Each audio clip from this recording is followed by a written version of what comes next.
Chapter 1030. Vice Principal Pang's face turned red as he roared, "You're Tang Zheng, right? Not only did you disregard the law, but you also dared to talk back to me. As the vice principal, I can tell you right now that Yenqing University doesn't need students like you." Tang Zheng sneered, "Is that so?" "Yes. Yenqing University doesn't need students like you who disregard the law, disrespect, and violence. Just you wait to be expelled." Vice Principal Pang's voice became louder and louder. It was even a little shrill. It seemed that this was the only way to show off his power. "I also hit someone. Expel me too." Fang Shishir stepped forward and stood beside Tang Zheng. Her face was full of anger. Seeing her beloved being wronged, one could imagine the anger in her heart. "I also hit someone. Expel me if you dare. If you don't expel me, you're a coward." Yi Dingdong's small face was red from anger. She wanted nothing more than to punch Vice Principal Pang in the face. Vice Principal Pang was dazzled by the two beauties who stepped forward. They were too beautiful. If it were any other time, he would definitely hold their hands and teach them. However, Yi Dingdong's clamor put him in an awkward position. If he didn't expel them, he would be a coward. He didn't want to be called a coward on his first day as a new official. He was about to passionately reprimand them to let them know their mistakes. However, he didn't expect someone to come out of the crowd. The person's body was as tall as a mountain. He shouted angrily, "I also hit someone. Expel me too." Tang Zheng turned his head and looked. It was his second brother, Sinosaurus. Sinosaurus and the others were also welcoming the new students. When they heard the commotion, they ran over and happened to see this scene. Blood rushed to his head and he didn't hesitate to stand up for his brother. Vice Principal Pang looked at Sinosaurus in shock. "Don't be funny. You clearly squeezed in from the back. How could you be the one who hit someone?" Before he could figure out the situation, he saw two people squeezing in. Wang Shiji and Zhou Yan had a tacit understanding and said in unison, "I also hit someone, you should fire me too." Vice Principal Pang's face darkened. He finally understood that these people were in cahoots with Tang Zheng. They were here to kick up a fuss and embarrass him. Who was Vice Principal Pang? How could such a scene scare him? Therefore he said in a deep voice, "All right, since you've admitted it, then wait for the school's punishment. Yenqing University doesn't need students like you." As soon as his voice fell, a few more people squeezed in, but they were all beautiful girls. Each of them was like a fearless warrior, standing behind Tang Zheng without hesitation, and said in a loud and resonant voice, "I also hit people, you should fire me too." Tang Zheng looked at them gratefully. They were Yi Dingdong's roommates. The few of them nodded encouragingly at Tang Zheng. His actions today had won their respect and recognition. Vice Principal Pang was at a loss. Just who was this brat? Why did so many people stand out for him? These people must be in cahoots. That's why they're so united. If it was anyone else, they would definitely admit defeat. But I've seen all sorts of storms. You guys are too inexperienced to play such tricks in front of me. Vice Principal Pang snorted in disdain. "All right, since that's the case, I'll fulfill your wishes." Vice Principal Pang roared majestically. He felt as if he was an ancient emperor who ruled over the life and death of others. It felt great. The other students looked at each other with red eyes. Even the girls stood out for injustice. Could it be that they, as grown men, were not as brave as the girls? The students clenched their fists. Suddenly, a person took a few steps forward and stood behind Tang Zheng. He said fearlessly, "I also hit people, you should fire me too." Vice Principal Pang was stunned. He stared at the fearless fellow with a murderous gaze and said in his heart, "I'll fulfill your wishes." But before he could say anything, he saw students one by one walk behind Tang Zheng, loudly shouting, "I also hit people, you should also expel me." The crowd was stirred up, and their voices rose and fell one after another. This was the most sincere expression of emotion as a student, an instinctive support, but often many people would scoff at it and disdain it. But seeing hundreds of people working together to support Tang Zheng, one would know who was right and who was wrong, and what was the will of the people. When the new students reported in, there were many parents accompanying them. When they saw this scene, they couldn't help but feel excited. It was as if they had returned to their youthful days. The edges and corners that had been worn away by life over the years seemed to have grown back. With a red face, they said to their children, "Do you see? This is the spirit of the university. Learn from your seniors." Many of the new students were boiling with passion. They threw down their suitcases and rushed behind Tang Zheng. They shouted, "I also hit people, you should fire me too." When the parents saw their children's actions, they didn't blame them. Instead, they revealed gratified expressions.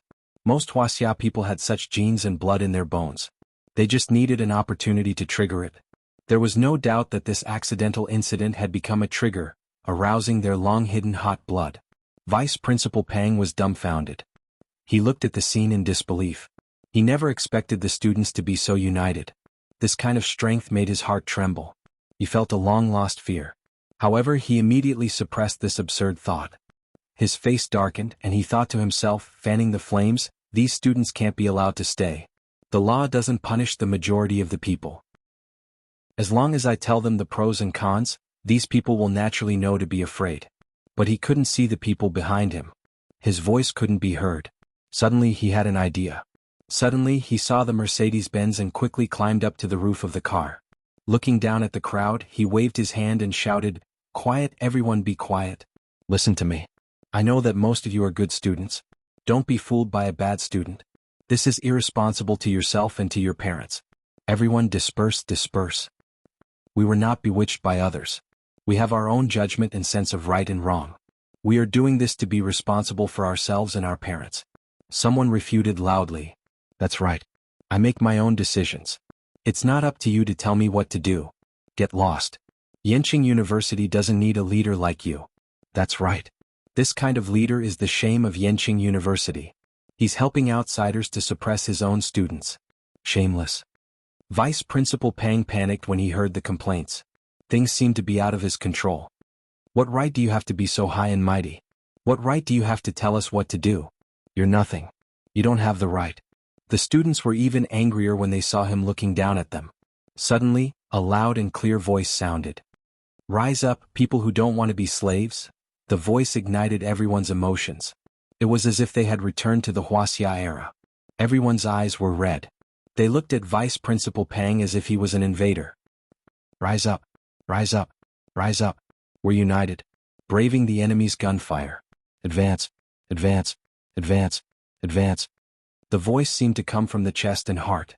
It was filled with endless power. It made people's blood boil and tears filled their eyes. Every time the last 3 lines of "advance" was sung, all the students took a step forward. The uniform footsteps were like the sound of iron hooves, trampling on Vice Principal Pang's heart, making his heartstrings tremble and his face turn pale. The Korean people were scared out of their wits. The overwhelming momentum and the loud and clear voice made them see the spirit of the Wuxia people. It was the soul of the Wuxia people. Park Sherhoon didn't have time to care about his pain. He quickly hid in the car and didn't dare to show his face. The arrogance he had just now was gone. What was left was deep shock and fear. The few of them huddled together and looked at each other while trembling. Vice Principal Pang's face turned pale. He didn't expect the students in China to be so powerful. Listening to the deafening voice, he felt as if thousands of knives were falling on his head. He suddenly had an ominous feeling. It seemed that things weren't as simple as he thought. Looking at the high and mighty Vice Principal Pang, the students' emotions once again reached a peak. One of them yelled, "You're standing so high up. Do you think you're so high and mighty? And those Korean people, do you think everything will be fine after they hide in the car? Smash the car and drag them out." Everyone echoed, "Yes, smash their car and drag them out. Let's see how they're going to act all high and mighty." Hundreds of people rushed toward the 2 luxury cars. Bang! Everyone picked up their tools and smashed them on the car. The glass shattered and the car was dented. It looked like the surface of the moon. Vice Principal Pang stood on the roof of the car. He was still in shock. He felt like he was a small boat in the middle of the ocean that could be overturned by the waves at any time. At this time he didn't have the energy to rebuke. Even the security guards were scared. They kept retreating and didn't dare to stop them. Vice Principal Pang scrambled down from the roof and hid in the security guards' encirclement. He trembled in anger and fear as he watched the scene. "Come out. Are you a coward? Hiding in the car?" Park Sherhoon and the rest hid in the car. They didn't dare to come out. "If you don't want to come out, then drag them out and smash the car door." Bang, bang, bang. The sound of the car door knocking was like knocking on their hearts. They were scared to the extreme and huddled together. Without a doubt, this would be a nightmare that would follow them for the rest of their lives. "Let me do it." Chapter 1031. Park Sherhoon and the rest were dragged out of the car. Then huge fists rained down on them. They only had time to clench their fists and huddle together. They were no longer as arrogant as before. Seeing this, Vice Principal Pang was so scared that he shouted, Run. He tried to leave this place under the protection of the security guards. However, the eyes of the crowd were sharp. Immediately, someone shouted, "Don't let him escape." Sinosaurus dashed forward and pushed the security guards away. He grabbed Vice Principal Pang's collar and flung him back. He immediately fell into the sea of people. Ah! Screams were heard immediately. MB or Tang Jing did not expect things to turn out this way, but he did not stop them immediately. They asked for it. If they had not angered the crowd, they would not have ended up like this. Stop hitting them, stop hitting them. The commotion finally attracted the attention of the principal. He brought a group of security guards and stopped them from afar. The students were still in awe of the principal. They stopped after a few more punches. They were rescued from the encirclement in a sorry state. Park Shihun's face was bruised and bruised. He no longer looked like a celebrity. Vice Principal Pang also took a lot of punches. His face was swollen like a pig's. The principal almost could not recognize him. The principal did not question them like the vice principal. Instead, he tried to understand the cause and effect of the incident. He knew that his students were not thugs. There must be a reason for this.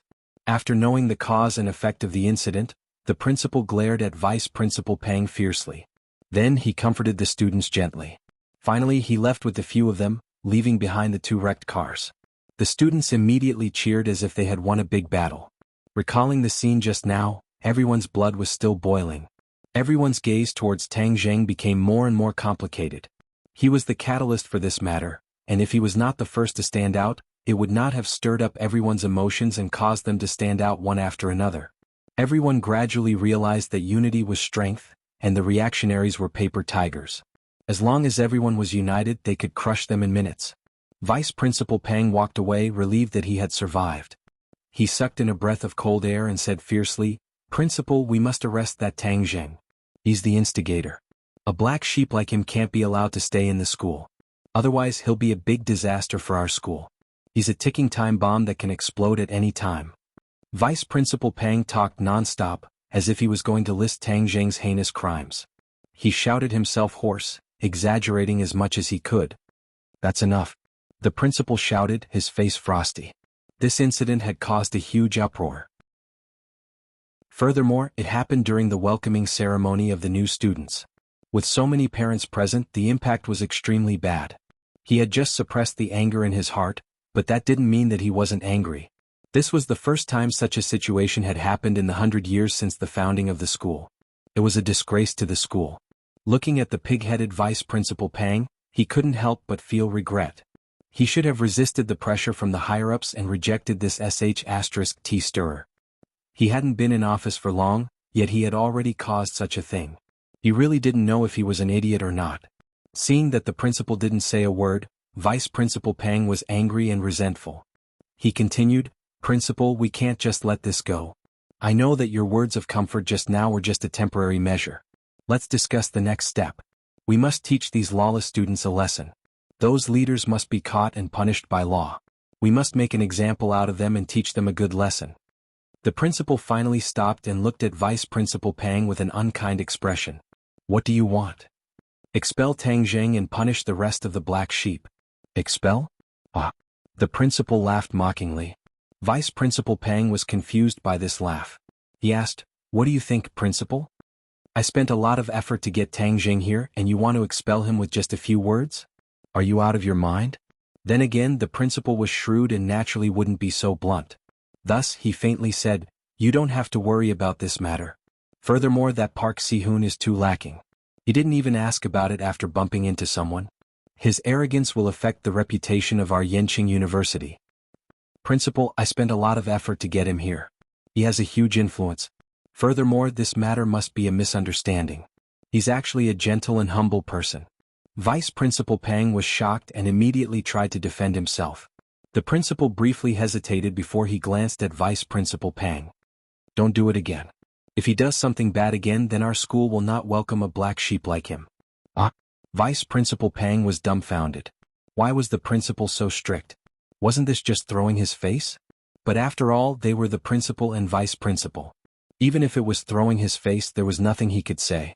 Thus he could only grit his teeth and swallow it. Vice Principal Pang resentfully left. Looking at his departing figure, the principal dryly laughed. This overseas returnee really doesn't know anything about the situation in the country. Who is Tang Zheng? Is he someone you can afford to offend? Tang Zheng's emotions calmed down. On the other hand, his friends were in high spirits as they chatted among themselves. They came to a restaurant outside the school in high spirits. San, we beat up those Koreans and Vice Principal Pang. Will they be fine? Wang Shiji worriedly asked. Sinosaurus's coarse voice was the first to speak.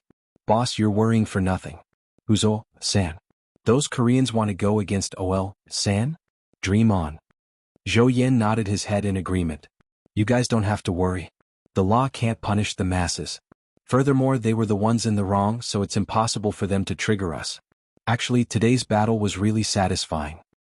Yes, it's 2F** King satisfying. I've long disliked that group of sissies. Men should be more masculine. Now all the girls in the country like the sissy Xiao Bai's face. It's completely distorted aesthetics. Sinosaurus stretched his arms and displayed a very manly action, feeling indignant. The other girls also nodded in agreement. Men still have to be more manly. Haha, this is a good young woman with good taste. I really didn't make friends with you guys in vain. Sinosaurus laughed loudly. This is a world that looks at faces. Even if you don't like sissies, you're too ugly. A few bad friends immediately attacked. Sinosaurus didn't mind. You guys are just jealous. I already have a girlfriend, so I'm not afraid of you guys attacking me. After saying that, he hugged his girlfriend with a complacent look on his face. 3. We were shocked when we heard that you weren't going to school anymore. Now that you're back, our dorm mates can be together again. Wang Shiji changed the topic. Tang Zheng gave his roommates a deep look. He had already imparted the cultivation method to them, allowing them to benefit a lot. Even though they were not as fast as Fang Shishir and the others, they still had a small harvest. It was clear that they did not stop cultivating during the summer vacation. 3 definitely can't bear to part with us, right? Sinosaurus said. Tang Zheng nodded his head and said with a smile, yes, the school is a peaceful harbor. Actually, school life is really not bad. I'll try to stay in school for a while longer. Zhou Yin said, 3 is a busy person. Anyway, when you have nothing to do, just come back and see us brothers. That's for sure. Alright, have you guys heard? Goddess Tang Linger is coming to Beijing for a concert. Sinosaurus suddenly lowered his voice and winked. Really? Wang Shiji was shocked and full of interest. Tang Linger is too beautiful, and her singing is also very good. Although she hasn't been in the industry for long, she already has a lot of fans. I'm afraid the concert tickets must be very expensive. After saying that, his expression darkened. His family condition was the worst in the dorm, so he usually scrimped and saved. Naturally, he didn't have any money left to watch the concert. Tang Zheng was stunned for a moment. Linger's popularity was already so high? Even his roommates had become her fans. So I asked around earlier. The tickets for Tang Linger's concert are very popular. Many people in our school were the first to buy tickets online, but later on, there were no tickets to buy at all. I heard that they could only buy tickets at a high price. Sinosaurus said with a face of disappointment. Zhou Yin thought for a while and said, I'll think of a way to see if I can get a few tickets, but I don't dare to make any guarantees. We want to see it too. The other girls joined in the fun. There are so many beautiful girls at the concert. We can't let you boys go alone. Otherwise, those girls will be too dangerous. Zhou Yin had a difficult expression on his face. Now that the tickets are so tight, I can't guarantee that I can get so many tickets. 3, are you going?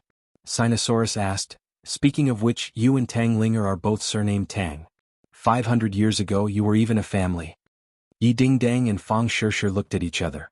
Yi Dingdang was about to speak, but was stopped by Fang Shishir with her eyes. The relationship between Tang Zheng and Tang Linger was not known to many people, so there was no need to make it public. Yi Dingdang swallowed her words. Tang Zheng coughed dryly and said, I'll think of a way. The others' eyes lit up as they asked, 3, you have a way? Maybe I'll do my best. Tang Zheng did not know if there were still tickets for the concert, so he could only call Linger later to ask. That's great. All 3's methods are wild, so he definitely has a way. The excitement of the few of them was beyond words. 3, let me tell you, Tang Linger is very beautiful, just like Ding Dang and Shishir. They are all great beauties, just different types. Sinosaurus's eyes lit up as he introduced, aren't we great beauties too? The other girls glared at him, scaring Sinosaurus so much that he shrank his neck and quickly tried to salvage the situation. Of course you're beautiful, you're like fairies descending to the mortal world. These words really go against my heart. The few of them rolled their eyes. After lunch, the few of them immediately threw themselves into the work of welcoming the new students. Tang Zheng attracted the attention of countless people. Many people pointed at him from afar or gave him a thumbs up. Among them, there was no lack of new female students who had witnessed the scene. They frequently cast flirtatious glances at Tang Zheng. Ding ling ling. Chapter 1032. It was Du Qifeng who called him. Mr. Du, what's the matter? Hearing Du Qifeng's anxious voice, Tang Zheng went straight to the point. Mr. Tang, I wouldn't have bothered you if it wasn't so urgent, Du Qifeng said in fear and trepidation. Tang Zheng nodded secretly and asked, the king of medicine should have gone to your house. How is your wife? That's why I'm calling. Alas, I can't explain it clearly in a few words. Let the senior king of medicine explain it to you. Du Qifeng sighed and said wearily, Master. The king of medicine's voice came. Tang Zheng had been used to this cheap apprentice's name. He asked, King of medicine, what's the problem? Master, Mrs. Du's condition is very strange. I've controlled her condition after taking medicine, but it flared up again the next day, and then it became more and more serious. The medicine didn't work at all. The king of medicine's voice was a little low. He was very interested in difficult and complicated diseases, and he had conquered many difficult and complicated diseases. However, the situation this time made him a little confused, so he had to call Tang Zheng for help. Oh. Tang Zheng's head sank. If the king of medicine couldn't do anything, then what kind of strange disease did Mrs. Du have? Master, I don't know what to do. Can you come here? The king of medicine found it difficult to speak and he was a little ashamed. Hearing this, Tang Zheng's curiosity was aroused. He asked, my treatment skills are not as good as yours. If you can't do anything, I may not be able to do anything. Master. Madame Du doesn't seem to be sick. The medicine king stuttered, hesitating to speak. Tang Zheng moved his head and frowned. He asked, if she doesn't seem to be sick, then what is it? I don't know, but it's a little similar to the folklore about being possessed by evil spirits. I'm not sure. After all, there's no scientific basis for this kind of thing, and I've never seen it before. The king of medicine's voice also lowered, as if he was not confident in his judgment. Tang Zheng was a cultivator. He knew very well that not everything in the world could be explained by current scientific knowledge. Being possessed by evil spirits was not something that was fabricated out of thin air. The phone was transferred to Du Qifeng again. Du Qifeng anxiously begged, Young Master Tang, I know this is too much, but for the sake of my wife's life, I really beg you. You are my last hope. Tang Zheng had thought that the king of medicine would be able to cure him, but now it seemed that he was too optimistic. Moreover, Du Qifeng had helped him before, so he couldn't stay out of this matter no matter what. Now that school had just started, there was not much to do, so he could take the opportunity to go to Du Qifeng's house. Okay, send me the detailed address. I'll be there today. Du Qifeng was overjoyed and said gratefully, Thank you, young Master Tang. Thank you so much. I'll book a plane ticket for you right away. You don't have to book a plane ticket. I have a way to get there. Tang Zheng declined Du Qifeng's kindness. Since he could fly freely on his sword, he realized more and more the convenience of flying on his sword. It was faster than taking a plane and he didn't have to wait for a plane. He could stop and go as he pleased. Du Qifeng didn't get to the bottom of it and quickly told him the address. His house was in Shanghai, which was not too far from Beijing. It would take nearly 2 hours by plane. Tang Zheng estimated that he could get there in more than an hour. He didn't leave in a hurry but dialed Ling Er's phone first. The girl was very excited when she received the call from Tang Zheng. She jumped up and said, Master, you finally called Ling Er. Ling Er, are you tired from the concert rehearsals? Tang Zheng asked with concern. I'm tired, but after receiving Master's call, Ling Er is not tired at all. I'm full of energy again, hee. Ling Er said excitedly. If you're tired, then rest. Don't tire yourself out, okay? Yes, Ling Er knows. Ling, do you still have tickets for your concert? Tickets? I don't know. I'll ask. After saying that, her voice came from the phone. Sister Ai Mi, do you still have tickets for my concert? My lady, the tickets for your concert are selling like hot cakes. The tickets online have long been sold out. Ai Mi said happily. Ling Er's mouth flattened and said, Is there no other way? Do you have a friend who needs tickets? Master does. Ai Mi quivered and quickly said, Yes, of course. What a joke. If her boss doesn't have tickets, then she doesn't need to work anymore. Ling Er beamed with joy. Thank you, Sister AI me Master, I still have tickets. The corner of Tang Zheng's mouth raised as he gave a knowing smile and said, I heard it. Just remember to leave me a few. When the time comes, I will go to your concert. Really? Ling Er was surprised and happy. Master, don't worry. Ling Er will practice harder. I won't disappoint Master. Tang Zheng said a few more words of concern and hung up the phone. He said goodbye to his family and went to the suburbs. He flew to Shanghai on his sword. After passing through the thick clouds, Shanghai was right below him. He landed in the suburbs. He took a taxi and went straight to Du Qifeng's house. This was a seaside villa area. The scenery was very charming. When Du Qifeng received Tang Zheng's call, he was very surprised because it had only been an hour since he called. Even a plane wouldn't be that fast. Could it be that Tang Zheng was already here? When he saw Tang Zheng standing in front of him alive, he couldn't help but feel deeply shocked. He couldn't believe his eyes and asked, Young Master Tang, how did you get here so quickly? Tang Zheng didn't answer and asked, Where is the patient? Du Qifeng woke up from his dream and felt a little more confident. Tang Zheng's methods were more powerful than he thought. Then wouldn't his wife have a greater chance of being saved? Young Master Tang, please come with me. Du Qifeng led Tang Zheng into the villa area and to his house. The king of medicine was already waiting at the door. He greeted him from a distance, grabbed Tang Zheng's hand, shook it a few times excitedly and said, Master, you're finally here. It's good that you're here. Looking at the king of medicine's excited look and the two words, Master, that came out of his mouth, Du Qifeng thought that he was dreaming. Although he was mentally prepared when he called before, he still couldn't hide the shock in his heart when he saw this scene with his own eyes. This was mainly because the king of medicine's position in the apricot forest was too high. No one could surpass him. Now seeing him call Tang Zheng Master, sincerely, no matter who it was, they would have the same feeling in their hearts. Thank you for your hard work. Tang Zheng nodded to the king of medicine.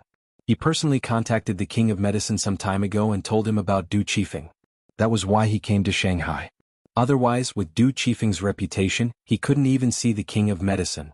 It's not hard, it's not hard. The king of medicine quickly shook his head and said bitterly, I'm ashamed. I originally thought that the medicine would cure the disease, but I didn't expect it to be so different from what I imagined. Until now, I still haven't determined what disease she has. This was a situation he had never encountered before. Naturally, he was very distressed. Let's go see the patient first. Tang Zheng recalled that Qin Baishan's wife had been possessed by the evil spirit in the Millennium Blood Jade, so he wasn't too worried. Young Master Tang, king of medicine, please come in. Du Qifeng came to his senses and quickly opened the door. He respectfully invited them in and went straight to his wife's room. After pushing the door and entering, Tang Zheng saw a person standing in front of the windowsill. When she heard the sound, she turned her head. It was the face of a middle-aged woman. She was well-maintained and full of charm. She glanced at Tang Zheng lightly and said to Du Qifeng, Qifeng, who is this? Tang Zheng frowned. This person looked no different from a normal person. She didn't seem to be possessed. Let me introduce you. This is young Master Tang and this is my wife. Du Qifeng quickly introduced them. Tang Zheng nodded slightly. Mrs. Du, nice to meet you. Madame Du responded politely. Tang Zheng glanced at Mrs. Du suspiciously, but still couldn't find any clues. He couldn't help but look at Du Qifeng and the king of medicine. Mrs. Du, you should rest first. Du Qifeng closed the door and whispered to Tang Zheng, Young Master Tang, when she's not ill, she's no different from a normal person. Once she's ill. His face became a little pale and he glanced at the king of medicine. Senior king of medicine has seen it. It's really strange. What kind of evil technique is this? Du Qifeng thought for a while and organized his words. It's as if she's a different person. It's a strange feeling. I've lived with her for decades, so I know it very well. I've never had that strange feeling except when she's ill. The king of medicine also nodded. I thought it was a split personality, but later it was confirmed that it wasn't. That's why I suspect that she's possessed. Du Qifeng's face was pale and he asked, Young Master Tang, is there any way? Tang Zheng didn't express his opinion but asked, When will she be ill? At night. Tang Zheng looked out of the window. It was still a few hours away from night. It seemed that they had to wait. Can I check now? Yes, thank you so much, young Master Tang. Du Qifeng said excitedly. They entered the room again. Mrs. Du was still standing quietly in front of the window, overlooking the blue sea in the distance. Mrs. Du, please sit down. Let me feel your pulse. Tang Zheng said. Mrs. Du turned around and said calmly, "Sorry to trouble you." Tang Jing deeply looked at her, 2 fingers pressed down on her wrist. Her pulse was very strong, but Tang Jing knew very little about the pulse, so he could not determine if there was a problem, so he urged his true qi, and a trace of true qi flowed from her wrist, along her meridians into her body. Now Tang Jing's control of genuine qi had reached the peak, so he didn't have to worry that the genuine qi would hurt the patient as before. Even the patient herself wouldn't notice anything strange with the trace of genuine qi. This was a big advantage of his increasingly excellent skills. Seeing him feel her pulse, Du Qifeng's heart was in his throat. He didn't know what the result would be. Chapter 1033. Tang Jing let go of his hand, his eyebrows tightly knitted together. Mrs. Du looked at him with a bitter smile and said, "Young Master Tang, is there any cure for my illness?" Tang Jing stared at her and shook his head slightly. "It's too early to say." He found that the vitality in her body was very weak, but he couldn't find the root of the illness. A touch of disappointment flashed in Du Qifeng's eyes. "Young Master Tang, please go to rest first. We'll try again in the evening." They left the room. Tang Jing and the King of Medicine went back to the room.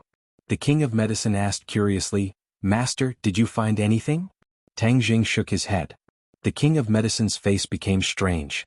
Even Tang Jing didn't find anything. This illness was really strange. Night fell. They had dinner and waited for the moment when Mrs. Du had an attack. Tang Jing sat opposite her and didn't miss any chance to observe. The moonlight shone on the bed and fell on Mrs. Du's body.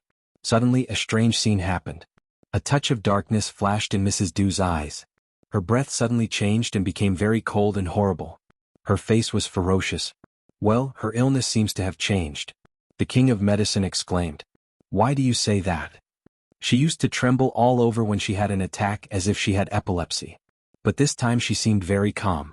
Except for the change in her complexion and breath, there were no other symptoms." The King of Medicine said, puzzled. Tang Jing shook his head. "I'm afraid this is a sign that her illness is getting worse. Mrs. Du, let me feel your pulse again." Whoosh. Seeing Tang Jing's hand reaching out, Mrs. Du suddenly stepped back and dodged. Her reaction was so fast that even Tang Jing didn't expect it. It didn't match her weak appearance at all. Tang Jing's eyes flashed with a bright light as he stared at her. Du Qifeng hurried to persuade her. "Mrs. Du, let young Master Tang feel your pulse and treat you." Bang. Once he finished his words, Du Qifeng was pushed away by Madame Du's palm. Du Qifeng's tall and sturdy body flew out like a piece of paper and heavily hit against the wall. "Madame, you." Du Qifeng clutched his chest and gasped for breath, looking at his madam in disbelief. Madame Du's eyes flashed with a cold light as she coldly glanced at Du Qifeng. Then she stared at Tang Jing with an unkind expression. Her voice changed quite a bit as it became the voice of another woman. It was very sharp and gave people a feeling of fear. "Who are you?" Tang Jing stared at her and asked, "Who are you?"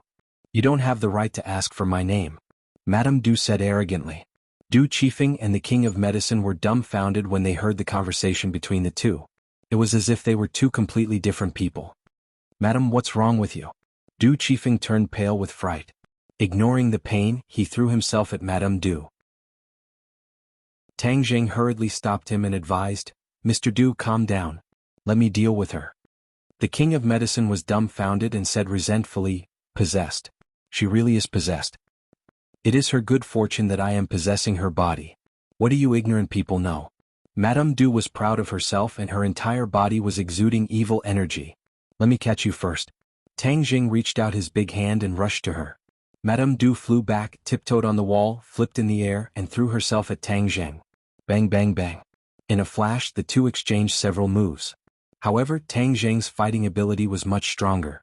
Madame Du had a strong momentum at first, but in the blink of an eye she could only retreat. Bang. Tang Jing put one hand on her shoulder and immediately restrained her. She tried to resist and screamed. Tang Jing was unmoved. He activated his true qi and immediately sent it into her body. A cold and ruthless aura instantly came back from his true qi. His eyes lit up. He thought, "I finally found you." It turned out that there was a soul hidden in Madame Du's body. It was very hidden during the day and even Tang Jing couldn't find it. But at night, when the yin qi was strong, she would show up. Tang Jing had seen Tian Chanzi do the possession and rebirth with his own eyes. However, he possessed a dead body while this guy in front of him came for a living person. There was a world of difference between the two actions. This kind of forceful possession of another person's body was very bad. Tang Zheng couldn't do anything about it. Moreover, there were so few cultivators today. It was rare to find someone who had the ability to possess in rebirth. This was because, according to the Heaven Monk, one had to be above the nascent soul stage in order to be able to possess a body and be reborn. Furthermore, there were very few people above the nascent soul stage in this world, so who was this person? He had to find out. Who are you? How dare you be so rude to me? Madame Du screamed at the top of her voice. She stared at Tang Jing angrily as if she wanted to eat him alive. Tang Jing wasn't afraid at all. He activated his genuine qi and immediately found the culprit in Madame Du's brain. This soul was hidden in the depth of her brain. It was a cloud of black gas. He could vaguely see a ferocious face hidden in the black gas. The ferocious face was opening its mouth and roaring. It seemed that it wanted to scare Tang Jing away. Who are you? Tang Jing asked. You are not qualified to know my name. Really? Then I'll destroy your soul. Tang Jing used his genuine qi to stab the cloud of black gas like a sword. The other party immediately shrank back, but it didn't help. Her voice became more and more shrill as if she was suffering endless pain. Seeing this scene, Du Qifeng's heart trembled.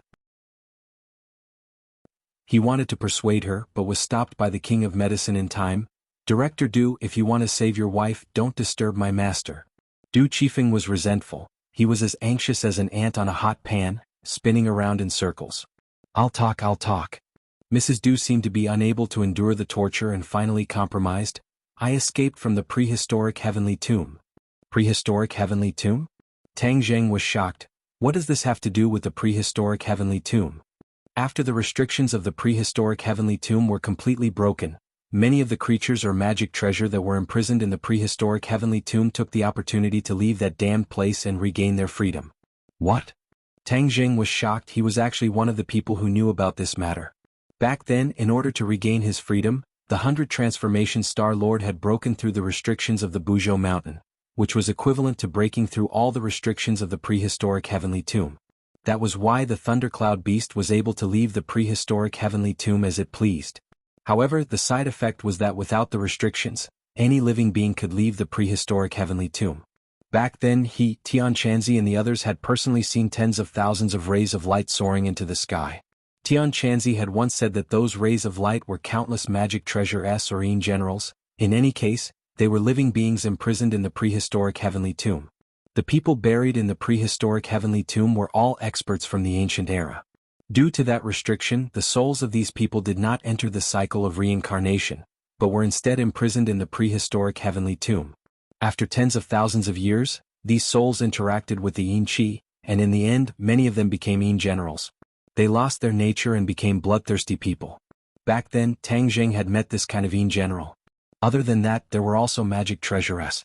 The mountain-shattering meteor hammer that Sinosaurus had coincidentally obtained was one of them. It was just that Tang Zheng did not pay too much attention to this matter in the past, and had almost forgotten about it.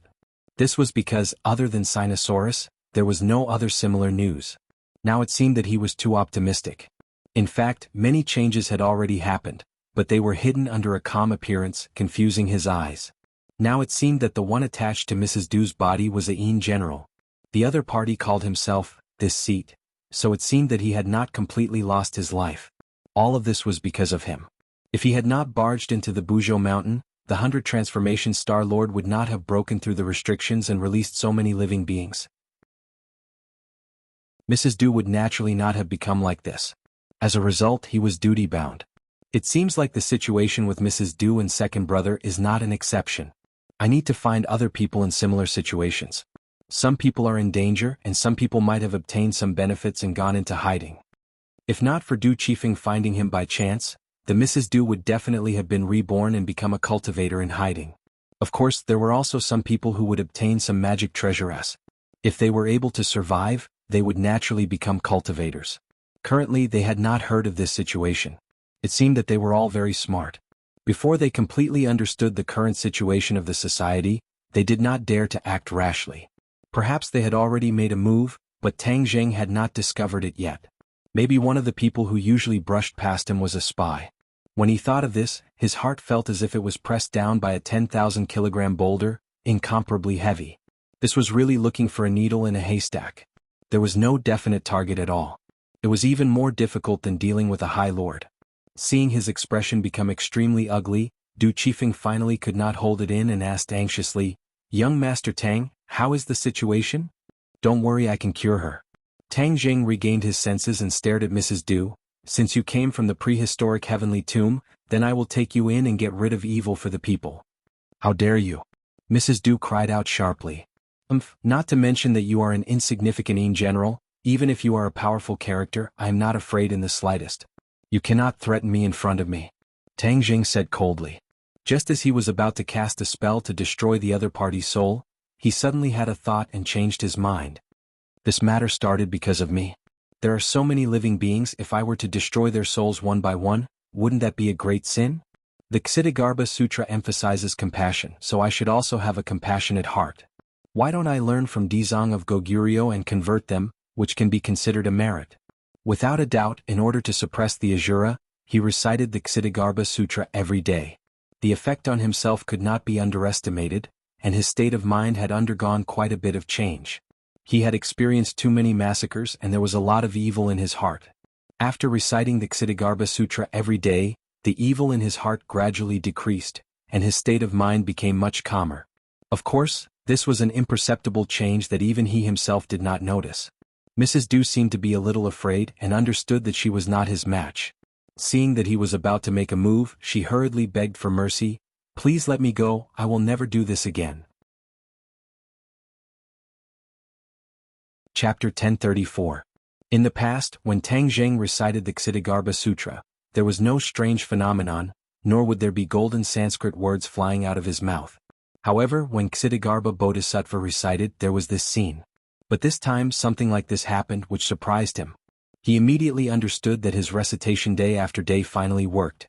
His understanding of the Ksitigarbha Sutra had reached a new level, so he could reach this level. The Ksitigarbha Sutra has such power. It's incredible. Dizang of Goguryeo is really a genius. Chiyu's voice suddenly sounded above Tang Jing's head. The inner demon's voice followed. "The Ksitigarbha Sutra is specially used to deal with souls. Do you think we—" Suddenly he realized something and stopped talking. Chiyu also seemed to think of something and stopped talking at the same time. Tang Jing naturally heard the conversation between the two. His heart moved and he hurriedly calmed down. He quietly felt this mysterious feeling. Seeing the Sanskrit words fly into Madame Du's body, she immediately calmed down. The madness in her eyes and the ruthlessness on her face gradually faded. The King of Medicine and Du Qifeng looked at this scene in horror. For them, this was the work of immortals. After listening to Tang Jing's recitation, even they themselves became calm. Du Qifeng, who was originally anxious, also calmed down a lot. "What's going on?" Du Qifeng turned to the King of Medicine and asked. The King of Medicine shook his head. The golden Sanskrit flew straight into Mrs. Du's brain, covering the black gas like a golden coat. The ferocious face in the black gas was suddenly startled, and the grimacing look was gone. It became very peaceful. Tang Jing was delighted. The Ksitigarbha Sutra was really extraordinary. It could purify the ghosts in the 9 serenities hell. The Yin General's soul could also be purified, and it was more useful than other magic. It was the only magic to deal with them. A golden light shone on Mrs. Du's forehead.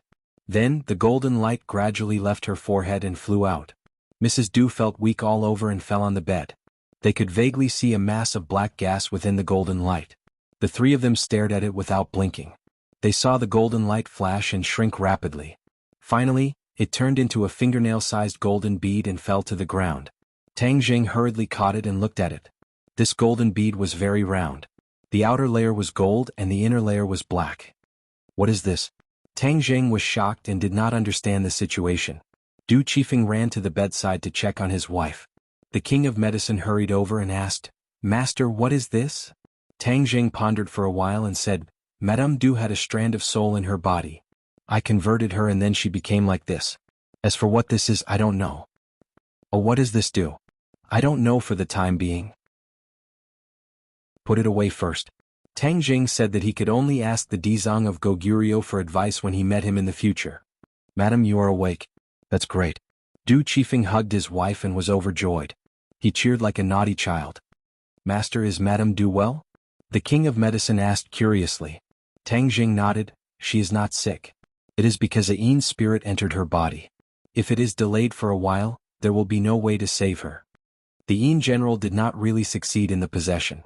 But if she was given a few more days, it would be hard to say. Young Master Tang, thank you so much. Du Qifeng will never forget your great kindness. If you have any orders, I will do it. Du Qifeng said solemnly. Tang Jing shook his head. He did not save Madame Du to ask for repayment. Moreover, this matter was caused by him. Of course, he did not point it out. He just said lightly, Madame Du's soul is hurt. She needs to rest and calm her soul so that she can recover as soon as possible. King of Medicine just prescribed some recovery medicine for her. Yes, Master. I will write the prescription now. The King of Medicine wrote the prescription quickly and handed it to Du Qifeng. Du Qifeng kept nodding to express his gratitude. Mr. Du, we will not disturb you. We will go back to our room first. Okay, please go ahead. I'm sorry for neglecting you. Du Qifeng was immersed in strong joy. He held his wife's hand and was reluctant to let go. Master, I have something to report to you.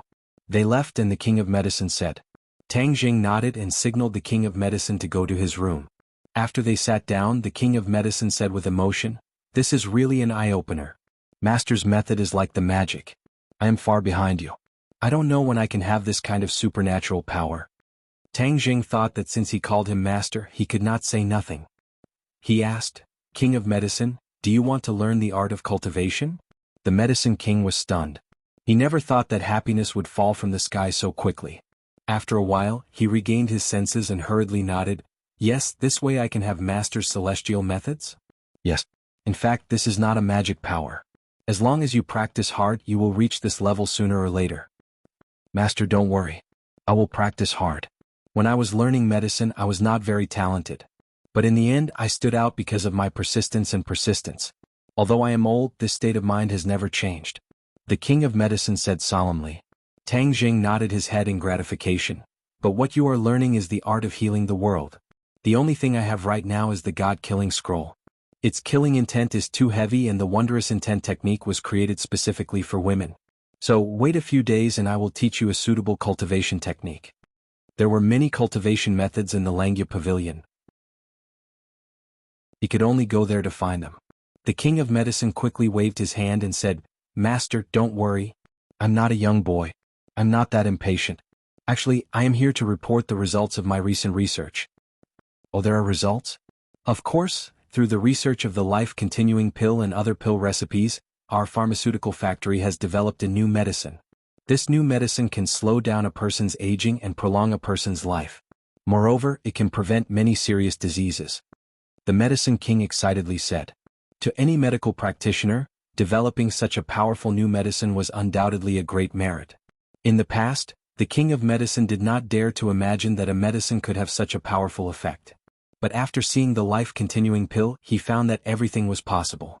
Miracles really did exist. Tang Jing did not think that the King of Medicine was exaggerating. He said encouragingly, the world will remember your kindness. The King of Medicine rubbed his hands and said somewhat embarrassedly, this is all thanks to Master. If not for the life-continuing pill and other prescriptions, I would not have been able to develop this medicine. Don't be modest. This is all the result of your hard work. Now that the medicine has been sent to the relevant departments for testing, the results of our clinical trials are very good. After taking our medicine, every patient's condition has been improved and controlled. This new medicine will change the structure of the medicine market. It will really become a miracle medicine. The King of Medicine said excitedly. I will leave this matter to you. This is a good thing that will benefit the people. You must do it well and not make any mistakes. Master, rest assured. This old life of mine will fight to the death with this matter. It will definitely benefit more people. The King of Medicine patted his chest and said in high spirits. The final price of the medicine should not be too high. Do not be like the other black-hearted manufacturers. Tang Jing warned. The King of Medicine looked at Tang Jing with sincere admiration and said, Master is merciful. The people will remember your kindness. The King of Medicine reported some key points in the research and development and then returned to his room. Tang Jing was not sleepy. Instead, he remembered the conversation between Qi Yu and the inner demons.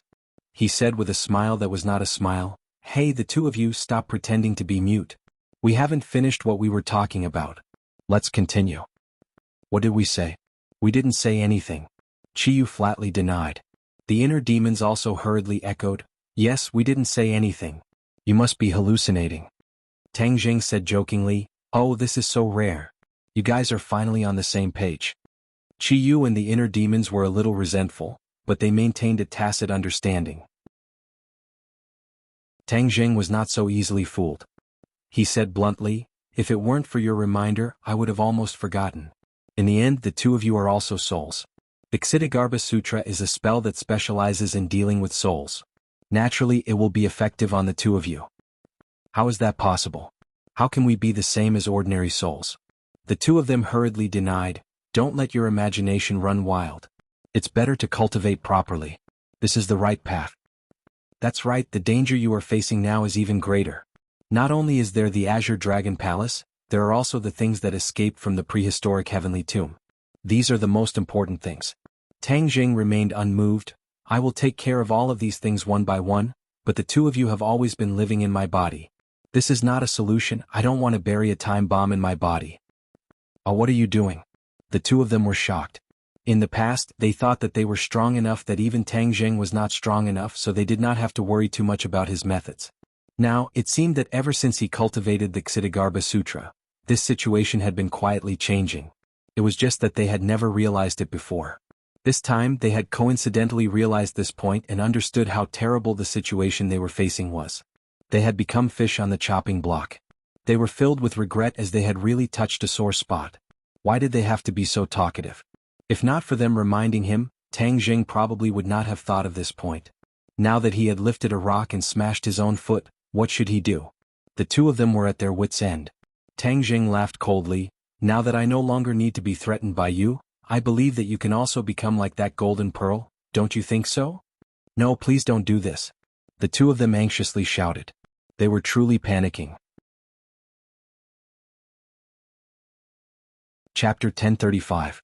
After hearing Tang Jing's words, Qi Yu realized that a great disaster was about to befall them. He panicked and said, "Tang Jing, don't treat us like this. We are of great use to you." "Great use? I don't see it." "On the contrary, we are a great potential threat." Tang Jing did not think so. "We really are of great use. Didn't you want to find a suitable cultivation method for the King of Medicine?" "I have it," Qi Yu said impatiently. Tang Jing was interested and asked, "What cultivation method? Can you promise not to use the Ksitigarbha Sutra against us?" Qi Yu asked nervously. Tang Jing laughed. "Haha, do you think there is still room for negotiation?" The inner demons hurriedly urged, "Qi Yu, this is a matter of life and death. What are you waiting for? I know what you are talking about. Hurry up and tell this young man about Shenong Jing." "Shenong Jing?" Tang Jing asked curiously. Qi Yu sighed and said helplessly, "Yes, Shenong Jing. This is a scripture written by Shenong in ancient times. Shenong is the ancestor of the apricot woods. Shenong Jing entered the Tao through medicine. It is a supreme cultivation method. It is just right for the King of Medicine." Tang Jing was overjoyed. It seemed that he did not need to go to the Langya Pavilion to search. "Hurry up and tell me." "All right." Just as Qi Yu's voice fell, a ray of light flashed through Tang Jing's mind, and then a ray of green light slowly unfolded, turning into an ancient book that he roughly browsed through. After reading it once, not only did it talk about cultivation methods, but it also recorded medical skills to treat illnesses and save people. Especially the introduction of medicinal herbs, it was refreshing. There were many things that he had never heard of before. Shenong tasted hundreds of herbs and cured countless people. Just now he wrote this Shenong Jing. It is the most precious treasure of the apricot woods. Of course, this is a healing spell. There are very few offensive spells, Qi Yu explained. Tang Jing realized that he had overlooked a problem. The King of Medicine was a warrior, so he couldn't practice magic. "That's not a big deal," the inner demons quickly said, as if they didn't want Qi Yu to take all the credit. "Oh, is there any solution? Why don't we just cripple his martial arts and make him start learning magic from scratch? That's one way. However, most people wouldn't be willing to throw away everything they've learned and start from scratch after cultivating for most of their lives," Tang Jing said worriedly. "If you gain something, you lose something. Besides, Shenong Jing was made just for him. It is many times better than his half-baked martial arts. If he doesn't know how to calculate this, then he is a complete idiot," the inner demons said. Tang Jing thought for a while and agreed with the inner demons. However, this kind of situation did not apply to everyone. This was because it was not so easy for ordinary people to find a cultivation technique that was so suitable for them. "Tang Jing, don't you think the two of us are very useful?" In the future you will encounter more problems and more difficulties. We can still give you advice which is definitely more useful than making us disappear. Qiyu said with a bashful face. Tang Jing frowned. He was not someone who was so easily fooled. These two fellows were indeed a treasure trove, but they were also very dangerous. He would not let them go just because of a set of Shenongjing, so he said, "You want to bribe me with a set of Shenongjing? You're underestimating me too much." "Oh, what are you doing?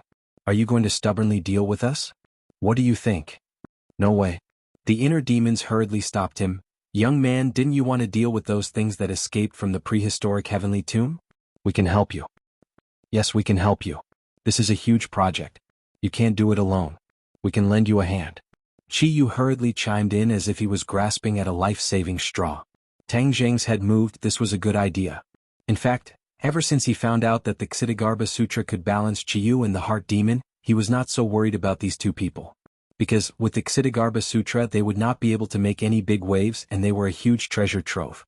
He could get many useful things from them. Hastily making them disappear from this world would not do him much good. However, in order to make them obediently submit, he had to scare them as much as possible. As expected, not only did they blow up Shenongjing this time, they even had a way to find the things that escaped. This was something worth celebrating. "Tell me in detail," Tang Jing said with a cold face. "Yes." The inner demon smiled bitterly. He had been wise for his entire life and no one could kill him. He never thought that he would be controlled by a young man in the end. Those things that escaped are divided into two types. Some of them are Yin Soul Generals and some of them are magic treasures. These magic treasures are of different levels, and our focus should be on the Yin Soul Generals, because they have their own consciousness, and are more dangerous than magic treasures. Hearing the inner demons' analysis, Tang Jing secretly nodded his head, thinking that it made sense, but he still retorted, "But we can't give up on the magic treasure after all." Too encountered the mountain-shattering meteor hammer and almost lost his life. "Alright, we'll do our best." The inner demons was helpless. These things actually have a strong prehistoric aura. As long as we grasp this clue, it will be very easy to find them. Prehistoric aura? Tang Jing frowned. Yes, it is extremely difficult for others to discover this aura, but Qiyu and I can discover it. The inner demons vowed. "Tell me what kind of aura it is." "I'll find it myself." "No. Only we can discover this kind of aura. Although your cultivation isn't bad, you can't discover it because we are people from the ancient era. That's why we have this kind of ability." The inner demons argued. Right. Qiyu hurriedly agreed. "We have been in the prehistoric heavenly tomb for tens of thousands of years, and have long known about this kind of aura. No one else has this kind of ability." "Really?" Tang Jing half believed and half doubted. Qiyu and the inner demon said at the same time. On this matter, the two of them maintained a high degree of consistency. Tang Jing did not probe any further, but he guessed that it was most likely false, because Qiyu and the inner demons were afraid that if they told Tang Jing the specific method, he would destroy the bridge after crossing the river and deal with them. Since they had this kind of worry, Tang Jing did not point it out and treated it as giving them a reassuring pill. "Alright, I won't pursue the matter further, but you must tell me where this kind of prehistoric aura is." Tang Jing said sternly. "Yes, we can tell you right now that there is a prehistoric aura in the capital." "Beijing?" Tang Jing was shocked, his face darkened and asked sternly, "Why didn't you tell me before?" "This."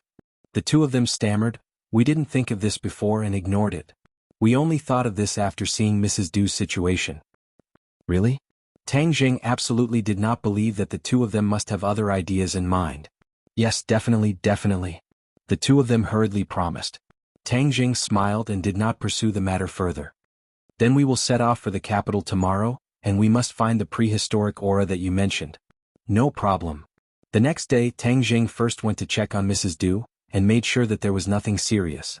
Tang Jing and Mrs. Du were very grateful to him and said a lot of good words. Then Tang Jing and the King of Medicine found a secluded place. The King of Medicine was confused, and did not know why his master had gathered so many people. "King of Medicine, I have found the suitable magic for you to practice." The moment he opened his mouth, the Medicine King was shocked. He was overjoyed and moved to tears of gratitude. "Many thanks to Master. I will never forget this kindness." Tang Jing waved his hand and said, "This magic method is called Shenongjing. It is..." "What? Shenongjing?" Before he finished, the King of Medicine had already screamed in shock. "Yes, what's wrong?" Tang Jing looked at him in confusion as if his reaction was a bit too big. Master. The king of medicine was so excited that his lips trembled. He patted his chest and suppressed the stormy waves in his heart and said, Master, is it really Shenong Jing? Of course, do you think I would lie to you? No, I definitely didn't mean that. It's just that rumor has it that Shenong Jing has disappeared for tens of thousands of years, and there are only a few words about it in some medical books. Many people think that it is a legend, made up and not believed at all. The king of medicine explained. Tang Jing was suddenly enlightened. No wonder he was so agitated and lightly said, This is just some people's shallow view, the Shenong scripture is real. The king of medicine nodded continuously, his old face was flushed with excitement, and even his wrinkles seemed to have smoothed out a lot. In the blink of an eye he seemed to have become 10 years younger. Tang Jing laughed involuntarily. Is it necessary to be so excited? Of course. The king of medicine nodded seriously. Master, you don't know the name of Shenong Jing in the apricot forest. Legend has it that it was written by Shenong, and it is the origin of medicine. Many of the methods of curing diseases and saving people recorded in it are called magic, and it is extremely mysterious. If Shenong Jing really does see the light of day again, it will definitely benefit millions of people in the world. The king of medicine talked endlessly, his eyes shining. Tang Jing nodded secretly and gradually understood why he was so excited. The status of Shenong Jing was really too high, and if it were anyone in the apricot forest, they would probably have the same reaction as him. In that case, you should carry Shenong Jing forward, help the world by practicing medicine and save more people. Tang Jing urged. The king of medicine nodded heavily and said meticulously, Master, don't worry, I will live up to your expectations and I will not let Shenong and Shenong Jing down. Don't be so serious. It's just that Shenong Jing is not only a medical book, but also a set of cultivation methods. You are a warrior and you can only practice Shenong Jing if you destroy all your kung fu. Are you willing? Tang Jing asked. Yes, of course I am willing, 1,000, 10,000 times willing. The king of medicine nodded eagerly. Young man, you see, we were right, he will definitely be willing. The inner demons came out to take credit. Tang Jing ignored them and continued to say to the king of medicine, Then let's start now. I will destroy your kung fu and it may be a little painful, you have to bear with it. Chapter 1036. There were many ways to destroy a person's kung fu. First of all, one could directly shatter a person's dantian. From then on, it would be difficult for the dantian to gather and produce internal strength. Similarly, such a dantian could no longer produce genuine qi, so the person would really be destroyed. In addition, one could also do it like when Tang Jing participated in the kung fu competition. He was plotted against and took a strong poison like the spirit refining pill. This would not only destroy a person's kung fu, but also destroy a person's body and meridians. This method was not advisable. Finally, there was another way, which was to use a strong kung fu to dissolve the opponent's internal strength. This could only be done if there was a great disparity between the two people's kung fu. This method would not hurt the meridians and body, and was the most gentle. Tang Jing naturally chose this method. His kung fu was much stronger than the king of medicine, so of course he could do this. However, the process of dissolving internal strength would inevitably be accompanied by pain. I'm starting. Tang Jing shouted in a deep voice and activated his genuine qi. The medicine king's body suddenly stiffened as he furrowed his brows. This was because he felt a powerful energy rush into his meridians. At that moment, a bone-piercing pain appeared spontaneously. Ah! He subconsciously groaned in pain, but quickly gritted his teeth to hold it back. Tang Jing's mind was not distracted as he quickly cut the Gordian knot. True qi rampaged through his meridians but did not injure his meridians as he tried to use the fastest speed to cripple his martial arts. It had to be said that although the king of medicine was a master in the apricot forest and his medical skills were exquisite, his kung fu cultivation was indeed mediocre. Therefore Tang Jing's progress was very fast. His genuine qi swept through the king of medicine's meridians and dantian at lightning speed. In the end, the genuine qi defeated all the internal strength, and even the internal strength in the dantian disappeared completely. If it was an ordinary case of dissolving one's kung fu, this would be the end, but Tang Jing was not satisfied with this. The king of medicine was old, so it would take twice the effort for half the result to cultivate. In order to make up for this defect, he decided to take this opportunity to personally cleanse his muscles and marrow and widen his meridians so that he could cultivate faster in the future. Suddenly, the king of medicine could not help but cry out. Beads of sweat the size of beans appeared on his forehead. This was the side effect of the forceful cleansing of muscles and marrow. King of Medicine, hold it in. I'll help you with the bone marrow cleansing. Tang Jing hurriedly urged. The King of Medicine nodded and gritted his teeth. Master, I can hold on. Just let me go. Tang Jing secretly praised him. The pain that the King of Medicine had to endure was several times more intense than that of an ordinary person. If it wasn't for his great perseverance, it would be impossible for him to endure. But Tang Jing believed that the King of Medicine could do it. As expected, although the King of Medicine was sweating profusely as if he had just been fished out of the water, he gritted his teeth and did not utter a single word. The meridians were widened little by little, and the impurities were gradually discharged from the body. The surface of the King of Medicine's body was covered with a layer of black dirt, and the wrinkles on his face seemed to have smoothed out a lot. Tang Jing said in his heart that he was finally going to succeed. He pointed at the center of the Medicine King's eyebrows and said, "Focus your mind and calm down. I will pass on the Shinong scripture to you. You will follow the Shinong scripture's instructions to guide your qi and enter the refining qi stage." "Yes, Master." The King of Medicine was in pain and happiness. Suddenly he felt a light flash in his mind, and then there was an ancient book. He was shocked and immediately understood that this was the Shinong Jing. He was so happy that he almost cheered, but he immediately restrained his mind and followed the Shinong Jing's instructions. He began to cultivate little by little. A warm feeling immediately grew from his dantian, and then flowed along his meridians to his limbs and bones. True qi, is this the true qi? He was overjoyed and his temples were throbbing. Tang Jing also noticed the true qi in his body. Although this true qi was weak, it naturally repelled his true qi as if it wanted to drive out this invader. Tang Jing's mouth curved into a smile, and he controlled the true qi to withdraw little by little from his meridians, and then he guarded him. The King of Medicine was like a statue, motionless, and immersed in the mysterious realm of cultivation. From now on, he could be considered to have stepped into the threshold of cultivation, and was able to glimpse the mystery of the great Tao. After a long time, the King of Medicine finally opened his eyes, and his eyes were full of joy. He excitedly said, "Master, I finally succeeded. I've become a cultivator. Thank you for the grace of rebirth." As he spoke, he was about to bow down to Tang Jing. Tang Jing hurriedly held him and said with a smile, "No need to be so polite. Since you call me master, this is what I should do. Master's great kindness, I'll never forget it. I taught you Shinong Jing so that you can better practice medicine and save people. I hope you won't forget your original intention, and carry forward Shinong Jing, so that my painstaking efforts will not be in vain." Tang Jing sincerely said. Although there was a large age gap between the two, they didn't feel the slightest awkwardness towards these words. As the saying goes, the one who reaches the top first. Both of them tacitly agreed on this point. The King of Medicine patted his chest, and like a hot-blooded youth, he passionately expressed his promise. Suddenly he frowned and said, Why is it so smelly?" "Aha, I'm washing your meridians and removing the impurities. This strange smell is the cause of the impurities being expelled from your body." The King of Medicine suddenly understood, and hurriedly went back to his room to take a bath. The two chatted for a while, and Tang Jing clearly explained some things to pay attention to in cultivation, and then they parted ways.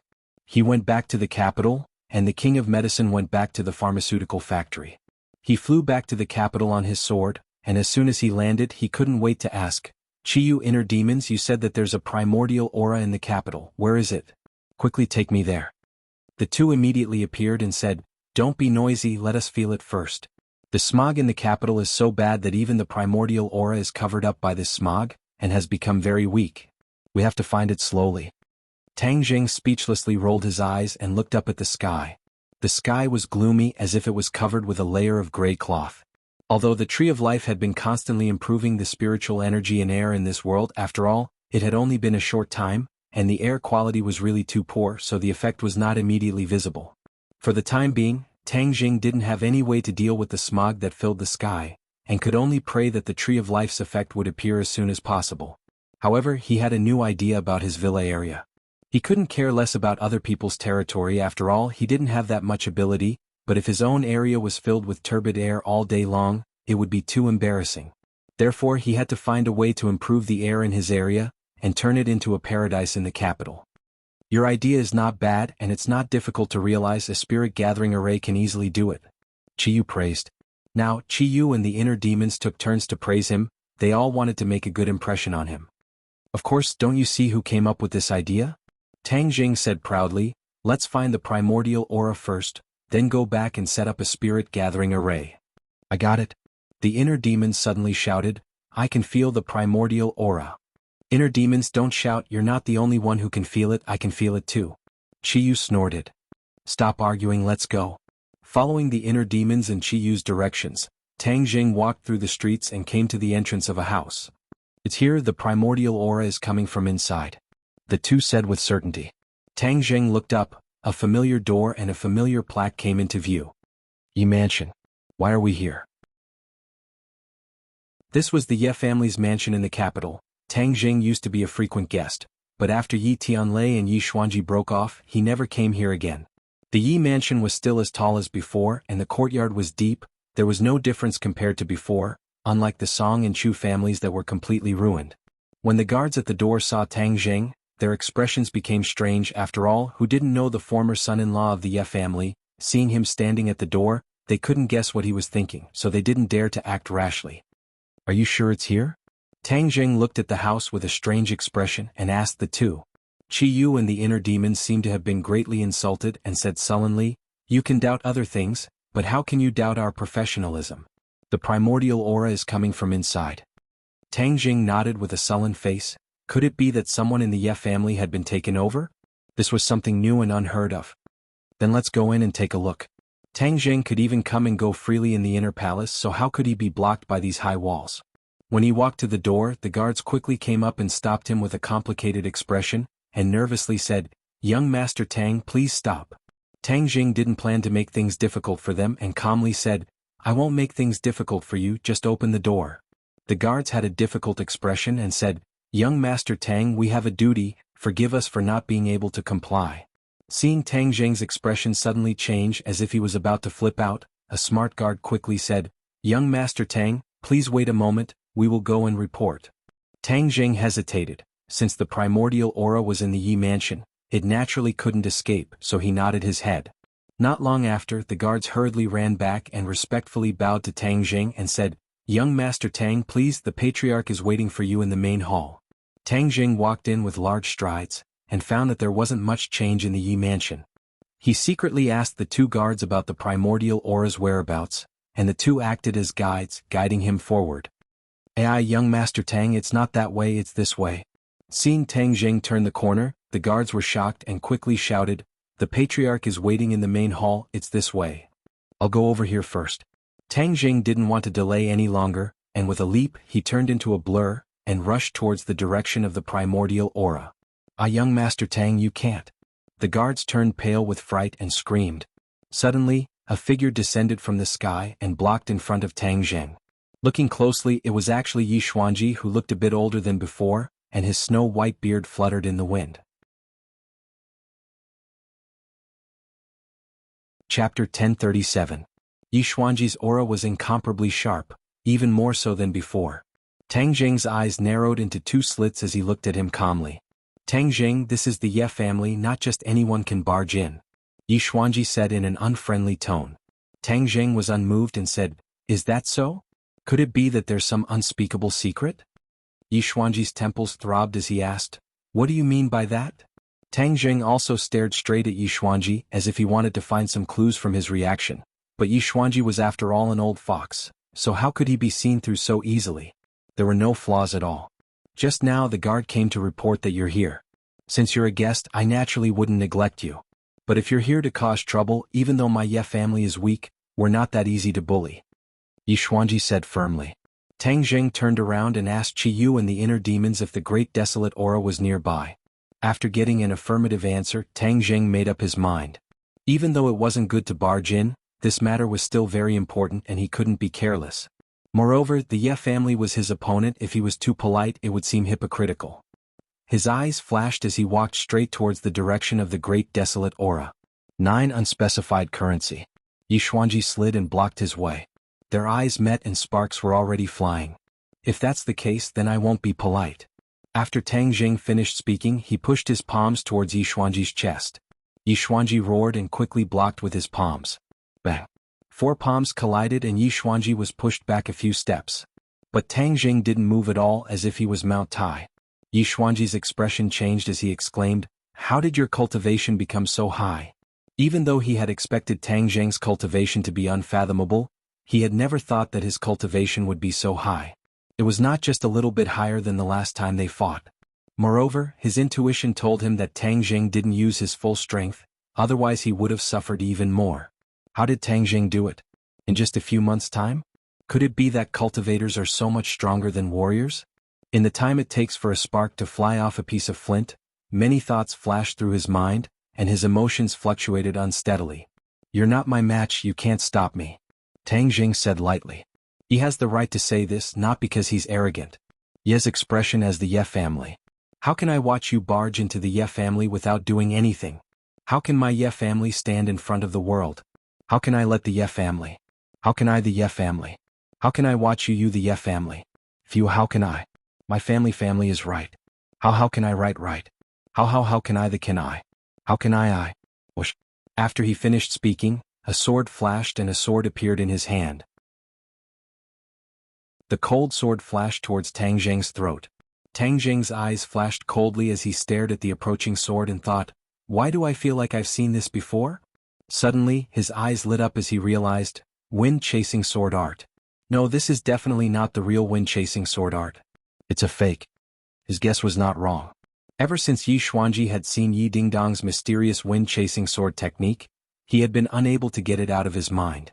Later on, he went into seclusion for a long time and devoted himself to studying it.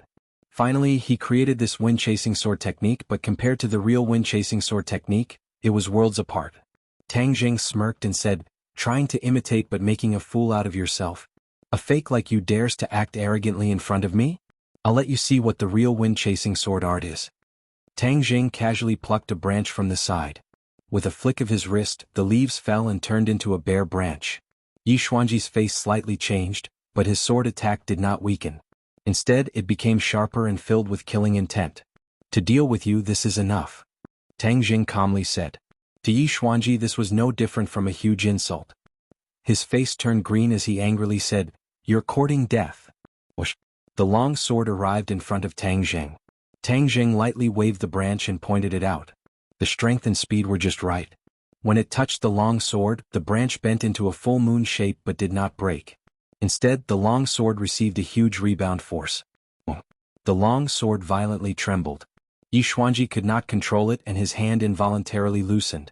The long sword flew out of his hand and fiercely pierced into the roof, leaving the sword hilt trembling incessantly. Looking at this scene, Yi Xuanji was stunned. He had lost completely. He thought that he had comprehended the essence of the wind-chasing sword art, but he did not expect that he could not even withstand one of Tang Zheng's moves. Just now, Tang Zheng's move was fast and accurate. It seemed to be light, but in reality, it had the power of 10,000 kilograms. It was the essence of the wind-chasing sword art. His face revealed an unprecedented look of despair. Tang Zheng did not continue to tangle with him, nor did he take advantage of the situation to attack him. After all, he was Yi Dingdong's grandfather and Yi Tianlei's father. If he really did something to him, then there would be a rift between him and Yi Tianlei's family. He turned into a gust of wind and swept past Yi Xuanji. This time he was too late to block. Why did the primitive aura disappear? Suddenly, Qi Yu and the inner demons exclaimed. Tang Zheng was shocked. He had no choice but to stop and ask, "How did it disappear? Didn't you say it was very obvious?" "It was very obvious just now, but now it has disappeared." The two were helpless and also seemed to be very puzzled. Tang Zheng frowned and looked at the many rooms in front of him. The Ye family was a big house. It occupied a large area and there were many rooms. Without a clear target, it was like looking for a needle in a haystack. Could it be that the person heard the fighting, so he noticed the situation and deliberately hid? The inner demons mumbled. Qi was surprised. He pondered for a while and analyzed logically, if that's the case, then this soul has probably succeeded in taking over the body. It might even have recovered a lot of its power. Moreover, it must have been a powerful master when it was alive, so it could hide the primitive aura. Hearing this, Tang Zheng was also shocked. If it had succeeded in taking over the body, then whose body did it take over in the Ye family? Didn't you say that you could easily detect the primitive aura? Why can the other party disappear under your nose now? Tang Zheng asked angrily. Qi Yu hurriedly explained, "Tang Zheng, don't slander us, we are just a strand of soul, and our strength is greatly reduced. If we were to occupy a body, then no matter how well the other party hides, they will not be able to escape our fiery golden eyes. The inner demons also agreed, that makes sense. Why don't you find a body for us and let us be reborn? Then these are all small problems. We will solve them for you in minutes. Tang Jing sneered mockingly, your plan is too good. Do you think you can fool me like this? Stop dreaming. If I let you take over my body and be reborn, wouldn't I be digging my own grave? How can that be? We have been together for so long. We have feelings for each other. We are close friends. The inner demons and Chiyu retorted. Stop dreaming. Quickly find a way to find the other party. Tang Jing urged. The two of them fell silent at the same time. After a while they said faintly, I'm afraid there is no way. No way? Tang Jing stared with his eyes wide open. You were so confident before. Now you are breaking the chain. We don't want to either. The two of them mumbled, feeling wronged. I don't care. Anyway, if there is no way now that we are here, I will not give up halfway. Tang Jing purposely forced the two of them. Let's capture Yi Xuanji and interrogate him. Maybe we will get something. The inner demon suggested. Tang Jing sneered, what kind of rotten idea is that? Do you think Yi Xuanji is a coward? You think he will listen to you just by scaring him? Don't we still have the soul-searching method? Chiyu said. Tang Jing's head moved, but he immediately rejected this method. Just like killing Yi Xuanji, this would also cause a rift between him and Yi Tianlei's family. This was a last resort. He would not do this unless he had no other choice. So. Suddenly, several figures flew over from a distance and surrounded Tang Jing. They were Yi Xuanji, Yi Tianming, and Yi Ku. Tang Jing, you are too arrogant. Do you really think that the Ye family is a place where you can come and go as you please? Yi Tianming roared. Yi Ku indignantly scolded, don't think that you can be arrogant by relying on your own weight. You can ride on top of our Ye family's head. This time, if you don't give us an explanation, don't even think about leaving. Tang Jing's eyes wandered over the three of them. His eyes were burning like a scanner, as if he wanted to see through the three of them. Then who would the Yin general choose to be his puppet? The strong. The other party will definitely choose the strong so that he can exert his strength to a greater extent. Chiyu quickly said. Tang Jing's head moved and asked, the strong people of the Ye family are in front of him. Do you think he will choose one of the three? This possibility is not ruled out. The inner demons agreed. Just now I fought with Yi Xuanji, and at that time the great desolate aura still existed. That is to say, Yi Xuanji can be excluded. Then he can only choose between Yi Tianming and Yi Ku. Tang Jing analyzed. His eyes swept back and forth between Yi Tianming and Yi Ku. Why are you looking at us like this? Yi Ku asked in a bad mood. Tang Jing did not answer. Instead he made a move. Yi Ku was still a few meters away. She saw Tang Jing's big hand reach out and use the swallowing sky technique. A powerful suction force spread out from his palm. Yi Ku exclaimed and involuntarily flew towards Tang Jing. Bang bang. His feet fiercely stomped on the ground, trying to stop his body. However, all this was in vain. He finally fell into Tang Jing's palm. Tang Jing, what are you doing? Yi Tianming roared. His son was captured. His mood could be imagined.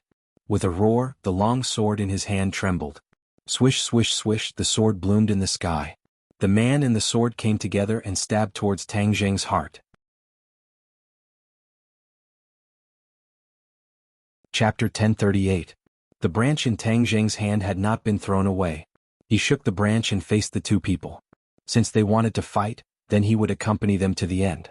It was a good opportunity to test the two people's cultivation. With two swishing sounds, the branch was like a sharp sword, pointing at the two people's vital points. Since he wanted to test whether it was true or false, he naturally would not be merciful.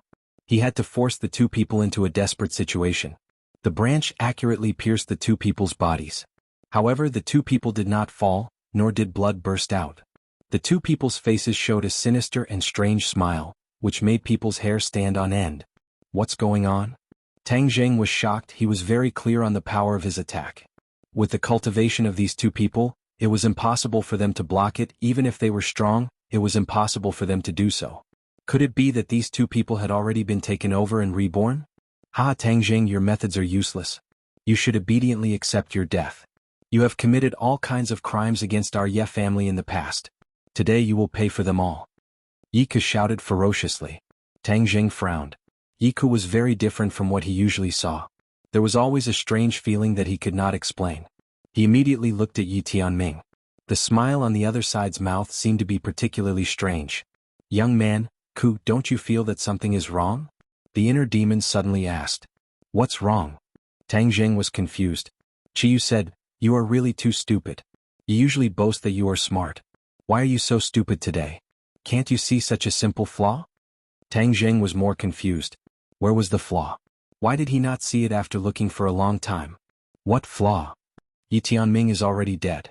How could he appear here? Chiyu asked. The inner demons echoed, yes, isn't this a flaw? A big flaw. Yi Tianming is dead? Tang Jing's eyes widened. Why did he not remember this? Really? Are you suffering from amnesia? Chiyu said snappily. You're the one with amnesia. Tang Jing rolled his eyes and retorted. That's weird. There must be a problem. It's just that we haven't figured it out yet. Could it be that Yi Tianming was the one who was possessed and reborn? The inner demons were amazed. If only it was that simple. I think things are even more complicated. Chiyu said disapprovingly. After listening to the conversation between the two, Tang Jing felt like his brain was turning into mush. He was getting more and more confused. It was as if something was wrong, but he couldn't put his finger on it. Before the three of them could come up with a solution, Yi Xuanji and the other two launched a fierce attack. In an instant, 3 swords were launched at the same time, attacking Tang Jing together.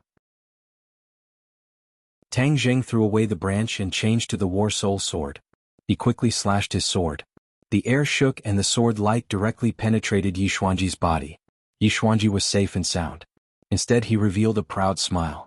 His long sword flew out of his hand and slashed at Tang Jing. Clang.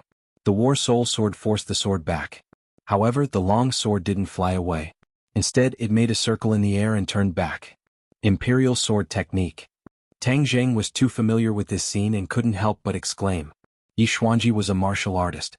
How could he know the Imperial Sword Technique? This didn't make sense at all. Whoosh. The long sword flew out again.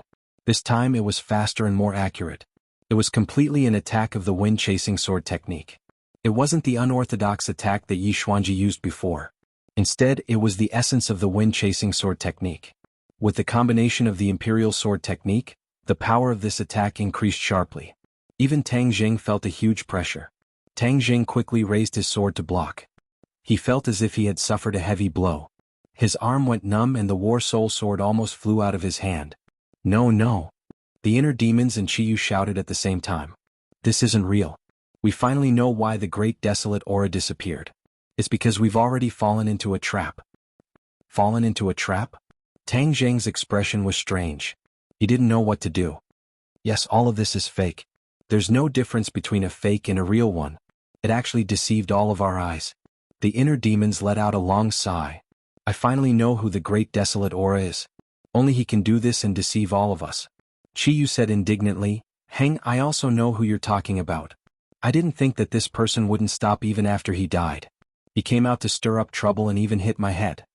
Seeing the two speak with righteous indignation, Tang Jing quickly asked, Who are you talking about? Nightmare. Who is he? This person was one of the generals under the Yellow Emperor. Many of my 9 Li tribe's warriors died in his hands. Chiyu said hatefully. What kind of ability does he have to be so powerful? Nightmare's ability is something that no one else has. In this world he is the only one who knows his magic. He also doesn't have a successor because his talent is too special. No one can stand shoulder to shoulder with him. He created a set of spells for himself, called Traceless Dream of Heart. What's so powerful about this magic? Chiyu gave a heavy snort as if he didn't want to talk about it. The inner demon said, Do you usually dream? Of course I dream. Everyone dreams. The nightmare's power lies in its ability to create a dreamscape. Then without leaving a trace, it can silently lure people into a dream. In a dreamscape anything is possible. It's like a heavenly steed soaring across the sky. It doesn't stick to a certain pattern. Moreover, the person who enters the dreamscape won't know that they're dreaming because it's too real. The two of us are inside your body and haven't been attacked by the nightmare. That's why we can see through everything. When you dream, do you dream of someone who has already passed away? Then you don't think that they're dead and you even talk to them like a normal person? The inner demons asked. Tang Jing nodded. This kind of situation was too common. Most people would have encountered it at least once. So, right now we're in a dreamscape created by the nightmare. That's why we're like this. The dead come back to life, the enemy becomes stronger. These kinds of things that surpass common sense can only happen in a dreamscape. But the nightmare's power lies in the fact that even though it's a dreamscape, once you're killed by the enemy, you'll really die in the dreamscape. Those who are lured into the dreamscape by the nightmare's traceless dream will be trapped in the dreamscape if they can't break out of the dreamscape. The nightmare will always think of ways and even deliberately create nightmares to make people die in their dreams. These words enlightened Tang Zheng. His heart was as clear as a mirror and his eyes lit up. Everything in front of him seemed to distort. The air violently fluctuated, and the trees and houses around him became faintly discernible. The smiles of the three people in front of him became increasingly strange, causing his heart to feel cold. This is all fake. I'm dreaming. Tang Jing shouted himself hoarse. Boom. With a loud noise, the whole world seemed to collapse. The faces of the three people in front of him became blurred. He only heard a shrill cry, "How did you see through it?" The scene in front of him suddenly changed. The three people disappeared and everything around him became clear again. Whoosh, whoosh. Two sounds came from afar. In the blink of an eye, two people came in front of him. Looking closely, it was Yi Xuanji and Yi Ko. Tang Zheng's pupils suddenly shrank. He said in his heart that this was not a dream. Of course it's not a dream, this is reality. Although the nightmare spell is powerful, once it's a dreamscape, it can quietly withdraw. However, once trapped, it's really difficult to recognize that you're in a dreamscape, so you can't withdraw at all. Unless you have a really great magical ability, otherwise in the face of the nightmare spell you're really powerless. The nightmare once said that when he cultivates the heart's dream traceless spell to the extreme, even if it's a magnificent army, he can quietly lure them into a dream and eliminate them all in the dream. The inner demons introduced. Tang Zheng's head moved and said, "Then during the Battle of Zhuolu, did the nightmare also use the heart's dream traceless spell?" Chi Yu snorted coldly and said, "Of course, how could he give up on such a powerful spell? It's just that he thinks highly of himself, but in the end he can't escape death. My people are not to be trifled with, although they paid a huge price they still killed this scourge. It's just that I didn't expect that after tens of thousands of years, nightmare would appear again."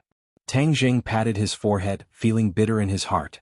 In the ancient times, the experts gathered together and all kinds of spells blossomed, making it hard to imagine. With so many souls escaping from the prehistoric heavenly tomb, it would probably cause a lot of trouble. Since there is a first time, then I will be extremely careful. I will not fall into the nightmare demon's trap again. You all said that these souls would choose the strong, then other than Yi Xuanji, there is only Yi Ke left in the Yi mansion. Could it be that the nightmare demon chose him? Tang Jing muttered to himself, staring at Yi Ke like a torch. The Ye family looked at Tang Jing. Just now, they saw that Tang Jing was as motionless as a statue from afar. The two of them were shocked, but they did not sit back and watch. Instead, they directly chose to charge over, preparing to give him a fatal blow. However, just as they rushed in front of him, they discovered that Tang Jing had freed himself from the meditative state of the old monk.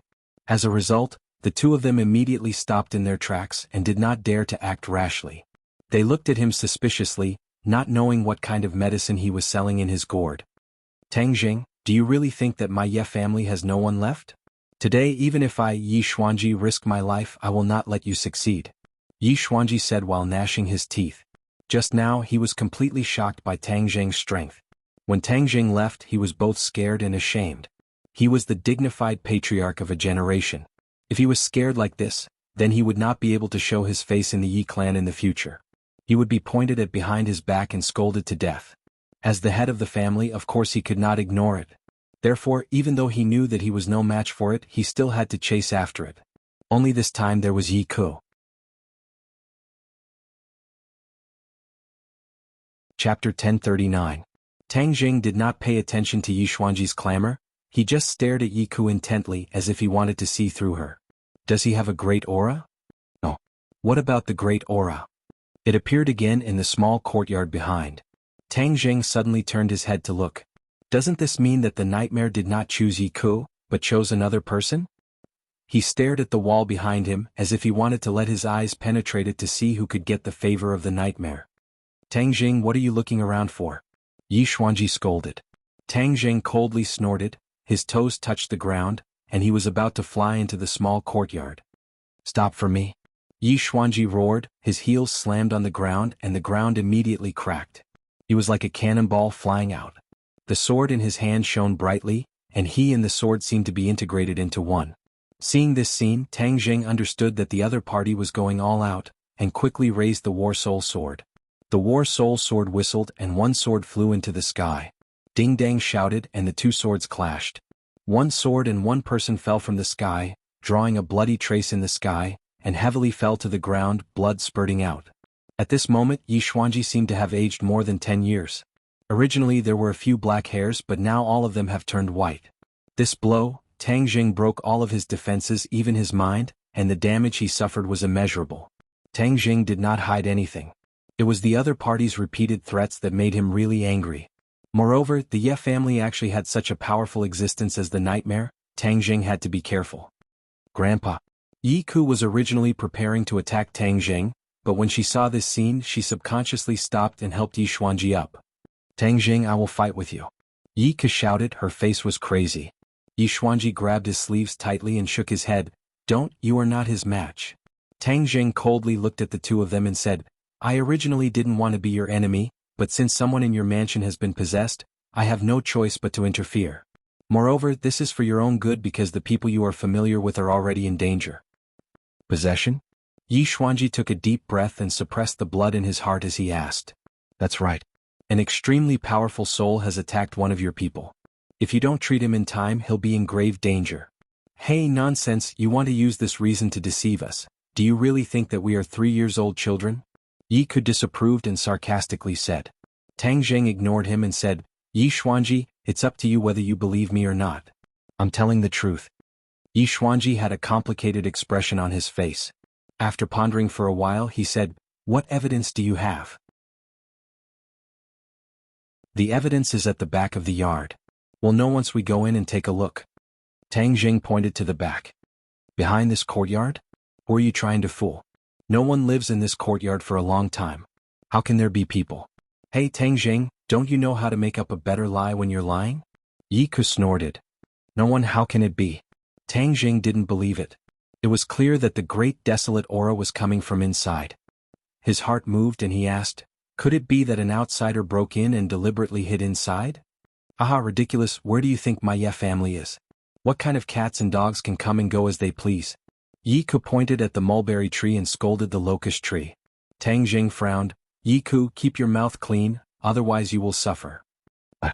Yi Ku still wanted to argue, but was stopped by Yi Xuanji. He looked deeply at the courtyard, not knowing what he was thinking. Bad, the great desolate aura is moving, the other party wants to escape. The inner demon suddenly shouted. Don't let him escape. Qiyu urged, quickly chase. Tang Jing also ignored the Ye family, jumped and rushed into the courtyard. Yi Ku shouted, stop, and tried to chase, but she was held back by Yi Xuanji. She could only watch as Tang Jing disappeared in the courtyard. Grandpa, why are you pulling me? This is the Ye family, how can we let him do whatever he wants? Yi Ku said indignantly. Yi Xuanji's face sank and said, young people are full of vigor, what do you know? If you chase after him, what if something bad happens to you? What will happen to our Ye family? I can die, but you absolutely can't die. You are the hope of the Ye family, do you understand? Yi Ku lowered her head in shame and said, Grandpa, I know I was wrong. How much credibility do you think Tang Jing's words have? Humph, he is completely lying. Yi Ku's face was cold and said without thinking. Yi Xuanji was silent. Yi Ku was shocked and asked, Grandpa, you don't really believe his nonsense, do you? Do you think it is necessary for him to talk nonsense to both of us? We can't threaten him at all. He is so active, what can he do or what benefits can he get? Yi Xuanji pointed out. Yi Ku was speechless. Yi Xuanji patted Yi Ku's shoulder and said earnestly, think more when you encounter things. I found that since the war you have become more and more impatient. Although you have Tang Jing, this mountain in front of you, but even in the face of the mountain, we have to have the spirit of a foolish old man moving the mountain. Conserve energy, accumulate strength little by little, and one day we can dig up this mountain. Yi Ku lowered her head and said, Yes, Grandpa, I understand.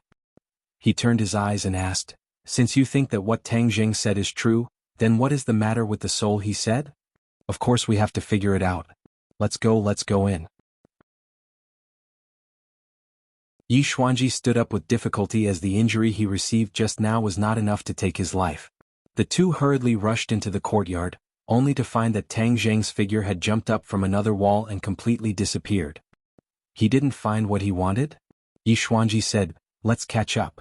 However, the two chased for a while and completely couldn't see Tang Zheng's whereabouts. They could only look at the endless flow of traffic and sigh. Yi Ke stomped her foot and said, damn, I let him run away. Yi Xuanji shook his head slightly and said, about what Tang Zheng said later, you are not allowed to spread it, understand? Yes. Yi Ke didn't know why, but she quickly responded. In addition, pay more attention to Tang Zheng's movements during this time. He is jumping too happily, and this has become the target of public criticism. We don't have to deal with him, someone else will clean him up. We just need to watch the show and then save our strength. Yi Ke nodded. The leader is determined to support our Ye family. If we are unable to support the leader will change his target in minutes, and our Ye family will completely lose the opportunity to rise. Therefore, during this time you must be 120% alert, there must be no mistakes. Yi Xuanji sternly warned. Yi Ke understood the importance of the matter and nodded heavily. When Tang Zheng chased into the courtyard, the primitive aura had already escaped. He followed the aura and quickly chased out. As for the Ye family behind him, he didn't take them to heart, because he could quickly get rid of them. Sure enough, he quickly got rid of the two people, but the speed of the primitive aura was so fast that it was jaw-dropping. Even he couldn't catch up. Tang Zheng, the nightmare, was a strong man who had reached the Deshang realm. Although it is only his soul, I am afraid that after the possession his cultivation base is definitely not low. It is even possible that it is higher than yours, so you may not be able to catch up with him. The inner demon said worriedly. Qiyu retorted, we have to catch up. This is our last chance. Our perception range of the primitive aura is only 5 kilometers. Once it exceeds this range we can't do anything. Since we have already alerted the enemy, if we let the other party escape, the other party will definitely hide completely, and it will be difficult to find them again. The perception range is only 5 kilometers, then why didn't you say it before? Tang Zheng was surprised. This, you didn't ask. Qiyu and the inner demon said bitterly. Tang Zheng thought about it and immediately understood what the two were thinking. He asked, you deliberately raised your value before, so you didn't say this, right? In order to survive and prove their great value, the two of them naturally wouldn't reveal their shortcomings. As for the desolate aura in the Yi residence, they had long discovered it, which was why they were so confident. As for the other desolate auras, they couldn't sense them at all. They didn't even have the slightest clue. I was actually tricked by the two of you. Tang Zheng's expression was unkind. How did we trick you? We can really sense the primitive aura, but there is a distance limit. Humph, deliberately exaggerating, isn't that a trick? You're wrong, we didn't lie to you at all. The two hurriedly defended themselves. It had to be said that what the two said was not unreasonable. Tang Zheng didn't ask and they didn't say in detail, so it wasn't a trick. It was Tang Zheng's fault for subconsciously making a mistake. Wait until I catch this nightmare, then I'll deal with you guys. Tang Zheng was indignant and raised his speed to the limit. He madly ran all the way, circling through the streets of Beijing. After chasing for half a day, he still couldn't even see the shadow of the other party. Only the primitive aura was guiding him. This made Tang Zheng depressed and secretly competitive. If I can't catch up, then I'll catch up. Let's see who can last longer. Ring ring ring. Suddenly the phone in his pocket rang. At this critical moment, who is calling? Young Master Tang, quickly come and save me. Ji Wuxiang's voice came from the phone, sounding very anxious. What's the matter? Someone wants to kill me. Who wants to kill you? Beep beep. The phone was cut off, and when he called back he was told that the phone was turned off. Don't worry about that, Ji Wuxiang, catching the nightmare is the most important thing. Qiyu urged. The inner demons hurriedly retorted, although the nightmare is important, Ji Wuxiang is also important. If his celestial chess falls into the hands of others, I'm afraid it will be very disadvantageous for you. Ji Wuxiang is a genius, such a person cannot fall into the hands of others.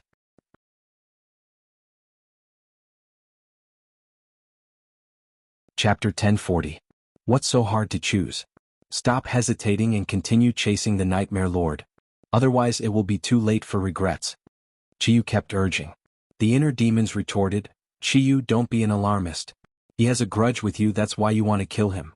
The Nightmare Lord is indeed powerful, but to say that he's so powerful that it's against the heavens is definitely an exaggeration. Why would the Nightmare Lord run away and not face Tang Zheng head-on? Because he knows that Tang Zheng has a way to break his traceless dream spell. His most powerful spell would not work, so he would naturally run away. Is that so? Tang Zheng's heart moved as he asked. Of course it is so. The inner demon said as a matter of fact. Qiyu did not refute, clearly agreeing with this point. If I meet the Nightmare Lord again, can I not be affected by his traceless dream spell? Tang Jing asked curiously. The inner demons confidently said, of course not for normal people, but you can rest assured that with us here, even if he can lure you into the dream realm, he won't be able to lure us. So, as long as the two of us are here, the Nightmare Lord's spell will not work. So that's how it is. Tang Jing suddenly understood, immediately understanding the importance of the situation. Inner demons, if you don't speak, no one will think you're a mute. Qiyu said in a flustered and exasperated manner. The inner demons chuckled, Qiyu, you're so flustered and exasperated because I'm right. What I said is the truth. As for how to choose, that's up to the young man. You don't really think that you can make the young man's decision right? Don't be so arrogant, arrogance makes people fall behind. Tang Jing did not pay attention to the two of them arguing. In his heart he gradually came up with a plan. Since he had chased the Nightmare Lord for so long and still could not catch him, that meant that the Nightmare Lord's methods were very good. Even if he continued to chase, he might not be able to catch him. However, if Ji Wuxiang fell into the enemy's hands, he would not be able to keep the chess piece and would be a huge threat to himself. I understand. In an instant he made his decision. What are you going to do? I'll go save Ji Wuxiang first. Qiyu really wanted to look up at the sky and sigh. He hatefully said to the inner demons, Inner demons, it's you who ruined my plans. I'll remember you. Just you wait. The inner demons didn't care. Qiyu, whether it was when you were alive or now, you can't do anything to me. So your threat is too weak to be effective. Inner demons, you really are my nemesis. Qiyu shouted angrily. Tang Jing changed direction and headed straight for the Xiangqi Club. Although Ji Wuxiang did not say where he was, he had a feeling that Ji Wuxiang was most likely in the Go Club. When he arrived at the Go Club, the door was tightly shut. He immediately frowned. He had guessed correctly. As for what had happened in the Go Club, no one knew. Even the passers-by at the door did not notice anything strange. However, Tang Jing sensed it. He quickly went to the corner and, while no one was paying attention, lightly tiptoed into the Go Club. Separated by a wall, the outside was noisy, but the inside was silent. Not even the chirping of insects or birds could be heard. It was terrifyingly silent. As far as the eye could see, he understood what was going on. Because everything in front of him was completely different from before. It was a mess. The pavilions had collapsed and turned into ruins. The mood of the small bridge and flowing water was completely destroyed. Tang Jing's pupils constricted as he hurriedly rushed out. After a few steps, he saw the only place that was completely undamaged. The hall, which was also the place where many chess players used to play. The Go boards were still standing. The Go players sat in front of the boards, holding the pieces in their hands. Their faces were cold and hard like rocks in the cold wind. Their hands were frozen in midair and did not fall for a long time. There were two people standing in the hall. One of them was Ji Wuxiang and the other was wearing a mask. Tang Jing recognized him at a glance. He exclaimed, My lord. The masked man was the Great Lord. Tang Jing had fought him several times, so he was very familiar with the mask. Hearing the voice, the Great Lord and Ji Wuxiang turned their heads at the same time. When they saw Tang Jing, the Great Lord exclaimed, Tang Jing, it's you again. Why are you everywhere? His voice was filled with endless anger. When Ji Wuxiang saw Tang Jing, his expression relaxed. His tense expression also relaxed a little. My lord, I've been looking for you for a long time. You're finally willing to show yourself. Tang Jing said without backing down. Humph, I was looking for you. What did you do to my Azure Dragon Hall's consecrated Xianyin? The Great Lord asked coldly. Tang Jing smiled faintly. Do you want to see her? I can help you and let you meet. Could it be that you killed her? That's impossible. How could you kill her? You imprisoned her, didn't you? Tang Jing's head moved. The Great Lord seemed to have known that Xianyin could seal herself to protect her life. That's why he ran away so unscrupulously. If you don't answer, I'll take it as a yes. Today you don't have any other helpers. You're not my opponent. I'll take care of you once and for all. The Great Lord said murderously. Ji Wuxiang shouted, Who said that young Master Tang doesn't have any helpers? Although I, Ji Wuxiang, am not that talented, I can still help young Master Tang. Ji Wuxiang, even now you're still stubborn. Do you really think I won't kill you? The Great Lord scolded. In order to get the heavenly chess, are you willing to kill me? Ji Wuxiang asked jokingly. He clearly knew what his biggest reliance was. The heavenly chess was his own creation.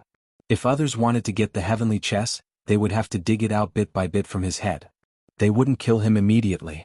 Your heavenly chess is only SOSO. It can't even trap me, let alone deal with others. I think it's better not to use it. The Great Lord said disdainfully. Ji Wuxiang was unmoved. Although the Great Lord was belittling the heavenly chess, he wasn't prepared to refute. On the other hand, when Tang Zheng heard this, his heart skipped a beat, and he immediately understood what was going on. Ji Wuxiang and the others were able to hold on until now because they had set up the heavenly chess to resist the Great Lord. However, according to what Ji Wuxiang said, wasn't the heavenly chess very powerful? Why couldn't it trap the Great Lord? Instead, they were forced to retreat again and again. The Great Lord stared at Tang Zheng with burning eyes, saying, Tang Zheng, if you hand over consecrated Xianin, then I can let you die a quick death. Tang Zheng snorted and lightly spat out 2 words, dream on. Then I'll let you know the taste of death. The Great Lord stretched out his hand and rushed towards Tang Zheng. Tang Zheng hurriedly stabbed out with his sword. In an instant, the aura of heaven and earth changed greatly. No matter how the sword chi danced, countless sword marks appeared on the ground. As for Ji Wuxiang and the other Go players, they were like small boats in a storm, bobbing up and down with the waves. It was very dangerous. Suddenly Ji Wuxiang shouted, Fecta. At the same time the Go players began to move. The Go pieces in their hands landed heavily. Bang. The sound of the Go pieces making contact with the chessboard was exceptionally crisp. Before the sound had faded away, a mysterious energy surged out from the chessboard, spreading throughout the entire Go club. The aura of this small world had undergone a tremendous change. If one looked from the outside, they would see that the Go club hadn't changed at all. There wasn't even the slightest change. However, the inside of the Go club had undergone a myriad of changes. Tang Zheng's senses were very sharp. He immediately noticed this. After fending off the Great Lord with his sword, he couldn't help but look at Ji Wuxiang and the other Go players. He saw that Ji Wuxiang's expression was solemn and even had a murderous aura. He was like a general in ancient times who commanded thousands of troops and horses. The Go players were like his subordinates. The Go players also changed. Although they were still as solemn as statues, their expressions were obviously more relaxed. It was obvious that they had been under a lot of pressure at the beginning. They held the Go pieces in their hands and were floating in the air. It seemed like they would place their Go pieces at any time. Tang Zheng's head moved. He gradually understood. Ji Wuxiang's Fecta earlier was probably the order to place the Go pieces or even the position of the Go pieces. However, he didn't know what it meant exactly. After the Go pieces were placed, the aura of heaven and earth changed. This was enough to show how extraordinary celestial chess was. It could actually cause the aura of heaven and earth to change. It was truly extraordinary for a Go game to have such power. Tang Zheng didn't underestimate celestial chess like the Great Lord. Instead, because of this change, he treated celestial chess differently and had a higher opinion of it. The Great Lord had seen this change in the previous battle, so he was already used to it.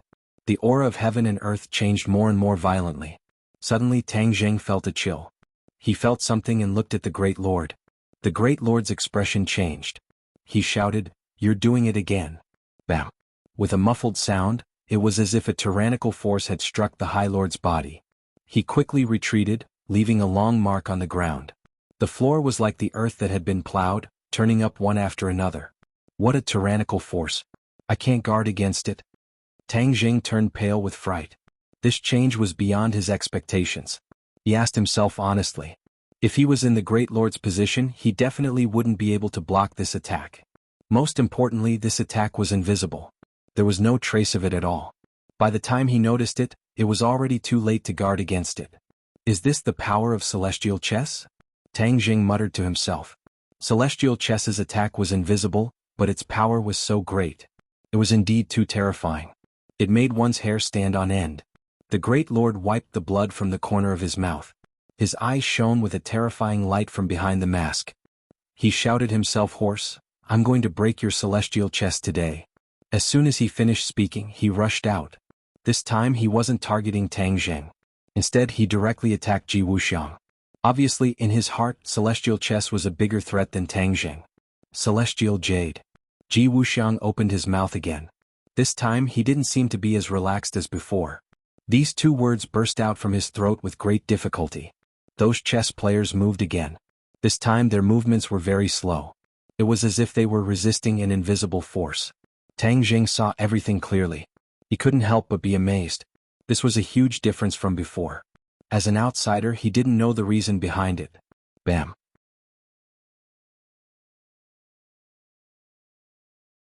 Chapter 1041. The chess piece landed and a sudden change occurred. A tyrannical force once again struck the High Lord's body, and blood seeped out from under his clothes, forming a dark red patch. You. The High Lord gasped for breath. His breathing became extremely hurried and chaotic, and he was actually unable to say a complete sentence. He propped himself up with his palm on the ground, turned into a ray of light, and fiercely rushed towards Wuxia. Stop. Tang Jing shouted loudly, the sun-shooting arrow and heaven-shocking bow in his hands. The bowstring trembled, and the sun-shooting arrow flew out like a meteor, arriving in front of Wuxia in the blink of an eye. Wuxia's face changed. How did your sun-shooting arrow become so powerful?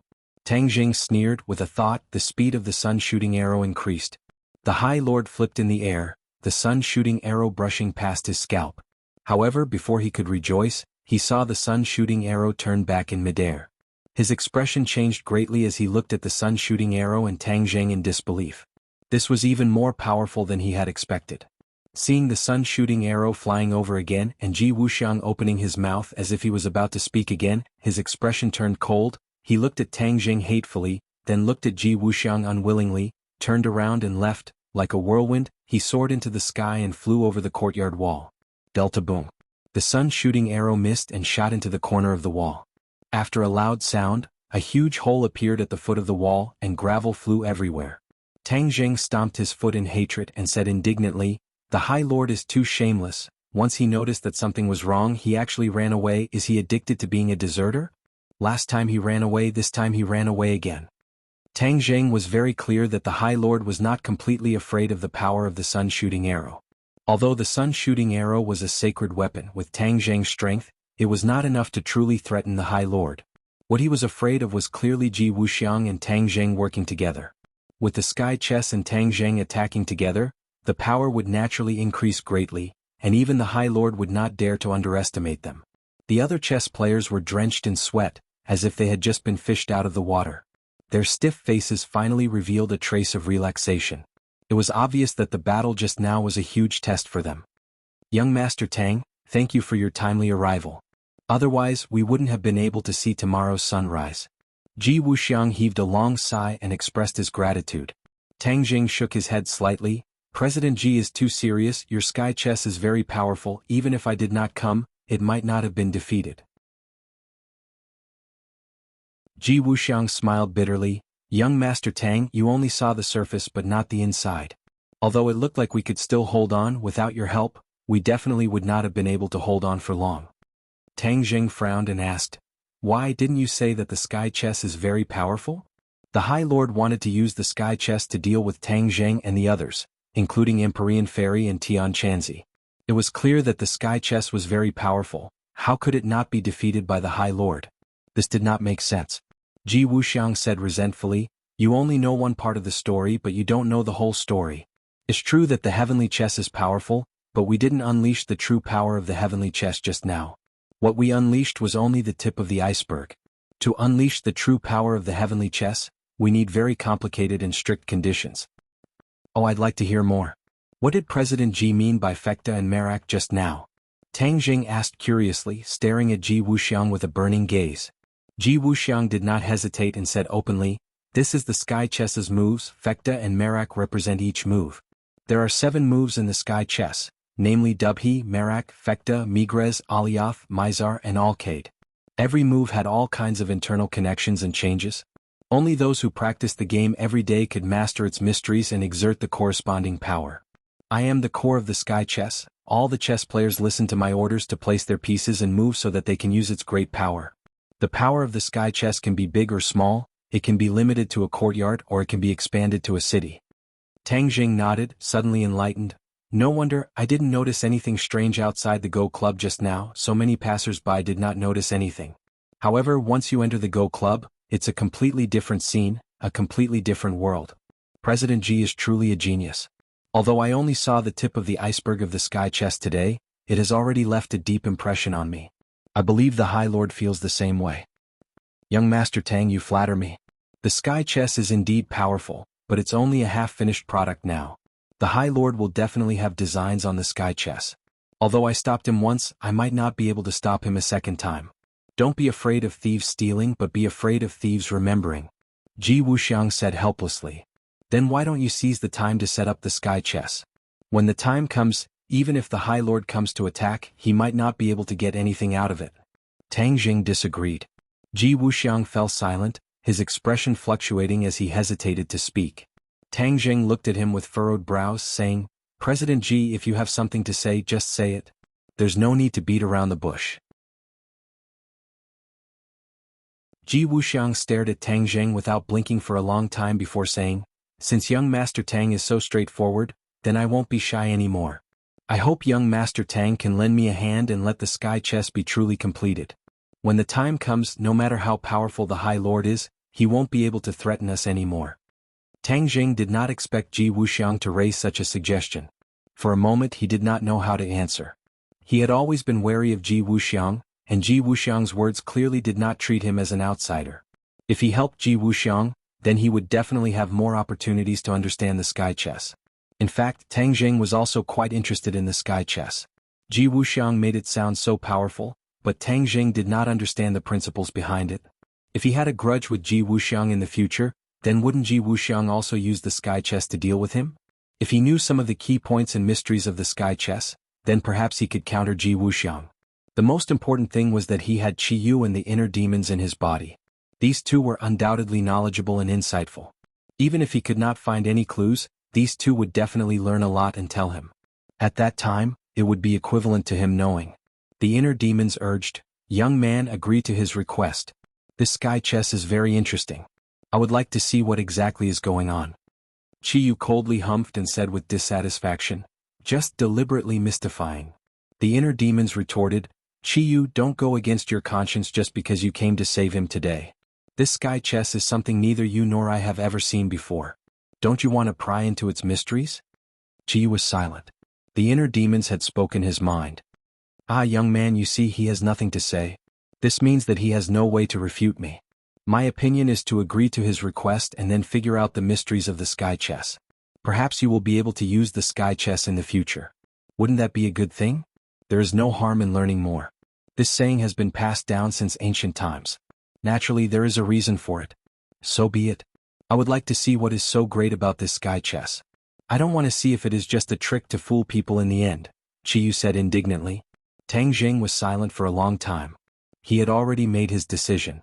Since these two were in favor of this, then agreeing would definitely be more useful than refusing. Ji Wuxiang stared straight at Tang Jing, waiting for his answer. I agree. But I don't know how to play the sky chess, so I may not be able to help you much, Tang Jing said without batting an eyelid. Ji Wuxiang was immediately overjoyed. His eyes lit up as he impatiently said, Young Master Tang is too modest. With your help, this sky chess will definitely be completed sooner. At that time, you will be able to see the true face of the sky chess. Haha, then I will wait and see. What do you want to do next? Tang Jing smiled faintly. Ji Wuxiang turned his head and looked around. He pointed at the messy courtyard and said, I will first tidy up this place. Although the Go Club has been destroyed, the most important foundation is still here.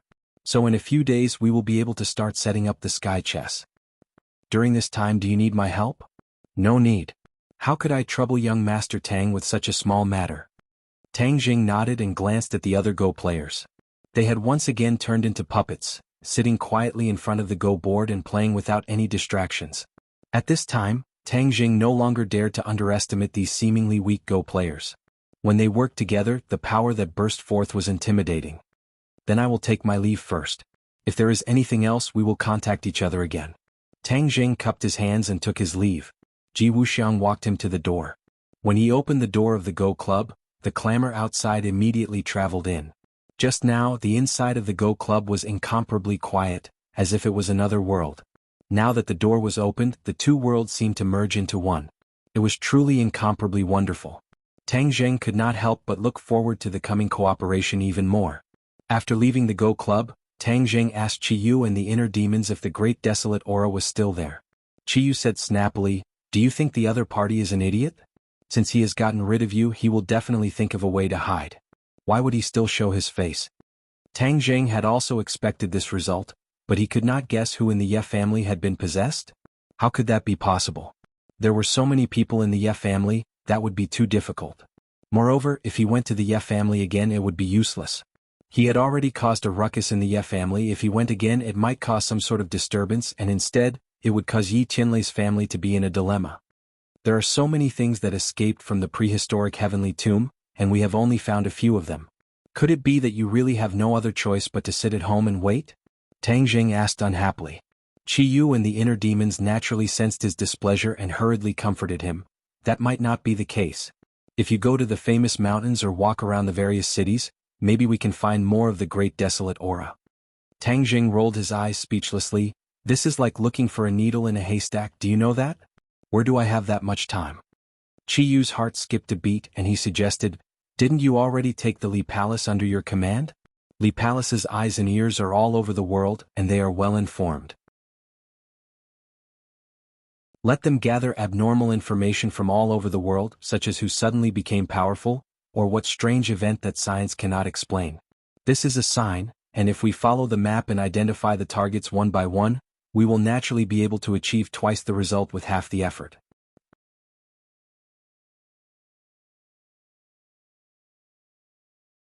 Chapter 1042. Tang Jing hurriedly dialed Li Xiaotian's number. With a beep, she picked up the phone and a pleasantly surprised voice came through. Tang Jing, it's you. How have you been? I'm very good. The Li Palace is already on the right track. Everything is proceeding in an orderly manner. The intelligence system has already been restored 80 to 90%. When Granny Li left with her people, the intelligence system was damaged to a certain extent. However, Li Xiaotian's ability was outstanding. It didn't take long for it to be restored. Moreover, she established a strict intelligence network that was more precise and accurate than before. It had to be said that her ability was truly outstanding. I have something for you to do. Tang Jing went straight to the point. Li Xiaotian was very happy. This showed her value, so she asked, what is it? Give the order to collect all kinds of mysterious and strange events throughout the country. Tang Jing finished explaining in detail. With Li Xiaotian's intelligence, she immediately understood and said, don't worry, I will give the order and report it back to you as soon as possible. Don't be too anxious. This is not something that can be done in a short period of time. Tang Jing comforted her. After hesitating for a moment, he said, you are alone in the Li Palace. Take care of yourself. Don't tire yourself out. This sentence was more effective than any elixir. Li Xiaotian was very happy.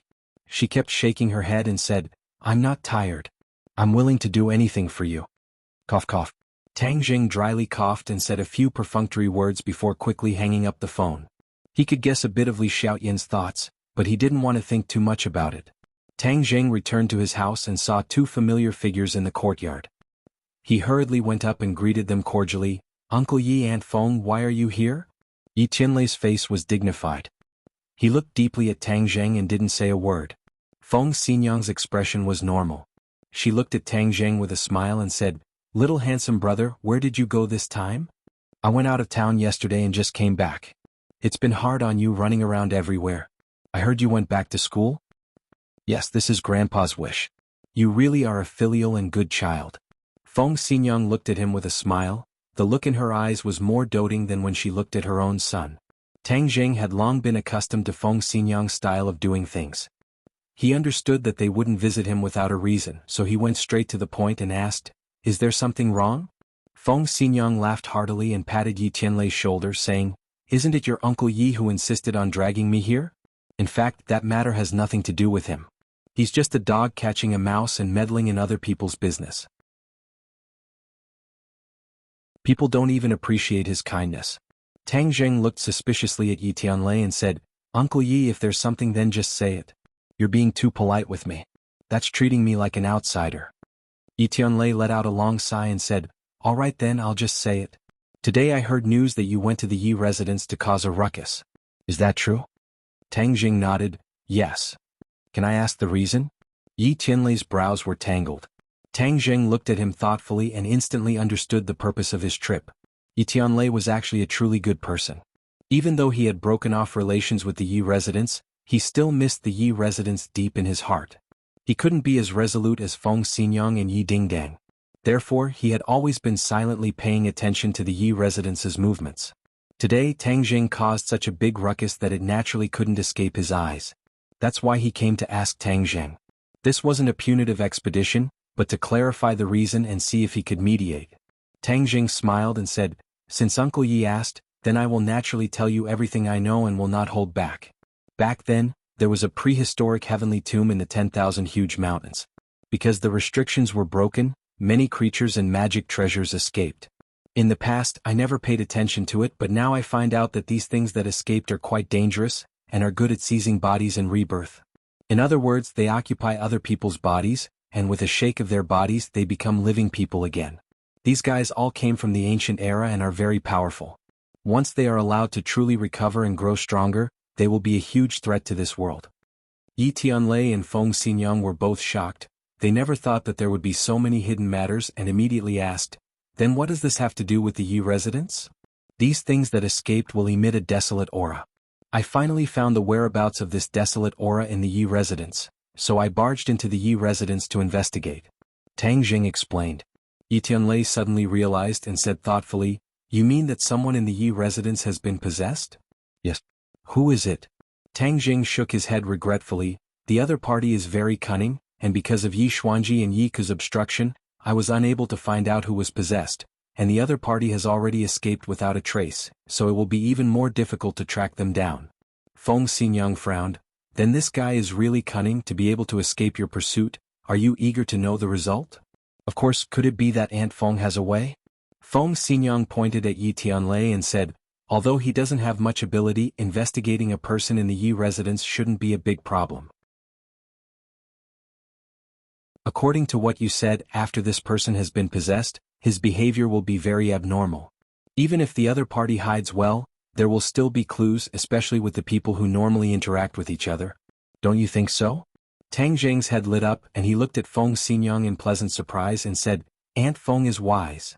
Feng Xinyang laughed loudly. "What wise idea do I have? It's just a small matter." Saying this, her arm touched Yi Tianlei and said, "Don't you think so? This small matter must be done immediately when we go back, and we must find out who was possessed in the shortest time possible." Yi Tianlei nodded his head and after a long time he said, "Little Zheng, you are our family's benefactor, so I will naturally take care of this small matter, but if it involves a specific person, what are you going to do?"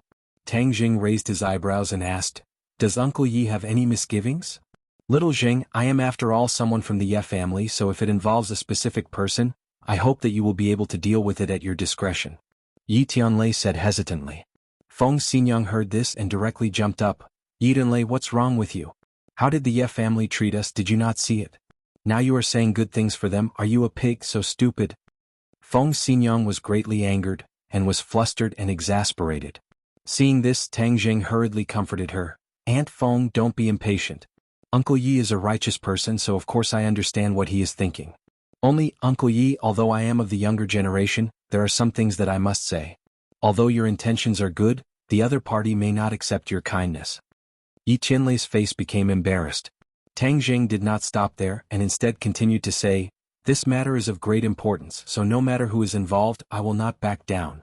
I must find this person. Also, this person has already been possessed, so the original person is already dead. This body is occupied by someone else and is not someone from the Ye family.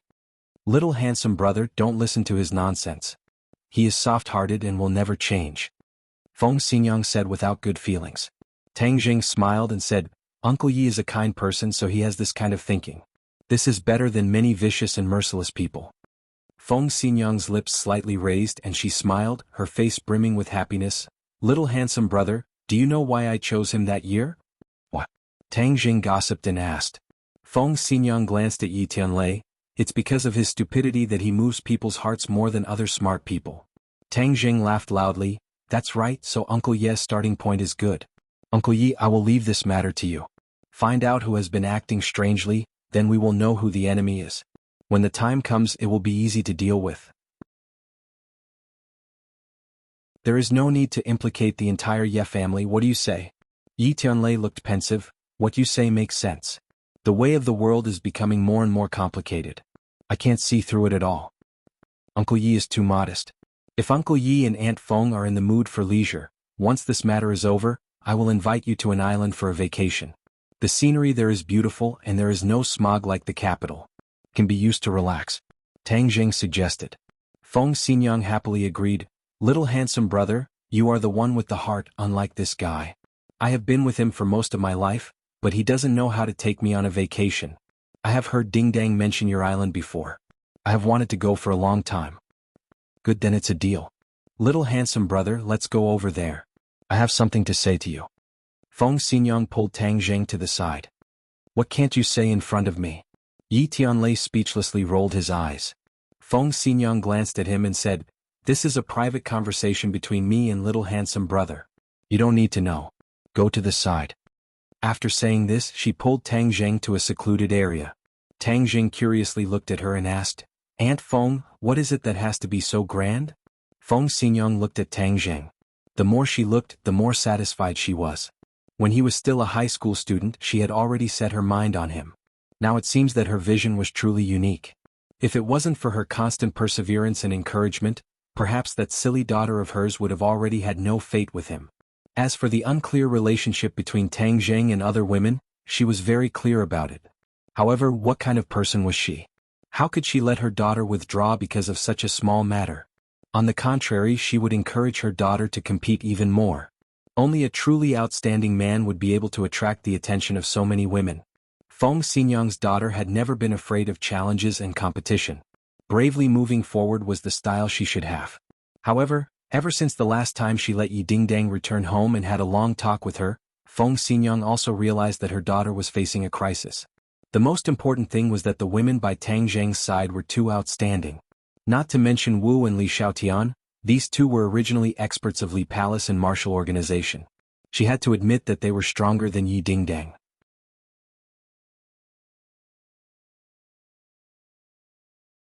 Chapter 1043. Seeing that Feng Xinyang was staring at him, Tang Jing thought that something big was going on. He quickly restrained his expression and became serious. Little handsome brother, how are things going with you and Dingdang? Tang Jing was greatly embarrassed. Why would she ask such a question? If it was someone else, he could refuse to answer. However, the other party was Feng Xinyang. He simply could not refuse. After thinking for a while, he said, we're pretty good. Pretty good? Why did I hear that she has some conflicts with that princess and… Tang Jing's eyes widened as he thought to himself, you even know this? Feng Xinyang gave him a look that said, I've already seen through everything. Don't lie to me.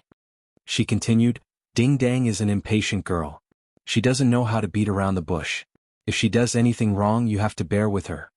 Tang Jing nodded his head like he was pounding garlic. Aunt Feng, don't worry. Dingdang is very sensible. Feng Xinyang's mouth finally revealed a trace of a smile and said, if that's the case, then I can rest assured. Some things should be settled as soon as possible. You young people are impatient. I still have to worry about these things for you. Tang Jing was confused and looked at her blankly. Feng Xinyang coughed and said in an earth-shattering manner, since both of you are in love with each other and we as your parents don't have any opinions, we really want to see both of you together. So let's find an auspicious day. Aunt Feng, what do you mean? The more Tang Jing listened, the more he felt that something was wrong, especially when he heard the words, auspicious day. He immediately thought of the beating of gongs and drums to welcome the bride, so he immediately interrupted her. Feng Xinyang smiled and said, isn't this for your own good? Find an auspicious date and you two can get engaged. Then after you graduate you can get married. Isn't this a wonderful thing? Tang Jing was dumbfounded. His mouth opened so wide that a duck egg could be stuffed in it. He looked at Feng Xinyang in disbelief. He never expected that she was here to urge him to get married. Feng Xinyang's actions had always been unpredictable, but Tang Jing had never thought that she would actually come to urge him to get married. This was too fierce. For a moment he didn't know how to answer. Feng Xinyang urged, little handsome boy, I know you're shy but you're an adult. What's there to be shy about? I'll take care of it for you. You don't have to worry at all. Wait, Aunt Feng. Tang Jing hurriedly shouted, Aunt Feng, don't be hasty in this matter. Dingdang and I are still students. This will have a bad influence. Feng Xinyang didn't find it strange and said, what does it matter? Nowadays there are even college students who have children. It's just an engagement. Tang Jing coughed a few times and almost choked on his own saliva. He didn't know whether to laugh or cry as he said, Aunt Feng, I know you're good to me, but I'm really not mentally prepared. Let's wait a little longer. Feng Xinyang's smile gradually disappeared. She stared at Tang Zheng and seriously said, "Little handsome boy, are you dissatisfied with Ding Dang?" "Absolutely not." Tang Zheng shook his head like a rattled drum. "Since you're not dissatisfied, then all the more you have to be together.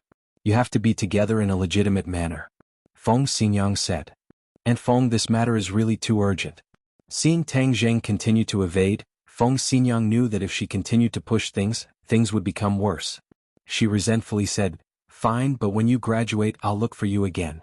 At that time you can't use your age as an excuse. But, I can accept it if you give me a little grandson in the next few years." Tang Zheng's legs went soft and he almost fell to the ground.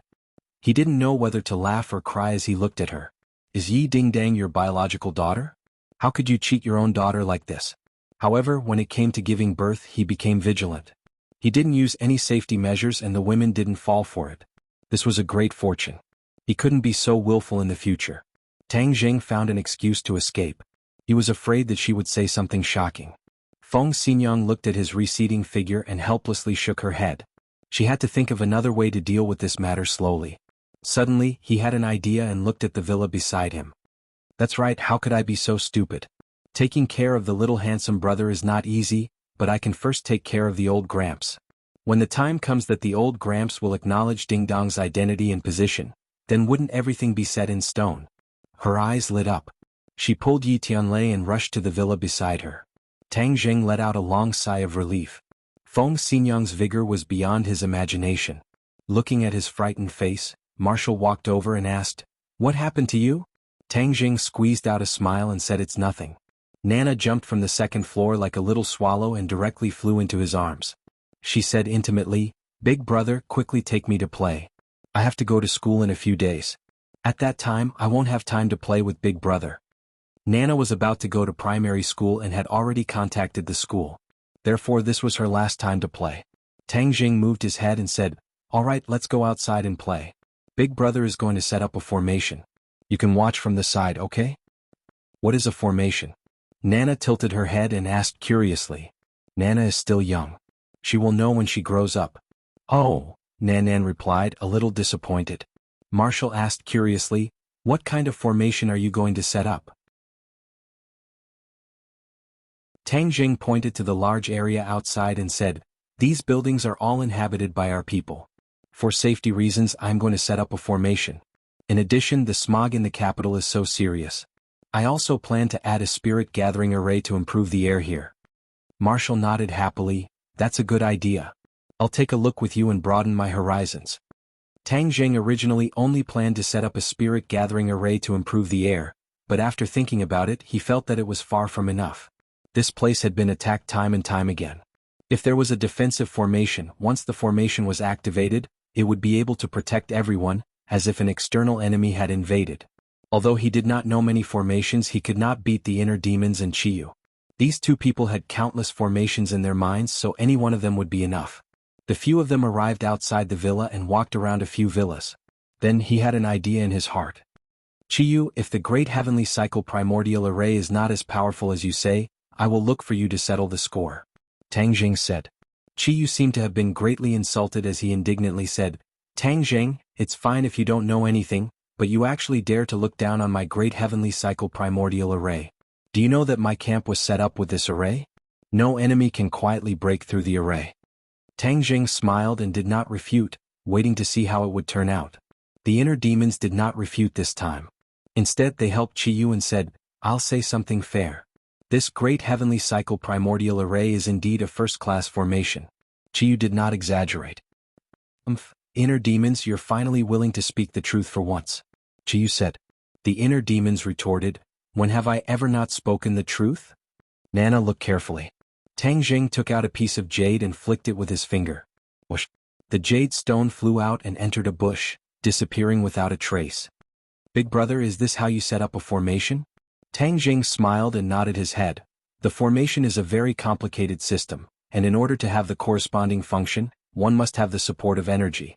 These jade stones contain a certain amount of energy, and when we set up these jade stones according to a certain position and location, once the formation is activated, it will be able to play the corresponding role. But setting up a formation is a very delicate job, especially the more complicated the formation is, the more it requires that there is not the slightest mistake. Otherwise the formation will not succeed. Nana nodded her head as if she understood. She clenched her snow-white teeth as if she wanted to firmly remember these words in her heart. Marshall also thoughtfully remembered everything. She was a martial artist and could not set up a formation like Tang Zheng. Moreover, her interest in formations was far weaker than her interest in martial arts. She believed that the best defense was offense, and no matter how powerful a formation was, it was still a defensive line. Just looking at Tang Zheng's serious expression, the sunlight falling on his body, giving him a very enchanting feeling.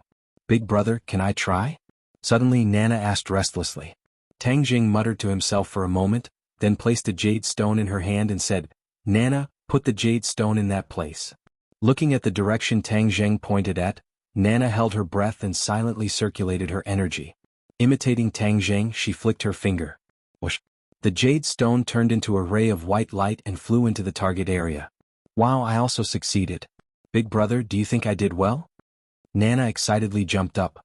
Tang Zheng nodded his head in approval, patted her little head and praised, "Nana is very smart, you can do it as soon as I say it." He had to admit that Nana was already a world of difference compared to other children of the same age. Just that move just now, no matter if it was strength or angle, it could be considered beautiful. Suddenly he had an idea and said, "Nana, when you go to school, you can't show these skills in front of other people, otherwise you will scare the other children." Nana seemed to understand but not understand. She looked up at Tang Zheng and said, "Why?" "Because you are stronger than them, we can't use these skills to bully the weak, do you understand?"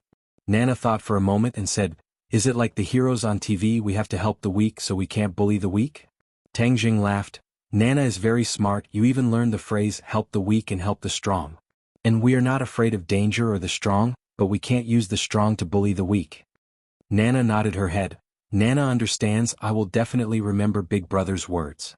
Tang Zheng unhurriedly completed the rest of the work. All of the jade stones were inserted into the corresponding locations. He stood in the middle of the array and activated his true qi. Circulating his power, his 10 fingers slightly bent, and coincidentally flicked open at the same time. Whoosh whoosh whoosh, 10 streams of true qi burst out from his fingers and entered 10 different directions at the same time. Wah!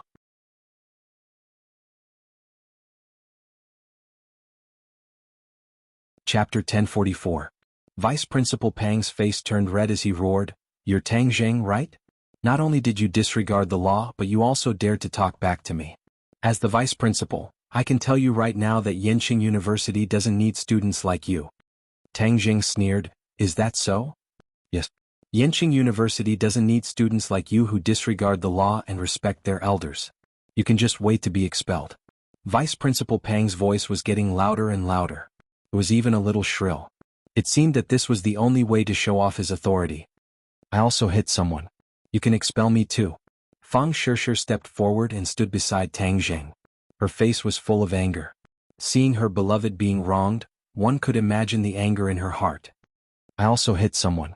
Expel me if you have the guts. If you don't, you're a coward." Yi Dingdong's small face was red from anger. She wanted nothing more than to punch Vice Principal Pang in the face. Vice Principal Pang was dazzled by the two beauties who stepped forward. They were simply too beautiful. If it were any other time, he would definitely hold their hands and teach them with all his heart and soul. However, Yi Dingdong's clamor made him feel embarrassed. If he didn't expel them, he would be a coward. He didn't want to be called a coward on his first day as a new official. He was about to passionately reprimand them and make them realize their mistake. However, a person suddenly appeared from the crowd. His body was as tall as a mountain. He shouted angrily, "I also hit someone. You can expel me too." Tang Zheng turned his head to look, so it was the dorm's second brother, Do Long Sinosaurus, and the others were also welcoming the new students. When they heard the commotion, they ran over and happened to see this scene. Blood rushed to his head and he didn't hesitate to stand up for his brother. Vice Principal Pang looked at Sinosaurus in surprise. "You clearly squeezed in from the back. How could you be the one who hit someone?" Before he could figure out the situation, he saw two people squeezing in. Wang Shiji and Zhou Yan had a tacit understanding and said in unison, "I also hit someone, you should fire me too." Vice Principal Pang's face darkened. He finally understood that these people were in cahoots with Tang Zheng. They were here to kick up a fuss and embarrass him. Who was Vice Principal Pang? How could such a scene scare him? Therefore he said in a deep voice, "All right, since you've admitted it, then wait for the school's punishment. Yenching University doesn't need students like you." As soon as his voice fell, a few more people squeezed in, but they were all beautiful girls. Each of them was like a fearless warrior, standing behind Tang Zheng without hesitation, and said in a loud and resonant voice, "I also hit people, you should fire me too." Tang Zheng looked at them gratefully. They were Yi Dingdong's roommates. The few of them nodded encouragingly at Tang Zheng. His actions today had truly won their respect and recognition. Vice Principal Pang was at a loss. Just who was this brat? Why did so many people stand out for him? These people must be in cahoots. That's why they're so united. If it was anyone else, they would definitely admit defeat. But I've seen all kinds of storms. You guys are too inexperienced to play such tricks in front of me. Vice Principal Pang snorted in disdain. All right, since that's the case, then I'll fulfill your wishes. Vice Principal Pang roared majestically. He felt like an ancient emperor who ruled over the life and death of others. This feeling was extremely satisfying. The other students looked at each other with red eyes. Even the girls stood out for injustice. Could it be that they, as grown men, were not as brave as the girls? One by one, the students clenched their fists. Suddenly, a person took a few steps forward and stood behind Tang Zheng. He said fearlessly, "I also hit people, you should fire me too." Vice Principal Pang was stunned as he stared at this fearless fellow with a murderous gaze. He thought to himself, "I'll fulfill your wishes." But before he could say anything, he saw students one by one walk behind Tang Zheng, loudly shouting, "I also hit people, you should also expel me." The crowd was stirred up and their voices rose and fell one after another. This was the most sincere expression of a student's emotions and instinctive support, but often many people would snort in disdain, but seeing over 100 people working together to support Tang Zheng, one would know who was right and who was wrong, and what the people's hearts were. When the new students reported in, there were many parents accompanying them. When they saw this scene, they couldn't help but feel excited. It was as if they had returned to the time when they were young and full of vigor. The edges and corners that had been worn away by life over the years seemed to have grown back. With a red face, they said to their children, "Do you see that? This is the spirit of the university." Many of the new students were boiling with passion as they threw down their suitcases and rushed behind Tang Zheng. They shouted, "I also hit people, you should fire me too." When the parents saw their children's actions, not only did they not blame them, they even revealed gratified expressions. Most of the people in Wuxia had such genes and blood hidden in their bones. They just needed an opportunity to trigger it. There was no doubt that this accidental incident had become a trigger, arousing their long-hidden hot blood. Vice Principal Pang stared at the scene in disbelief as if he had been struck dumb. He never expected that the students would be so united. This kind of strength made his heart tremble as he felt a long-lost fear. However, he immediately suppressed this absurd thought. His face darkened, and he thought to himself, fanning the flames, "These students can't be allowed to stay. The law doesn't punish the majority of the people. As long as I tell them the pros and cons, these people will naturally know to be afraid." But he couldn't see the people behind him due to the dense crowd, so his voice couldn't be heard. Suddenly he had an idea as he saw the Mercedes-Benz. He quickly climbed on top of the car and looked down at the crowd. He waved his hand and shouted, "Quiet. Everyone quiet. Listen to me. I know that most of you are good students, so don't be bewitched by a bad student. This is irresponsible to you and your parents. Everyone disperse. We weren't bewitched by others. We have our own judgment and sense of right and wrong. We're doing this to be responsible to ourselves and our parents." Someone refuted. "That's right. I'm the master of my life. It's not up to you to tell me what to do. Get lost. Our Yenching University doesn't need a leader like you." "That's right. This kind of leader is the shame of Yenching University. He's helping outsiders to suppress his own students. How shameless." Vice Principal Pang panicked when he heard the complaints. Things seemed to be out of his control and prediction. "What right do you have to be so high and mighty? What right do you have to tell us what to do? You're nothing. You don't have the right." The students were even angrier when they saw him looking down on them. Suddenly, a loud and clear voice sounded. "Rise up, people who don't want to be slaves." The voice completely ignited everyone's emotions. It was as if they had returned to the Wuxia era when they were bullied. Everyone's eyes were red and they looked at Vice Principal Pang as if he was an invader. "Rise up, rise up, rise up. We're united, braving the enemy's gunfire. Advance, advance, advance, advance. The voice seemed to come from the chest and the heart. It was filled with endless power.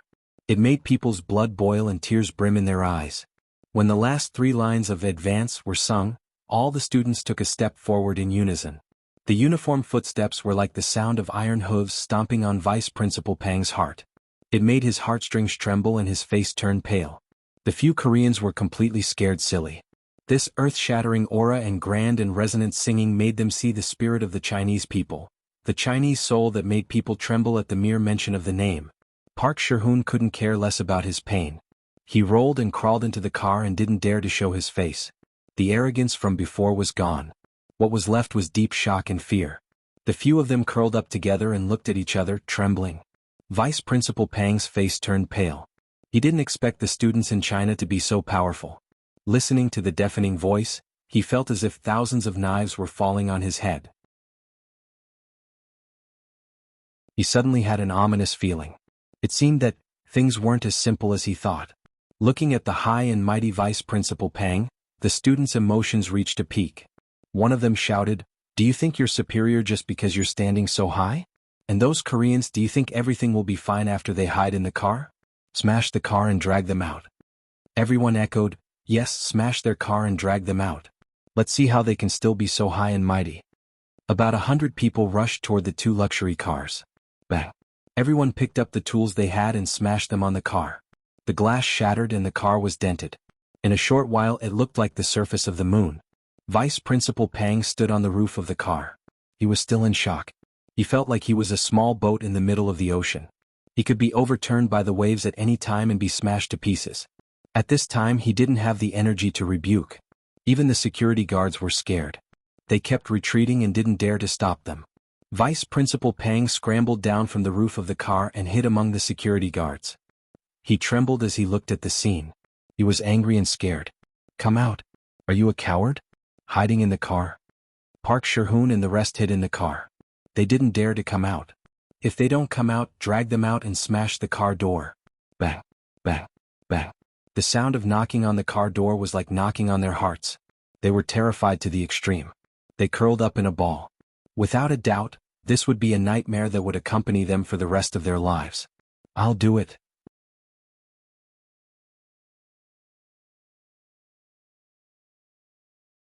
Chapter 1045. Seeing that Feng Xinyang was staring at him, Tang Jing thought that something big had happened. He quickly restrained his expression and became serious.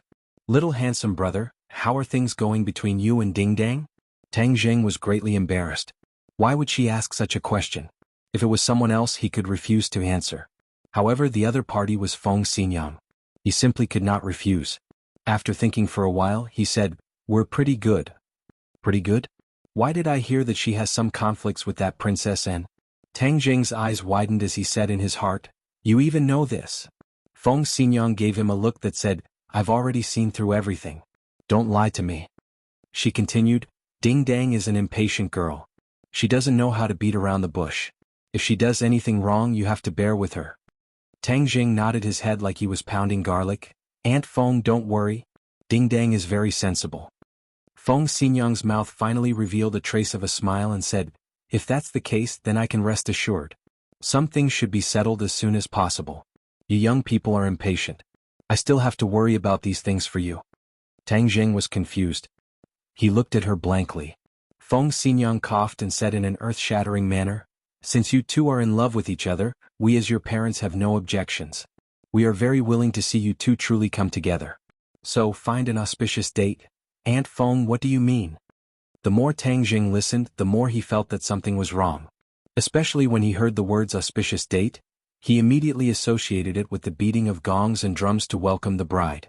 He immediately interrupted her. Feng Xinyang smiled and said, "Isn't this for your own good? Find an auspicious date and you two can get engaged. Then after you graduate you can get married. Isn't this a wonderful thing?" Tang Jing was dumbfounded. His mouth opened so wide that a duck egg could be stuffed in it. He looked at Feng Xinyang in disbelief. He never expected that she was here to urge him to get married. Feng Xinyang's actions had always been unpredictable, but Tang Jing had never thought that she would actually come to urge him to get married. This was too fierce. For a moment he didn't know how to answer.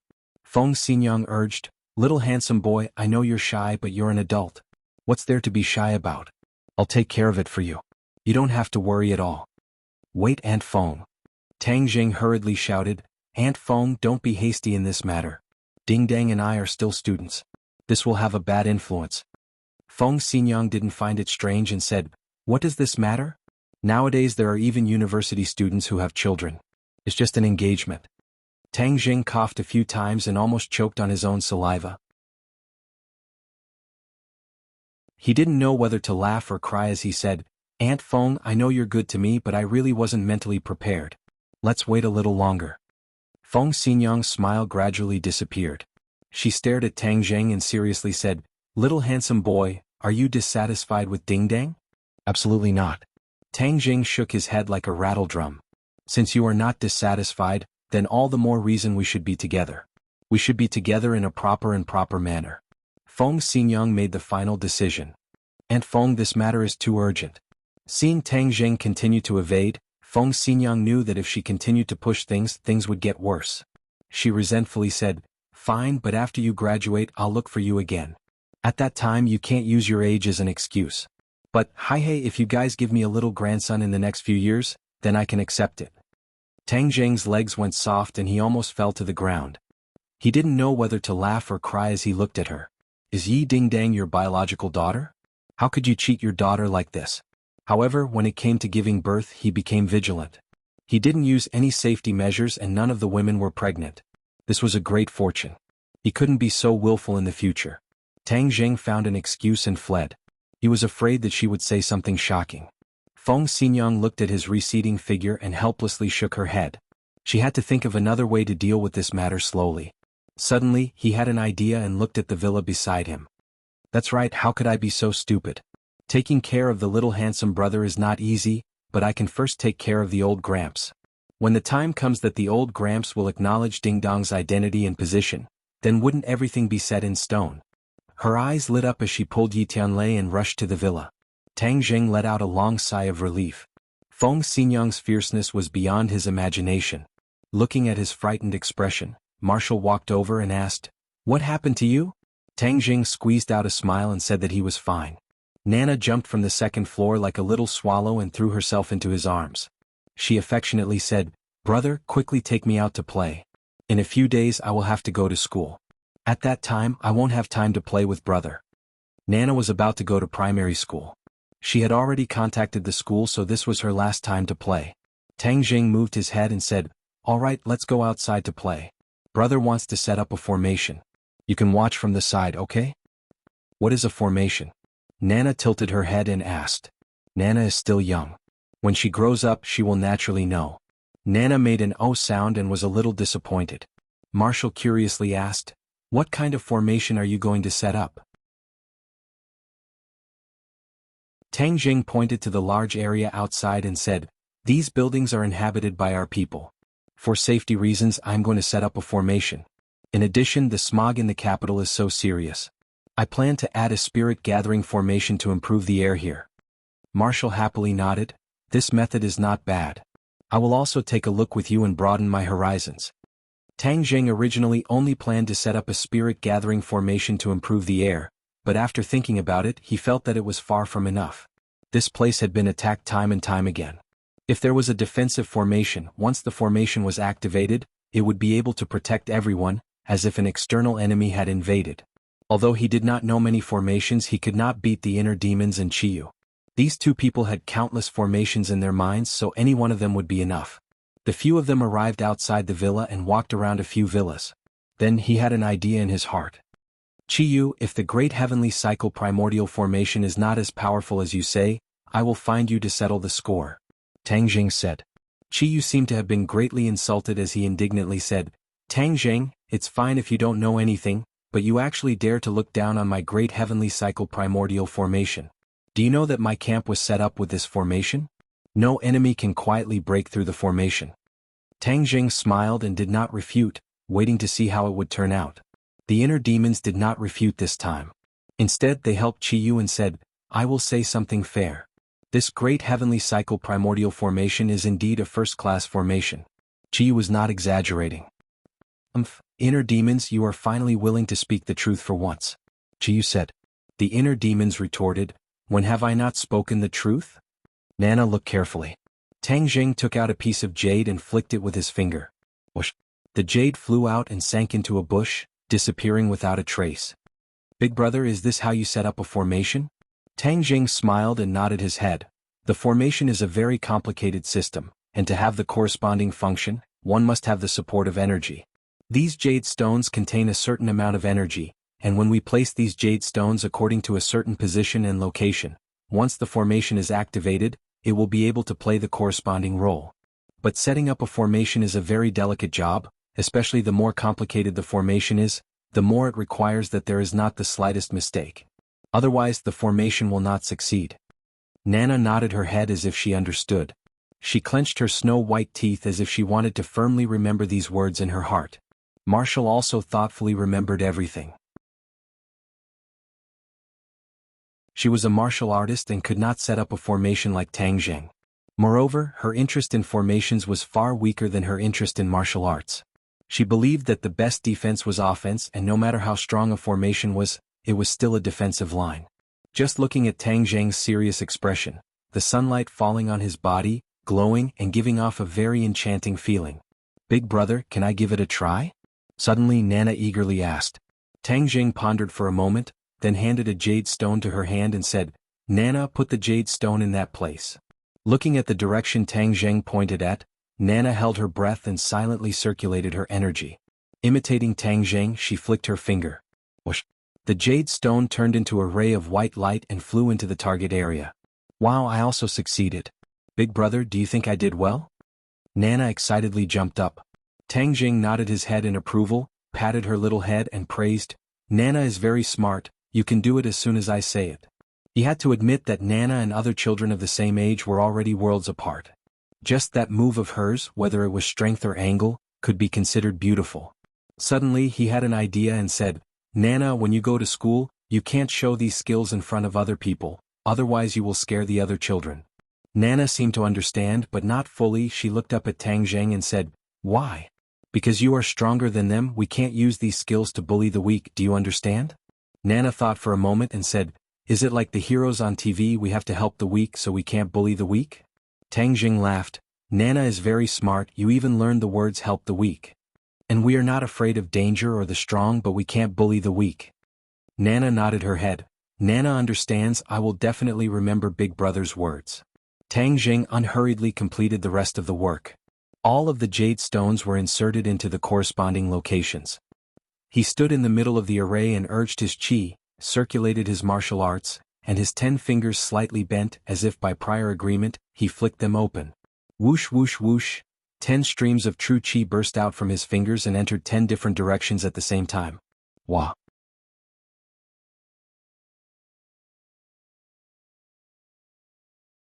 Chapter 1046. The aura of the heavens and earth instantly changed, and the foul air in the air quickly melted away. A vortex appeared in the sky, and the vast and mighty spirit chi fell from the center of the vortex, directly fusing into the huge light shield. Wu took a deep breath and exclaimed, Wow, the air is so fresh. Nana also hurriedly nodded and said, This feels so comfortable. The sun doesn't seem so hot anymore. A cool breeze blew over. This feeling was especially obvious. It was as if they had come to another world. It was completely different from the scorching heat from before. Tang Jing did not expect the effect to be so good. This great heavenly cycle primordial array also had a spirit gathering array. The two arrays perfectly merged into one. This kind of ability was not something an ordinary person could do. It was only under Qiyu's guidance that Tang Jing was able to do it so easily. Hehe, Tang Jing, what do you think? I didn't lie to you, right? My great heavenly cycle primordial array is not something an ordinary array can compare to.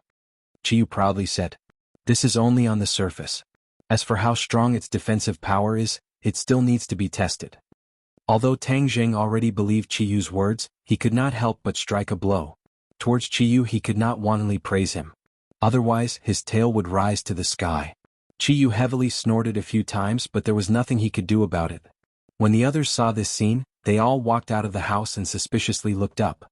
The light barrier and whirlpool in the sky had already become very faint. If one did not focus, they would not be able to see it clearly. Moreover, it was still becoming fainter. Everyone looked at Tang Zheng. Without a doubt, this scene was most likely caused by him. Everyone don't panic. I only set up a large array. Tang Zheng loudly explained. The people living here were all his own people, so he did not need to worry about speaking. Wu Junshan curiously asked, "What is the use of this array?" "It improves the air in this area and protects everyone." You don't say. The air has really become fresh. It's like being in a mountain forest. Feng Xinyang took a deep breath and exclaimed. The others also noticed this and their faces were full of surprise. This is only the beginning. The longer this formation operates, the better the air quality here will become, and it won't be affected by the outside world. Sigh, the air quality in the capital is really bad. When will it be like here? Yi Tianlei sighed with disappointment and frustration. Feng Xinyang glared at him and said, "You're the only one who cares about the country and the people." Tang Jing smiled and said, "Uncle Yi, don't worry. In the near future, our air quality will become the same as in ancient times. No matter where we go, it will be like being in a mountain forest." He believed that the Tree of Life could do this. "I hope I can see it in my lifetime," Yi Tianlei said. Lan Yu retracted her gaze. The strange phenomenon in the sky had completely disappeared. The clouds were calm as if nothing had happened.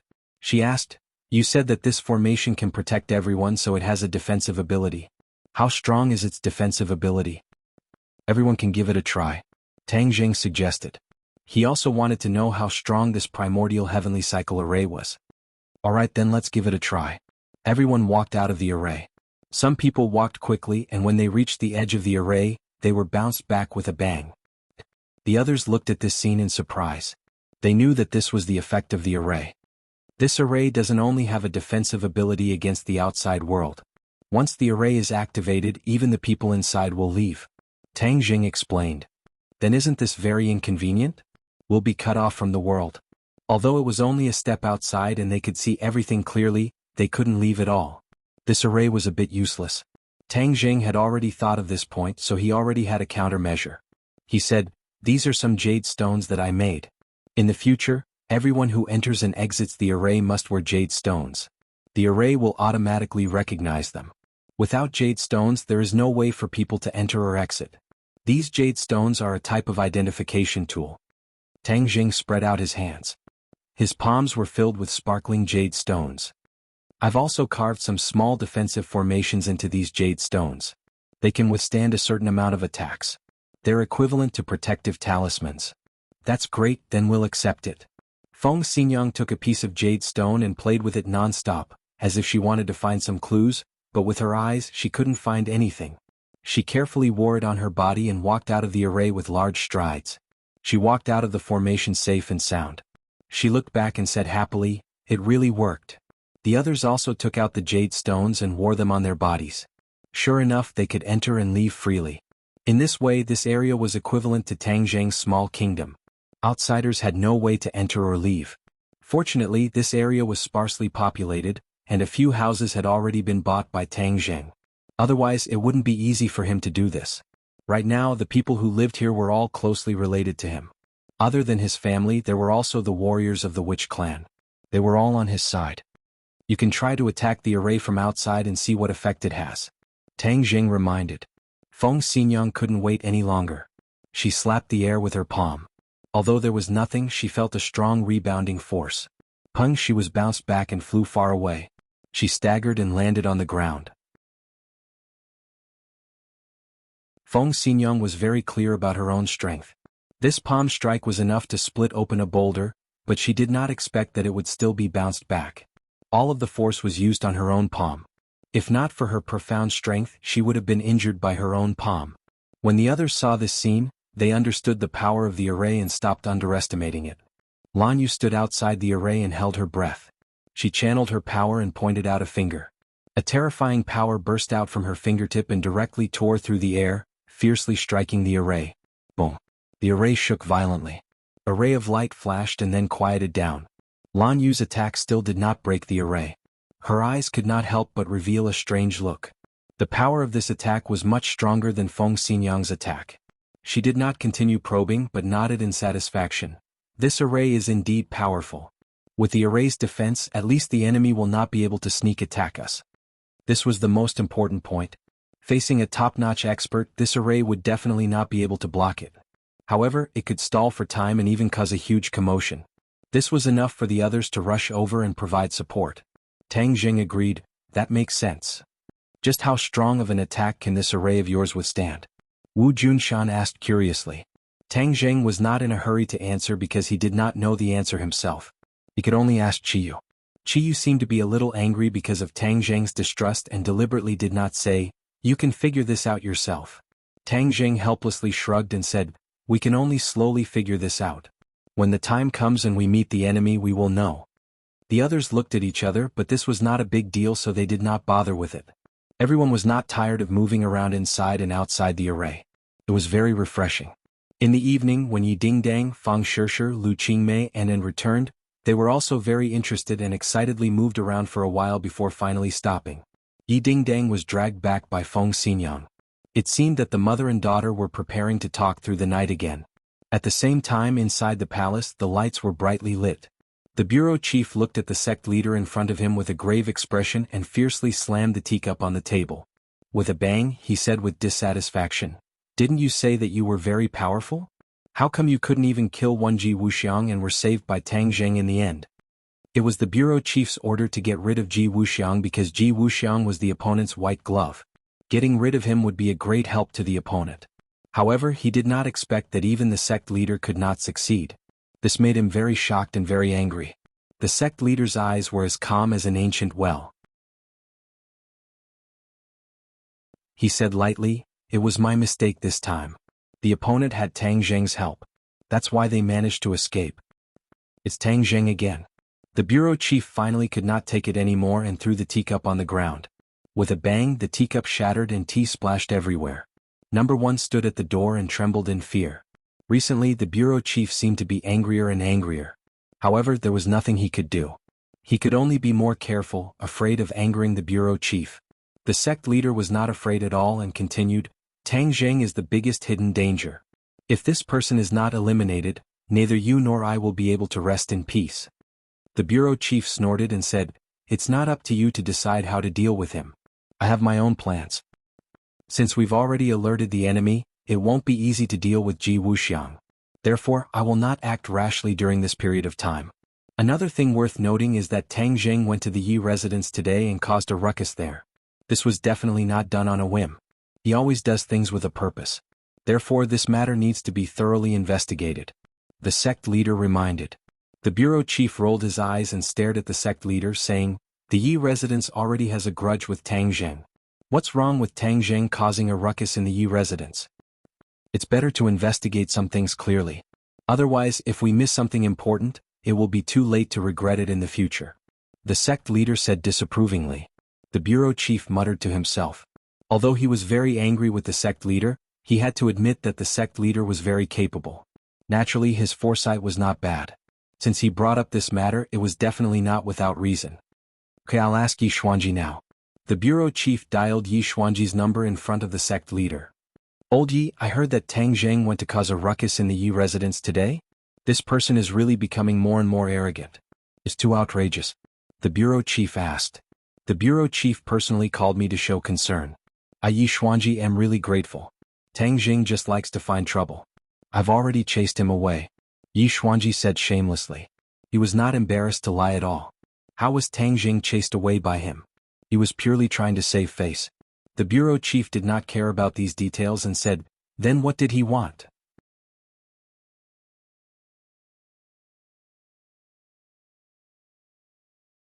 Chapter 1047. The chess piece landed and a sudden change occurred. A tyrannical force once again struck the High Lord's body, and blood seeped out from under his clothes, forming a dark red patch. "You." The High Lord gasped for breath. His breathing became extremely hurried and chaotic, and he was actually unable to say a complete sentence. He propped himself up with his palm on the ground, turned into a ray of light, and fiercely rushed towards Ji Wuxiang. "Stop." Tang Jing shouted loudly, the sun-shooting arrow and heaven-shocking bow in his hands. The bowstring trembled, the sun-shooting arrow flew out like a meteor, arriving in front of Ji Wuxiang in the blink of an eye. Ji Wuxiang's face changed. "How did your sun-shooting arrow become so powerful?" Tang Jing sneered. With a thought, the speed of the sun-shooting arrow increased. The High Lord flipped in the air, the sun-shooting arrow brushing past his scalp. However, before he could rejoice, he saw the sun-shooting arrow turn back in midair. His expression changed greatly as he looked at the sun-shooting arrow and Tang Jing in disbelief.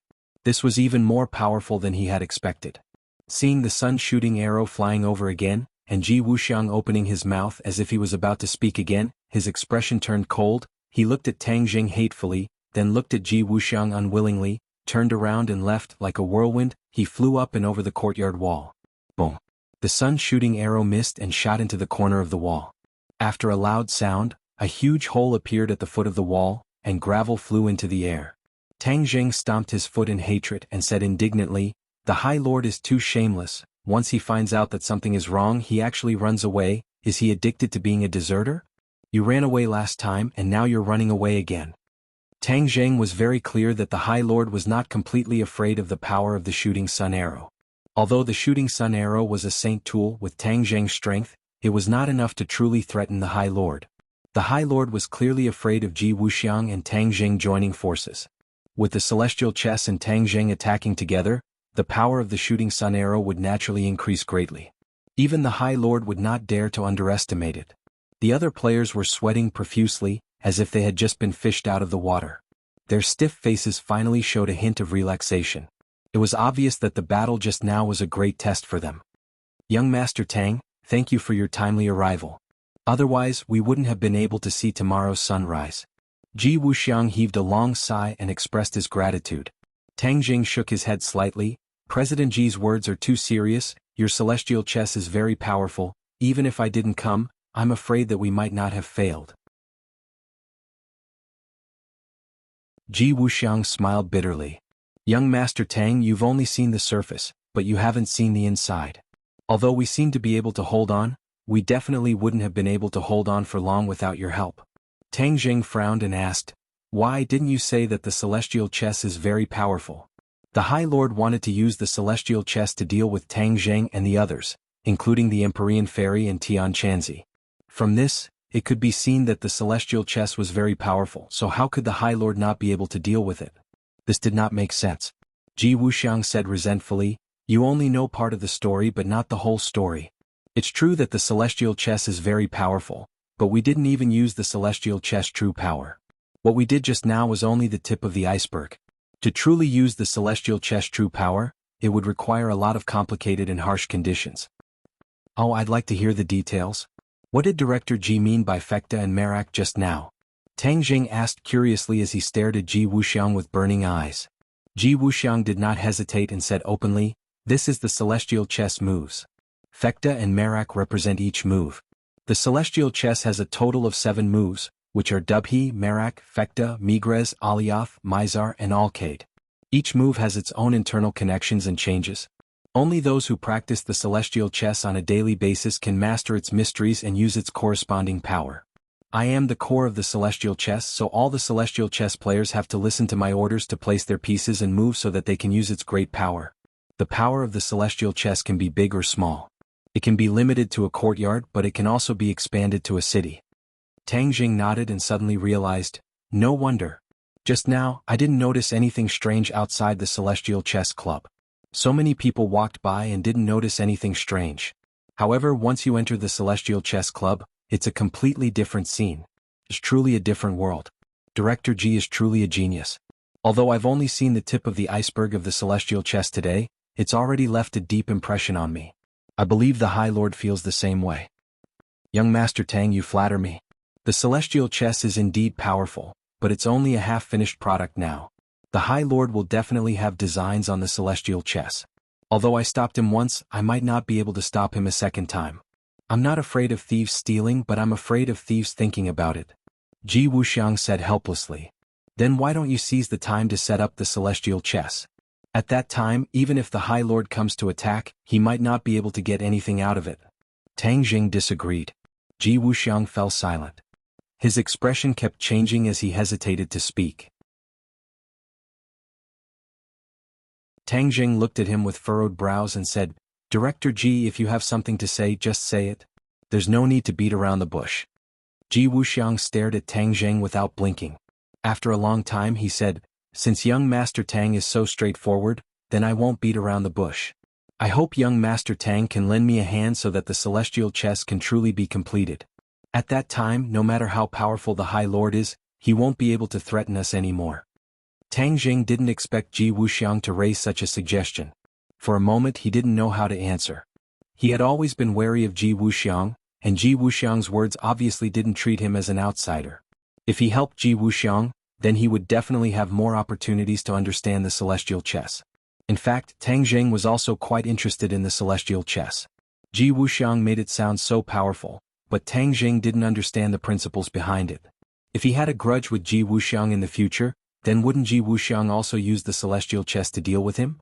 If he knew some of the key points and secrets of the celestial chess, then maybe he could counter Ji Wuxiang. Most importantly, he had Qi Yu and the inner demons in his body. These two's knowledge and insight were unquestionable. Even if he couldn't find any clues, these two would definitely gain a lot and tell him. At that time, it would be equivalent to him knowing.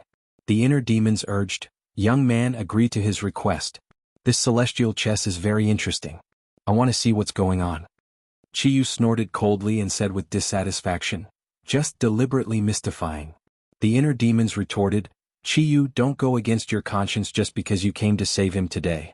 This celestial chess is something neither you nor I have ever seen before. Don't you want to see its secrets? Qi Yu was silent. The inner demons had hit the nail on the head. Haha, young man, you see he has nothing to say. This means that he can't refute me. My suggestion is to agree to his request and then figure out the secrets of the celestial chess. Maybe you can use the celestial chess in the future. Isn't that a good thing? There's no harm in having more skills. This saying has been passed down since ancient times. There's naturally a reason for it. Fine, I'll agree to his request. I want to see what's so great about this celestial chess. I don't want it to be just a trick to fool people in the end, Qi Yu said indignantly. Tang Jing pondered for a long time before coming to a decision. Since both of them agreed to his request, then agreeing would be more useful than refusing.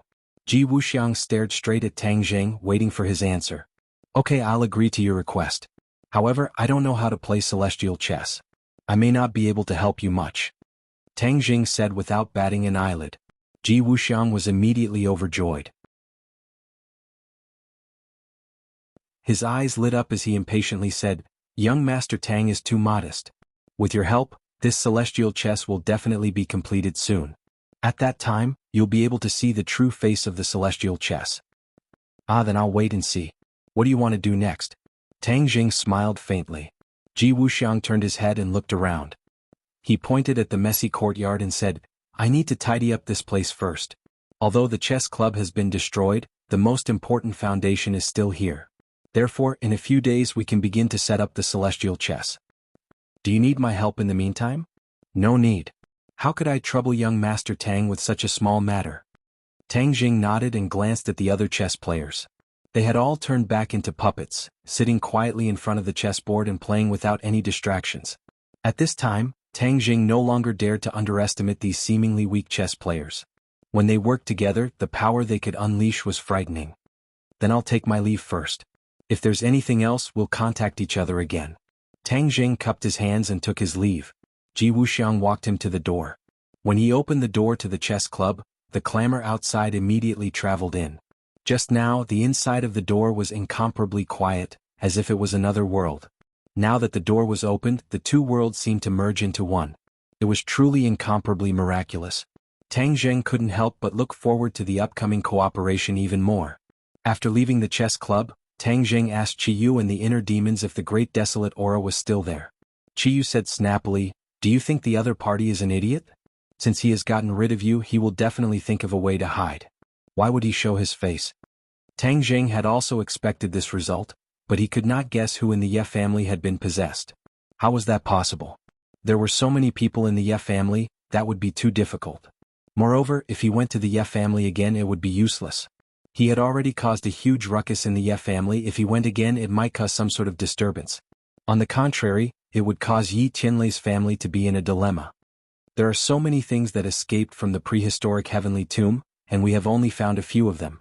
What about the rest? Could it be that you really have no other choice but to sit at home and wait? Tang Jing asked unhappily. Qi Yu and the inner demons naturally sensed his displeasure and hurriedly comforted him. That might not be the case. If you go to the famous mountains or walk around the various cities, perhaps we will be able to discover even more of the great desolate aura. Tang Jing rolled his eyes speechlessly. This is like looking for a needle in a haystack, do you know that? Where do I have that much time? Qi Yu's heart skipped a beat and he suggested, didn't you already take the Li Palace under your command? Li Palace's eyes and ears are all over the world, and they are well informed.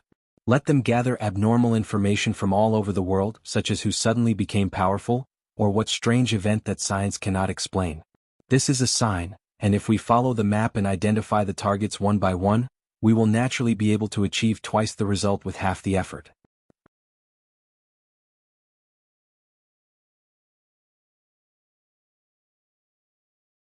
Chapter 1048. The aura of the heavens and earth instantly changed, and the foul air in the air quickly melted away. A vortex appeared in the sky, and the vast and mighty spirit Qi fell from the center of the vortex, directly fusing into the huge light shield. Wu took a deep breath and exclaimed, wow, the air is so fresh.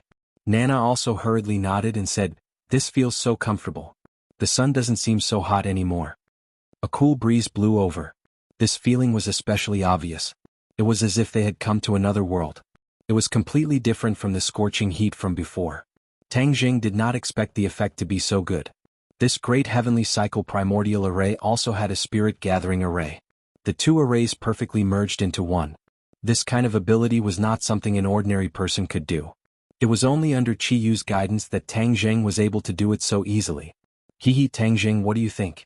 I didn't lie to you, right? My great heavenly cycle primordial array is not something an ordinary array can compare to. Qi Yu proudly said. This is only on the surface. As for how strong its defensive power is, it still needs to be tested. Although Tang Jing already believed Qi Yu's words, he could not help but strike a blow. Towards Qi Yu he could not wantonly praise him. Otherwise his tail would be raised to the sky. Qi Yu heavily snorted a few times, but there was nothing he could do. When the others saw this scene, they all walked out of the house and suspiciously looked up. The light barrier and whirlpool in the sky had already become very faint.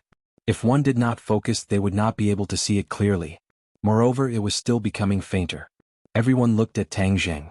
Without a doubt, this scene was most likely caused by him. Everyone, don't panic. I only set up a large array. Tang Jing loudly explained. The people living here were all on the same side, so there was no need to worry about speaking. Wu Junshan curiously asked, what is the use of this array? It improves the air in this area and protects everyone. Hey, you don't say. The air has really become fresh. It's like being in a mountain forest. Feng Xinyang took a deep breath and exclaimed. The others also noticed this and their faces were full of surprise. This is only the beginning. The longer this formation operates, the better the air quality here will become, and it won't be affected by the outside world. Sai, the air quality in the capital is really bad. When will it be like here? Yi Tianlei sighed with disappointment and frustration. Feng Xinyang glared at him and said, you're the only one who cares about the country and the people. Tang Jing smiled and said, Uncle Yi, don't worry. In the near future, our air quality will become the same as in ancient times. No matter where we go, it will be like being in a mountain forest. He believed that the tree of life could do this. I hope I can see it in my lifetime, Yi Tianlei said. Lan Yu retracted her gaze. The strange phenomenon in the sky had completely disappeared. The clouds were calm as if nothing had happened. She asked, you said that this formation can protect everyone, so it has a defensive ability. How strong is its defensive ability? Everyone can give it a try. Tang Jing suggested. He also wanted to know how strong this primordial heavenly cycle array was. Alright then, let's give it a try. Everyone walked out of the array. Some people walked quickly, and when they reached the edge of the array, they were bounced back with a bang. The others looked at this scene in surprise. They knew that this was the effect of the array. This array doesn't only have a defensive ability against the outside world.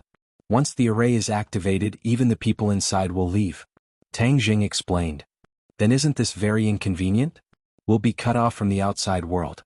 Although it was only a step outside and they could see everything clearly, they couldn't leave at all. This array was a bit useless. Tang Jing had already thought of this point, so he already had a countermeasure. He said, these are some jade stones that I made. In the future, everyone who enters and exits the array must wear jade stones. The array will automatically recognize them.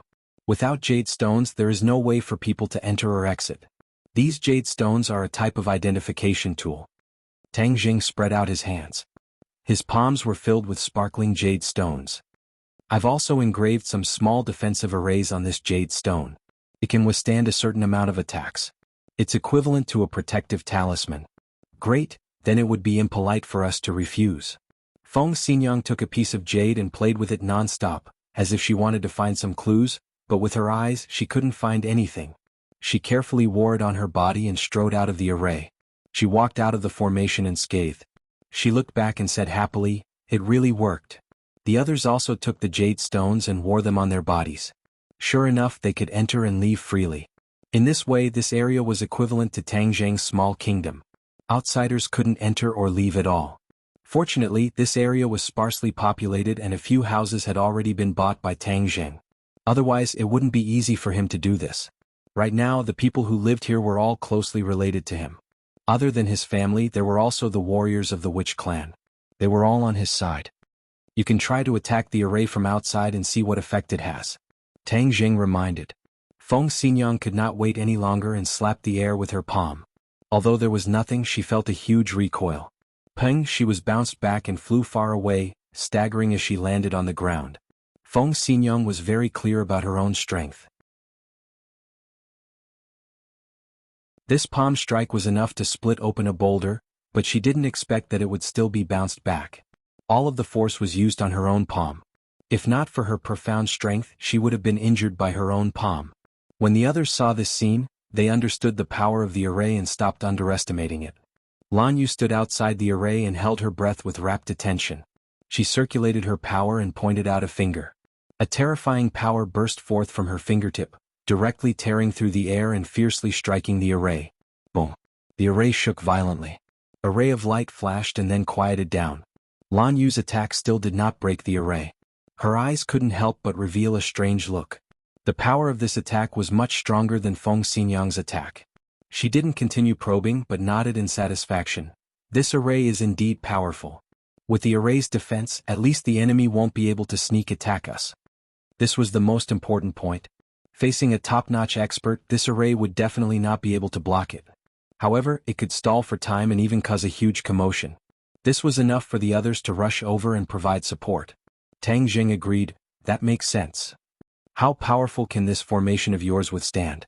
Wu Junshan asked curiously. Tang Jing was not in a hurry to answer because he didn't know the answer himself. He could only ask Qiyu.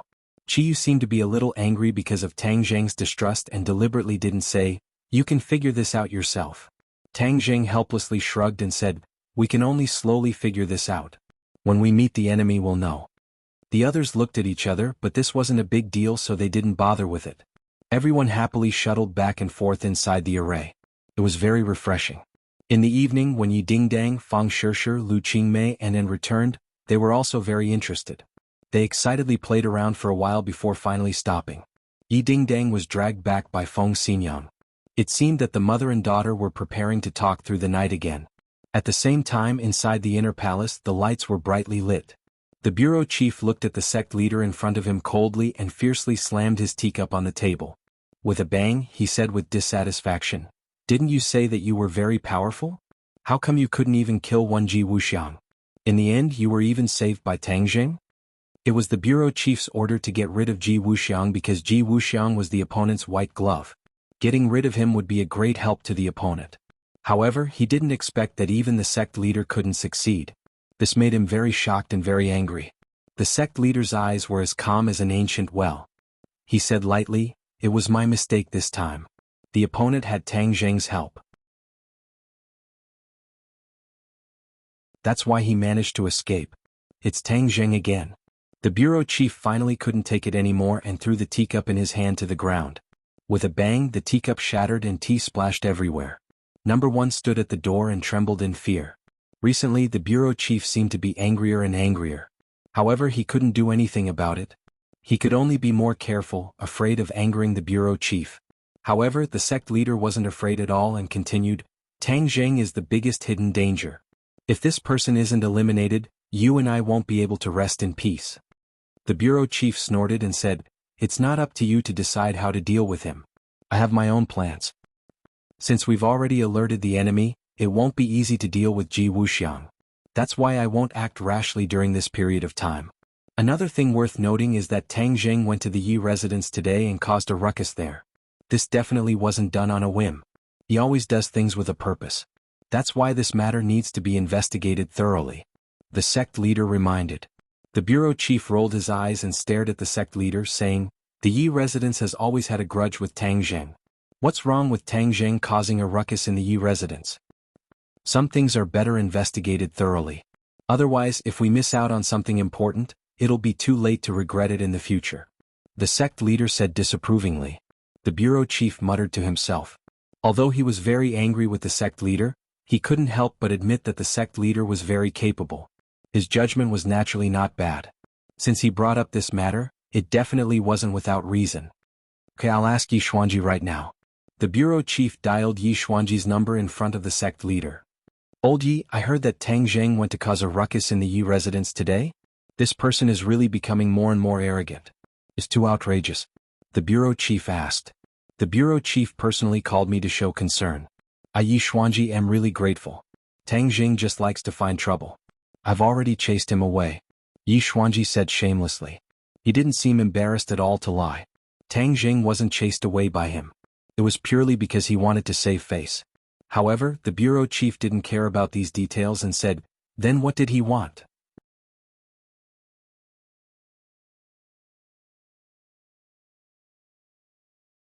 Chapter 1049.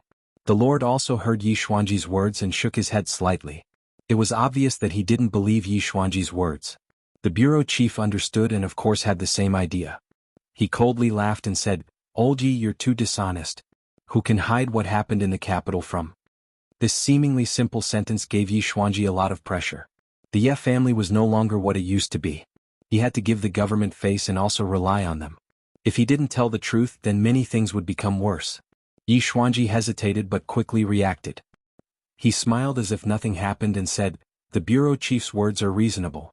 The main thing is that these are all trivial matters that aren't worth mentioning." "But I want to hear it," the bureau chief said concisely. These 4 words blocked all of Yi Xuanji's excuses. Yi Xuanji suddenly froze as he resentfully said, "Tang Jing purposely barged into my house and said something about possessing my body. I don't understand what he said as I feel that it is all just an excuse." Being possessed? Desolate aura? The bureau chief was confused and suspiciously looked at the Lord. The Lord's expression changed as if he was thinking about something. "Is there anything else?" the bureau chief asked. He insisted that someone in my Ye family was possessed. Actually, there was no such thing. In the end, he didn't find anything and left. Yi Xuanji angrily said as if he didn't believe this nonsense at all. "Okay, if there's anything else you must inform me," the bureau chief said in a deep voice. "Bureau chief, Tang Jing didn't put my Ye family in his eyes at all. This means that he didn't put you in his eyes. This kind of person can't be tolerated." Yi Xuanji didn't miss the chance to criticize Tang Jing. The bureau chief heavily snorted and hung up the phone. He then stared at the Lord and asked, "What did you think?" The Lord's expression kept changing. After a while he said, "I'm afraid this matter isn't that simple. We need to investigate further. Being possessed is another soul occupying another person's body. This kind of thing can only be done by cultivators. Could it be that some powerful cultivator has appeared in this world? But why would they want to possess him?" The bureau chief frowned and said, "We have to investigate these messy matters thoroughly. Since Tang Jing values it so much, it must be something serious. We can't let him get the upper hand." The possessed person's usual behavior is completely different from before. If we follow this clue, we might be able to find out who in the Ye family was possessed. The Great Lord quickly came up with a plan. "This isn't a difficult task. There will be results soon," the bureau chief said confidently. The Great Lord looked at him deeply and saw that he did not find it difficult to think. Instead, he was full of confidence. This meant that he had already planted spies in the Ye family. Perhaps that was not all. He had spies in all the major families and forces in the capital, except for Tang Jing's new force. The core members of Tang Jing's group were all people who had been in contact with each other countless times, or warriors of the witch tribe. It was impossible for other people to break into this group. "Chief, you're really prepared for a rainy day. Brilliant." The Great Lord gave a rare compliment. The bureau chief laughed and said, "Of course. It's a pity that Tang Zheng's side is impenetrable. We can't find out more information. The Great Lord said regretfully. A glint flashed across the bureau chief's eyes. He said with a half-smile, "Is that so? I believe that everything depends on effort. There's nothing absolute in this world." The Great Lord stared at the bureau chief without blinking, as if he wanted to find some clues from his eyes and expression. However, the other party was so shrewd that he could not see through him at all. Continue to keep an eye on Ji Wuxiang. This person must be eliminated. I want to remove that person's right-hand man. The bureau chief's eyes flashed coldly as he said firmly. The Great Lord nodded lightly and left. Number 1 walked over from the door and said, "Bureau Chief, did the Great Lord tell the truth? He knows more about cultivators than we do. If he keeps some key information and gets the upper hand, wouldn't it be very disadvantageous for us?" The bureau chief smiled coldly. "I've never been so conservative. More flowers means more results. What you said makes a lot of sense. Therefore we have to start with Tang Zheng." "Oh, how do we do it? Didn't he just say that Tang Zheng's side is impenetrable? I want to plant someone by his side and let the Great Lord see whose methods are better," the bureau chief said solemnly. Number 1 was enlightened. However, he was smart enough not to ask the bureau chief what he was going to do. This was an absolute secret. It might not be a good thing for him to know too much. University officially started. Tang Zheng stepped into the life of a sophomore. He did not skip classes on the first day. Instead, he went to class obediently and attracted a lot of attention. Although he was not an arrogant person, he had experienced too many things and was well known. Even among his classmates, other than a few of his roommates, the others were only nodding acquaintances with him. The class schedule on the first day was quite full. There were classes the whole morning. After class ended at noon, he walked to the cafeteria with his roommates. Halfway there his phone rang. "Boss, it's me, Feng Yong." Feng Yong's voice could not wait to come out of the phone. Speaking of Feng Yong, he was an anomaly.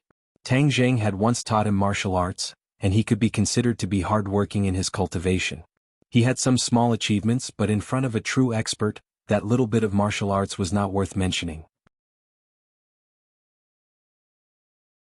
However, he was now a famous person in his own school. He was a pioneer in entrepreneurship and was definitely a classic example. This was all because of his talent in business. In the past, his girlfriend had complained to Tang Zheng that he always went to those small alleys and corners, causing a lot of criticism. However, later on they found out that he was doing market research. In the past, he found it hard to talk about his family's sex toy business. He was dismissive of it, but after thinking it through, he dived in. After doing market research, he moved the family business from offline stores to online. Through various online marketing, the sales increased by several times in a short period of time. Of course, he was also a controversial person. However, his heart was very strong and could not be affected by all kinds of criticism. Hearing his voice, Tang Zheng smiled and asked, "Fatty, why did you think of calling me?" "Boss, I'm so angry." "Quickly look on the internet. You're being scolded by countless people," Feng Yong said with righteous indignation. Tang Zheng frowned. When did he expose himself on the internet? He did not do anything big recently. "What's the situation? Tell me briefly," Tang Zheng asked. "Did you have a conflict with a few Korean people recently?" Tang Zheng moved his head and said, "Yes, is there a problem?" This matter was exaggerated and spread on the internet. There were also a few photos. "Then that crazy Korean person kept scolding you like crazy. Now it's a hot topic on Weibo." Tang Zheng was stunned. He did not expect that the incident that day would develop further. In his eyes, those Koreans were not even worth mentioning. He had long forgotten about them. "Quickly open Weibo and take a look." Tang Zheng did not have Weibo on his phone. He asked his roommates, "Who has Weibo? Open it and take a look. I think I've been scolded." "Scolded?" The others were confused and quickly opened Weibo. As expected, the top topic was the incident between Tang Zheng and the Korean, Park Shi-hoon. After clicking on it, there was a strict condemnation letter with photos of Tang Zheng beating up Park Shi-hoon and Park Shi-hoon's miserable appearance. This ignited the fury of Park Si-hoon's fans, as they started cursing Tang Zheng's 18 generations of ancestors, all of his direct relatives, and even all of his female friends. Their filthy words were unbearable to look at. The few of them only took a few glances before they were fuming with anger. Their eyes were about to spit fire. Bang! Do Long fiercely threw his phone on the ground as if he was still angry. He stomped his feet a few times and roared angrily, "Damn it, this group of people are spouting nonsense, they actually dare to scold Third." Seeing him so impulsive, Tang Zheng's anger dissipated. He patted everyone's shoulders and advised, "2, don't be so impatient. They're just a bunch of ignorant people. Why are you angry with them? You'll only hurt yourself and let them off easy. Look at your phone, didn't it suffer?" Sinosaurus huffed and puffed. He raised his head and said in a rough voice, "Am I not too angry?" Seeing all 3 being bullied, I, Sinosaurus, am the first to take it lying down. Zhou Yin also patted Sinosaurus's shoulder and said, "Oh, 2, you're angering yourself and making the enemy secretly happy. We have to analyze this matter and find out who's behind it. Then we'll settle the score with them. That's the key." Wang Shiji nodded in agreement. "Oh, before is right. We have to grasp the key point." Sinosaurus blew his beard and glared, "I'm not that rational. Moreover, is there even a need to look at this matter? It's definitely that Korean stick's doing. From their actions that day we can tell that they're not good people. They like to use these dirty tricks." "Boss, I've analyzed it. Although this denunciation letter was sent in the tone of a fan, with my long experience and professional vision, I can tell that this matter is definitely carefully planned by someone. It has a strong purpose and is not simply a fan venting." Feng Yong said on the other end of the phone. "I've already entered your school gate. Where are you? I'll be there soon. When the time comes we'll discuss and find out who's behind this."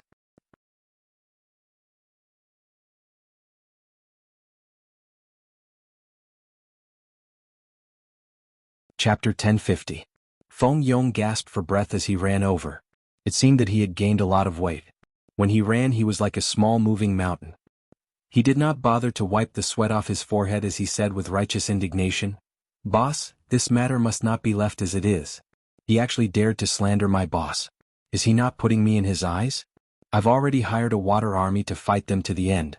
The experience I've accumulated over this period of time isn't for nothing. In the end it's still unknown who will emerge victorious." Tang Jing laughed as he looked at Feng Yong who was sweating like rain.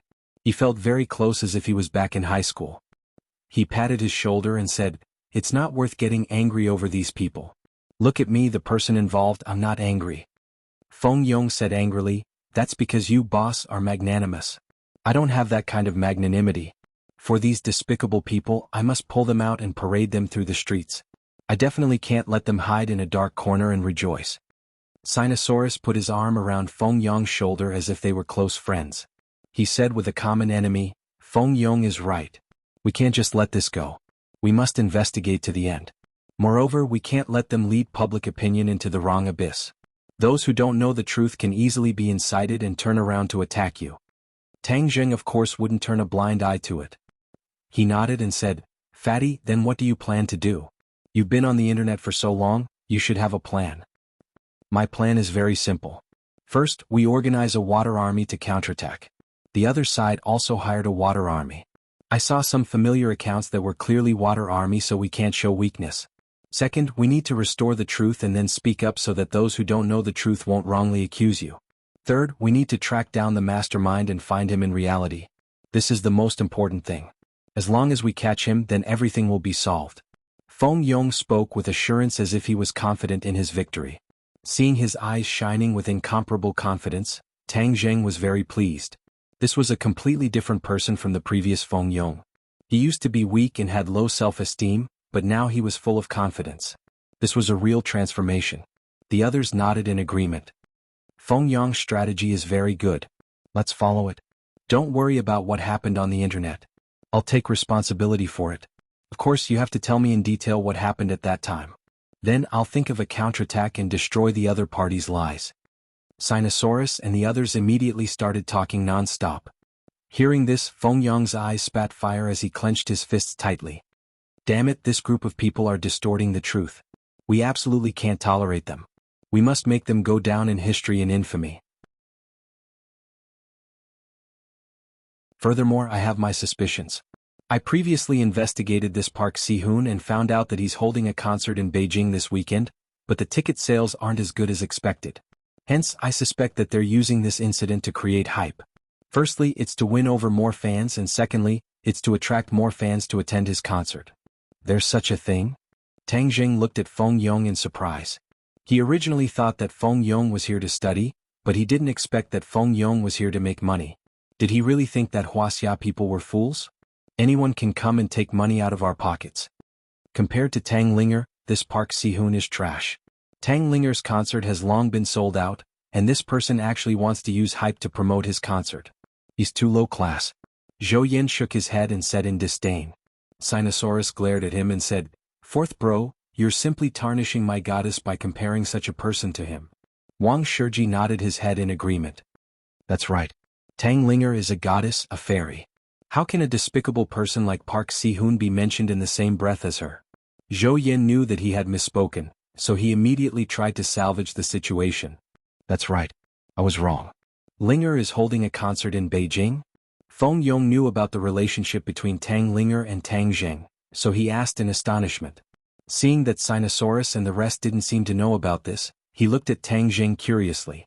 Tang Zheng did not expose him and said, "That's right. I've already gotten the tickets. You can come as well." Feng Yong was overjoyed. "Of course I'll come. When is it?" "It's also this weekend." "That's right. It seems that the two concerts are at the same time. This is really like a competition. When the time comes, we'll let this Korean know what a real celebrity is," Sinosaurus said excitedly as he waved his fist. After listening to the analysis, Tang Zheng no longer underestimated them. These people had sinister intentions, and if he didn't discover it early on, he would probably be kept in the dark. Since this involved Linger, then he would not let his guard down. With a solemn face he instructed, "Fatty, I'll leave this matter to you. As for the investigation of the mastermind, I'll do it myself." "What do you plan to do?" "I'll find this group of people first. Also, don't they like to be unreasonable and not follow the rules? Then I'll give them a taste of their own medicine and take drastic measures." Tang Zheng's eyes flickered as he said with a smile that was not a smile. "What drastic measures?" "You'll know when the time comes." Tang Zheng mysteriously smiled. Although the rest were curious, they did not pursue the matter. However, they understood that if Tang Zheng were to take action, then the other party would definitely suffer a huge loss. After the few of them had lunch together, Tang Zheng left the school alone. This was because, according to the preliminary investigation, this Park Si-hoon did not live in the school.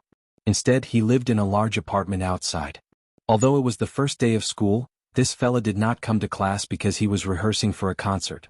Ever since the previous incident, he did not appear in the school anymore. The main reason was that most of the students were disgusted with him. He was afraid that he would be beaten up again, and that would be too embarrassing. In fact, he did not go to rehearse. Instead, he hid in his apartment and watched the war on the internet. This matter was planned by him and his assistant.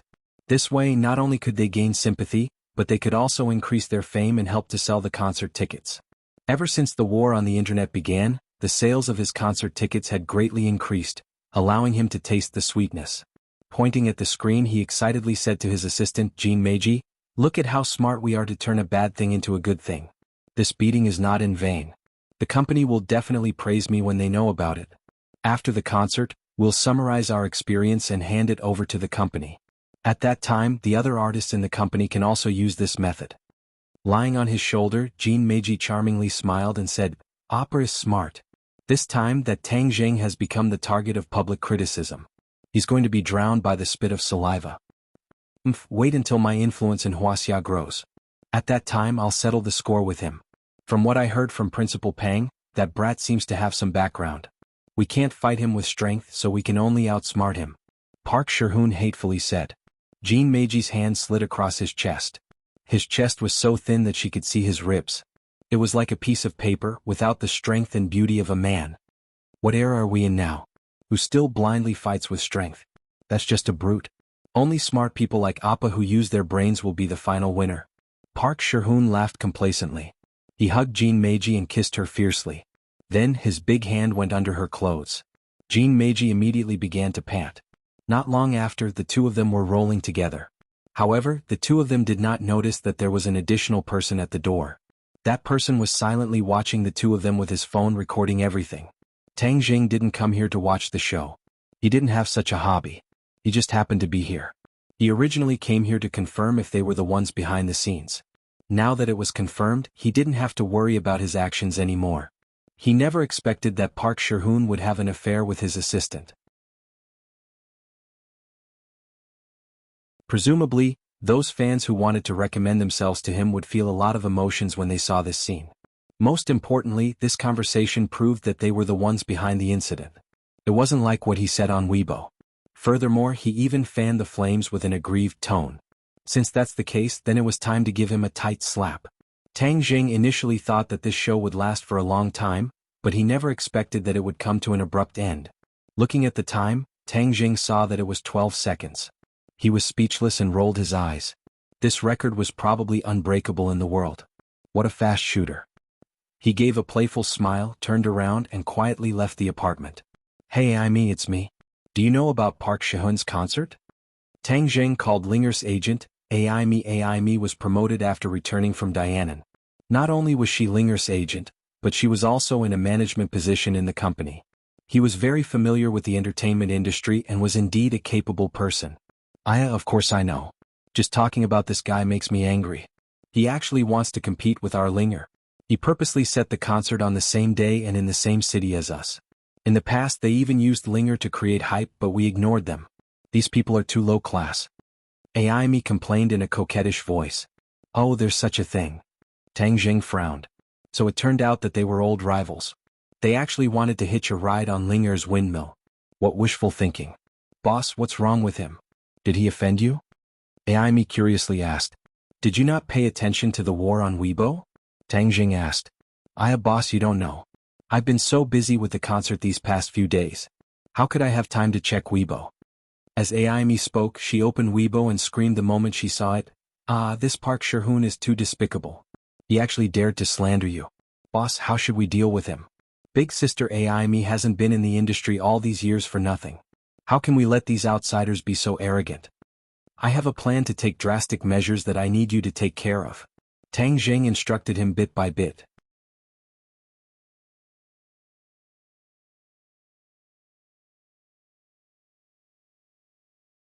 Chapter 1051.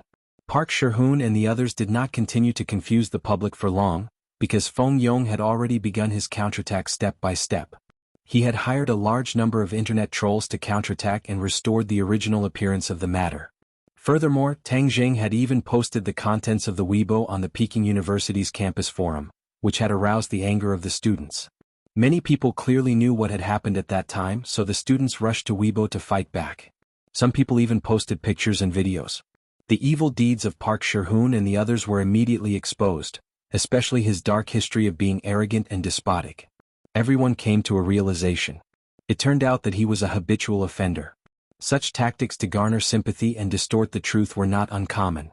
In addition, the videos posted by the students were particularly touching, especially the chorus. The burst of emotions ignited every rational Wuxia citizen. Everyone supported Tang Jing one-sidedly and even started a hashtag, Park Shihun, get out of Wuxia. Both sides entered a white-hot phase. Park Shihun's people fought back frantically in an attempt to suppress the other party. However, it was all in vain. That was because a new round of attacks sounded. Feng Yong had released his ultimate weapon, the video recorded by Tang Jing. Of course, it had been edited, or else it would not have passed the review. However, the edited video clearly explained the cause and effect, especially the incident between Park Shihun and Jean Meiji. It immediately blew up the internet. Usually, Park Shihun boasted that he was a good man and did not have a girlfriend. It turned out that he had been with his assistant for a long time. Many female fans felt cheated. These fans treated Park Shihun as their dream lover and Prince Charming. How could they tolerate their man doing such things with another woman? Women were crazy when they liked someone, but when they hated someone, their methods were even crazier. At this moment, Feng Yong's gentle provocation caused many fans to turn against him. They spontaneously boycotted Park Shihun's concert and demanded a refund. This left Park Shihun and the rest dumbfounded, especially the video between him and Jean Meiji. That was the key point. How did the other party record it? Moreover, the concert was about to start, but there was a large-scale boycott and refund of tickets. This would cause a bandwagon effect. They were not wrong. Many people followed the bandwagon and refunded tickets. The sales that had originally risen was not worth mentioning at all. Instead, it fell by a lot. Park Shihun immediately made a statement to retaliate, but it was quickly drowned out by the curses of his fans. This was the style of brain-dead fans. They would do whatever they wanted and would not listen to any explanation. This time, Park Si-hoon had shot himself in the foot and no longer dared to show his face. However, he also understood that there must be someone fanning the flames. Otherwise, how could his one-sided advantage turn into such a situation? However, he could not figure out how a student could be so capable. In fact, there were many things that he did not know. Bad news came one after another. On the day before the concert, he suddenly received a notice from the organizers. Because of Park Si-hoon's actions, the organizers had suffered a great loss and decided to terminate the concert and ask for a large sum of compensation. In order to hold this concert and enter the Wuxia market, Park Si-hoon had signed many contracts that were disadvantageous to him. However, they still bit their toothpicks. Why? Because they could not bear to part with the huge cake that was Wuxia. One of the clauses was that Park Si-hoon had caused the organizers to suffer a great loss. The organizers had the right to cancel the concert and even ask for a large sum of compensation. Now that this seemingly impossible thing had happened, it was completely out of Park Si-hoon's expectations. Therefore, the organizers' demands were reasonable and legal. They were completely acting according to the contract, leaving Park Si-hoon with no other choice. This was Tang Zheng's method of removing the firewood from under the cauldron. Aimi was the mastermind behind all of this. He now had a wide network, and with the resources that Tang Zheng had given him, he was now influential in the entertainment industry. It was easy for him to screw over Park Si-hoon. Pa pa pa. A series of crisp sounds rang out as Park Si-hoon smashed everything in the apartment. His eyes were filled with hatred and he was like a hungry wolf as he roared, "What the hell is going on here? Jean Meiji, have you found out?" Jean Meiji was trembling with fear, but at the same time she was also incomparably indignant as she said, "I've investigated clearly, this matter was caused by that Tang Zheng behind the scenes. Moreover, his identity is not ordinary, he has a lot of background." "What backing?" "I'm not sure about the specifics, but he gives off a very mysterious vibe. However, there's one thing I'm sure of. He's related to that Tang Linger." "Tang Linger? Is that the woman who started the concert on the same day as me?" "Yes, that's her. She also just debuted not too long ago. However, the management team behind her is very strong. That's why she's so popular. We originally wanted to use her popularity to create hype, but we didn't succeed in the end." "Tang Linger, Tang Zheng. Could it be that they're family?" Jean Meiji pondered. "I'm not sure about the specifics, but we can't rule out that possibility. Because someone once saw Tang Zheng going in and out of Tang Linger's management company. Therefore, there must be a relationship between the two." Park Si-hoon's eyes flickered with hatred as he fiercely stomped his foot and said, "They're purposely suppressing us so that Tang Linger can benefit from it. How can such petty tricks escape my eyes?" He never thought that Tang Zheng did not even put him in his eyes. He was just blindly courting death. "Appa, what should we do then? Didn't Wuxia have a saying? If he does it on the first day, I'll do it on the 15th.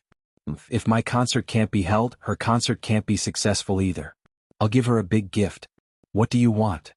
You'll know when the time comes. Just wait for a good show. It'll definitely be on the front page of the newspaper, haha." Park Si-hoon's eyes burned with madness. The next day, on the day of the concert, many fans did not know that Park Si-hoon's concert was cancelled. Therefore, they arrived at the venue early in the morning, only to find that the doors were tightly shut and a temporary cancellation notice was hung high up. The fans went completely crazy and wanted an explanation. Many fans had already searched for Park Si-hoon's residence. However, when the group of fans swarmed over, they found that the building was empty. Capital City Stadium could hold 100,000 people. Today, a large poster of Tang Linger was pasted outside the stadium early in the morning.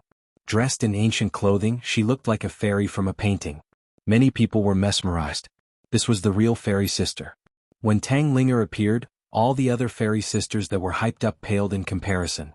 No one noticed that a man wearing a baseball cap and a staff uniform had quietly passed through the staff passageway with a black duffel bag in his hand. He avoided the crowd and came to the bottom of the stage. He quietly put the duffel bag in an inconspicuous dark corner under the stage, and then he left in a grandiose manner. All of this happened without anyone noticing. He only stopped when he was a long distance away from the stadium. Under the baseball cap, a pair of eyes flashed with a cold light. He sneered and muttered to himself, "Tang Linger, I want your concert to be a splendid fireworks show." In the evening, Tang Zheng, Fang Shishir, Yi Dingdang, and a few other classmates arrived at Capital City Stadium. Looking at the long queue of people, Do Long shrunk his neck and said, "I originally thought that the few of us would be considered early, but I never thought that these people would come even earlier. In my entire life, this is the first time a big girl has seen a concert on a bridal sedan chair."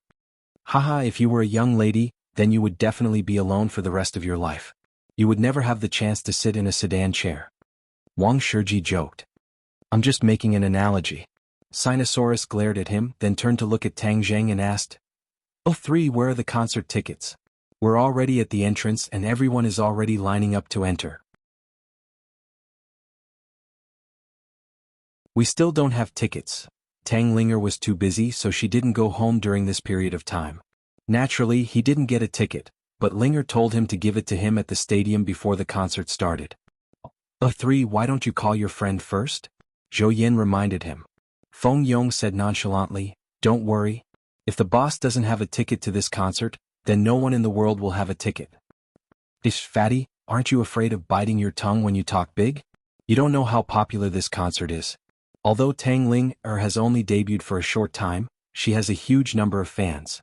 Moreover, her voice is too beautiful. How do I describe it?" Sinosaurus held it in for a long time before finally thinking of a word: heavenly music. Listening to her sing is like listening to heavenly music. It's ethereal and elegant, making people forget countless troubles.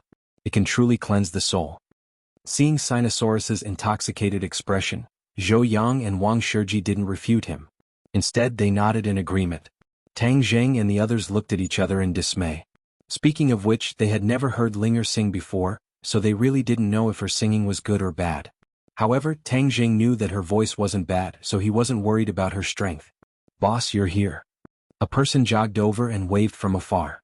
Everyone hurriedly turned their heads and happened to see a charming man trotting over. Aimi stopped and panted. She put her hands on her hips and said, "I'm so tired. Aimi, I've been looking for you guys for a long time." "Aimi, are you here to deliver the tickets?" Tang Zheng guessed the purpose of his visit. Aimi smiled and nodded, "Of course. Actually, this is also my negligence. I should have arranged a seat for the boss a long time ago." "Don't be so polite. I was also on a whim. How many people do you have? I'll see if there are enough tickets. If not, I'll go get more." Aimi's gaze swept across the crowd as she asked. "We only have a few people. Are you done looking?" Aimi beamed with joy. "Enough? Boss, I'm really too busy. I'll have to trouble you to go in by yourselves. These tickets are for the best VIP seats. You can go do what you need to do." Tang Zheng took the tickets and waved his hand. Aimi left without stopping. Sinosaurus and the others looked at Tang Zheng suspiciously. Sinosaurus put an arm around Tang Zheng's shoulder and said, "Lao San, tell us the truth. What kind of relationship do you have to make them take the initiative to hand over the VIP tickets? Also, did that person call you boss? What's going on?" You're tuning in to the Han Li's Wuxia Adventures YouTube channel. We're so grateful for your support, and don't forget to subscribe to join us on this incredible journey through captivating stories. Your generosity through donations truly makes a world of difference, as it's the primary source of revenue that allows me to expand and enhance this channel for you. Thank you from the bottom of my heart for being a part of this adventure.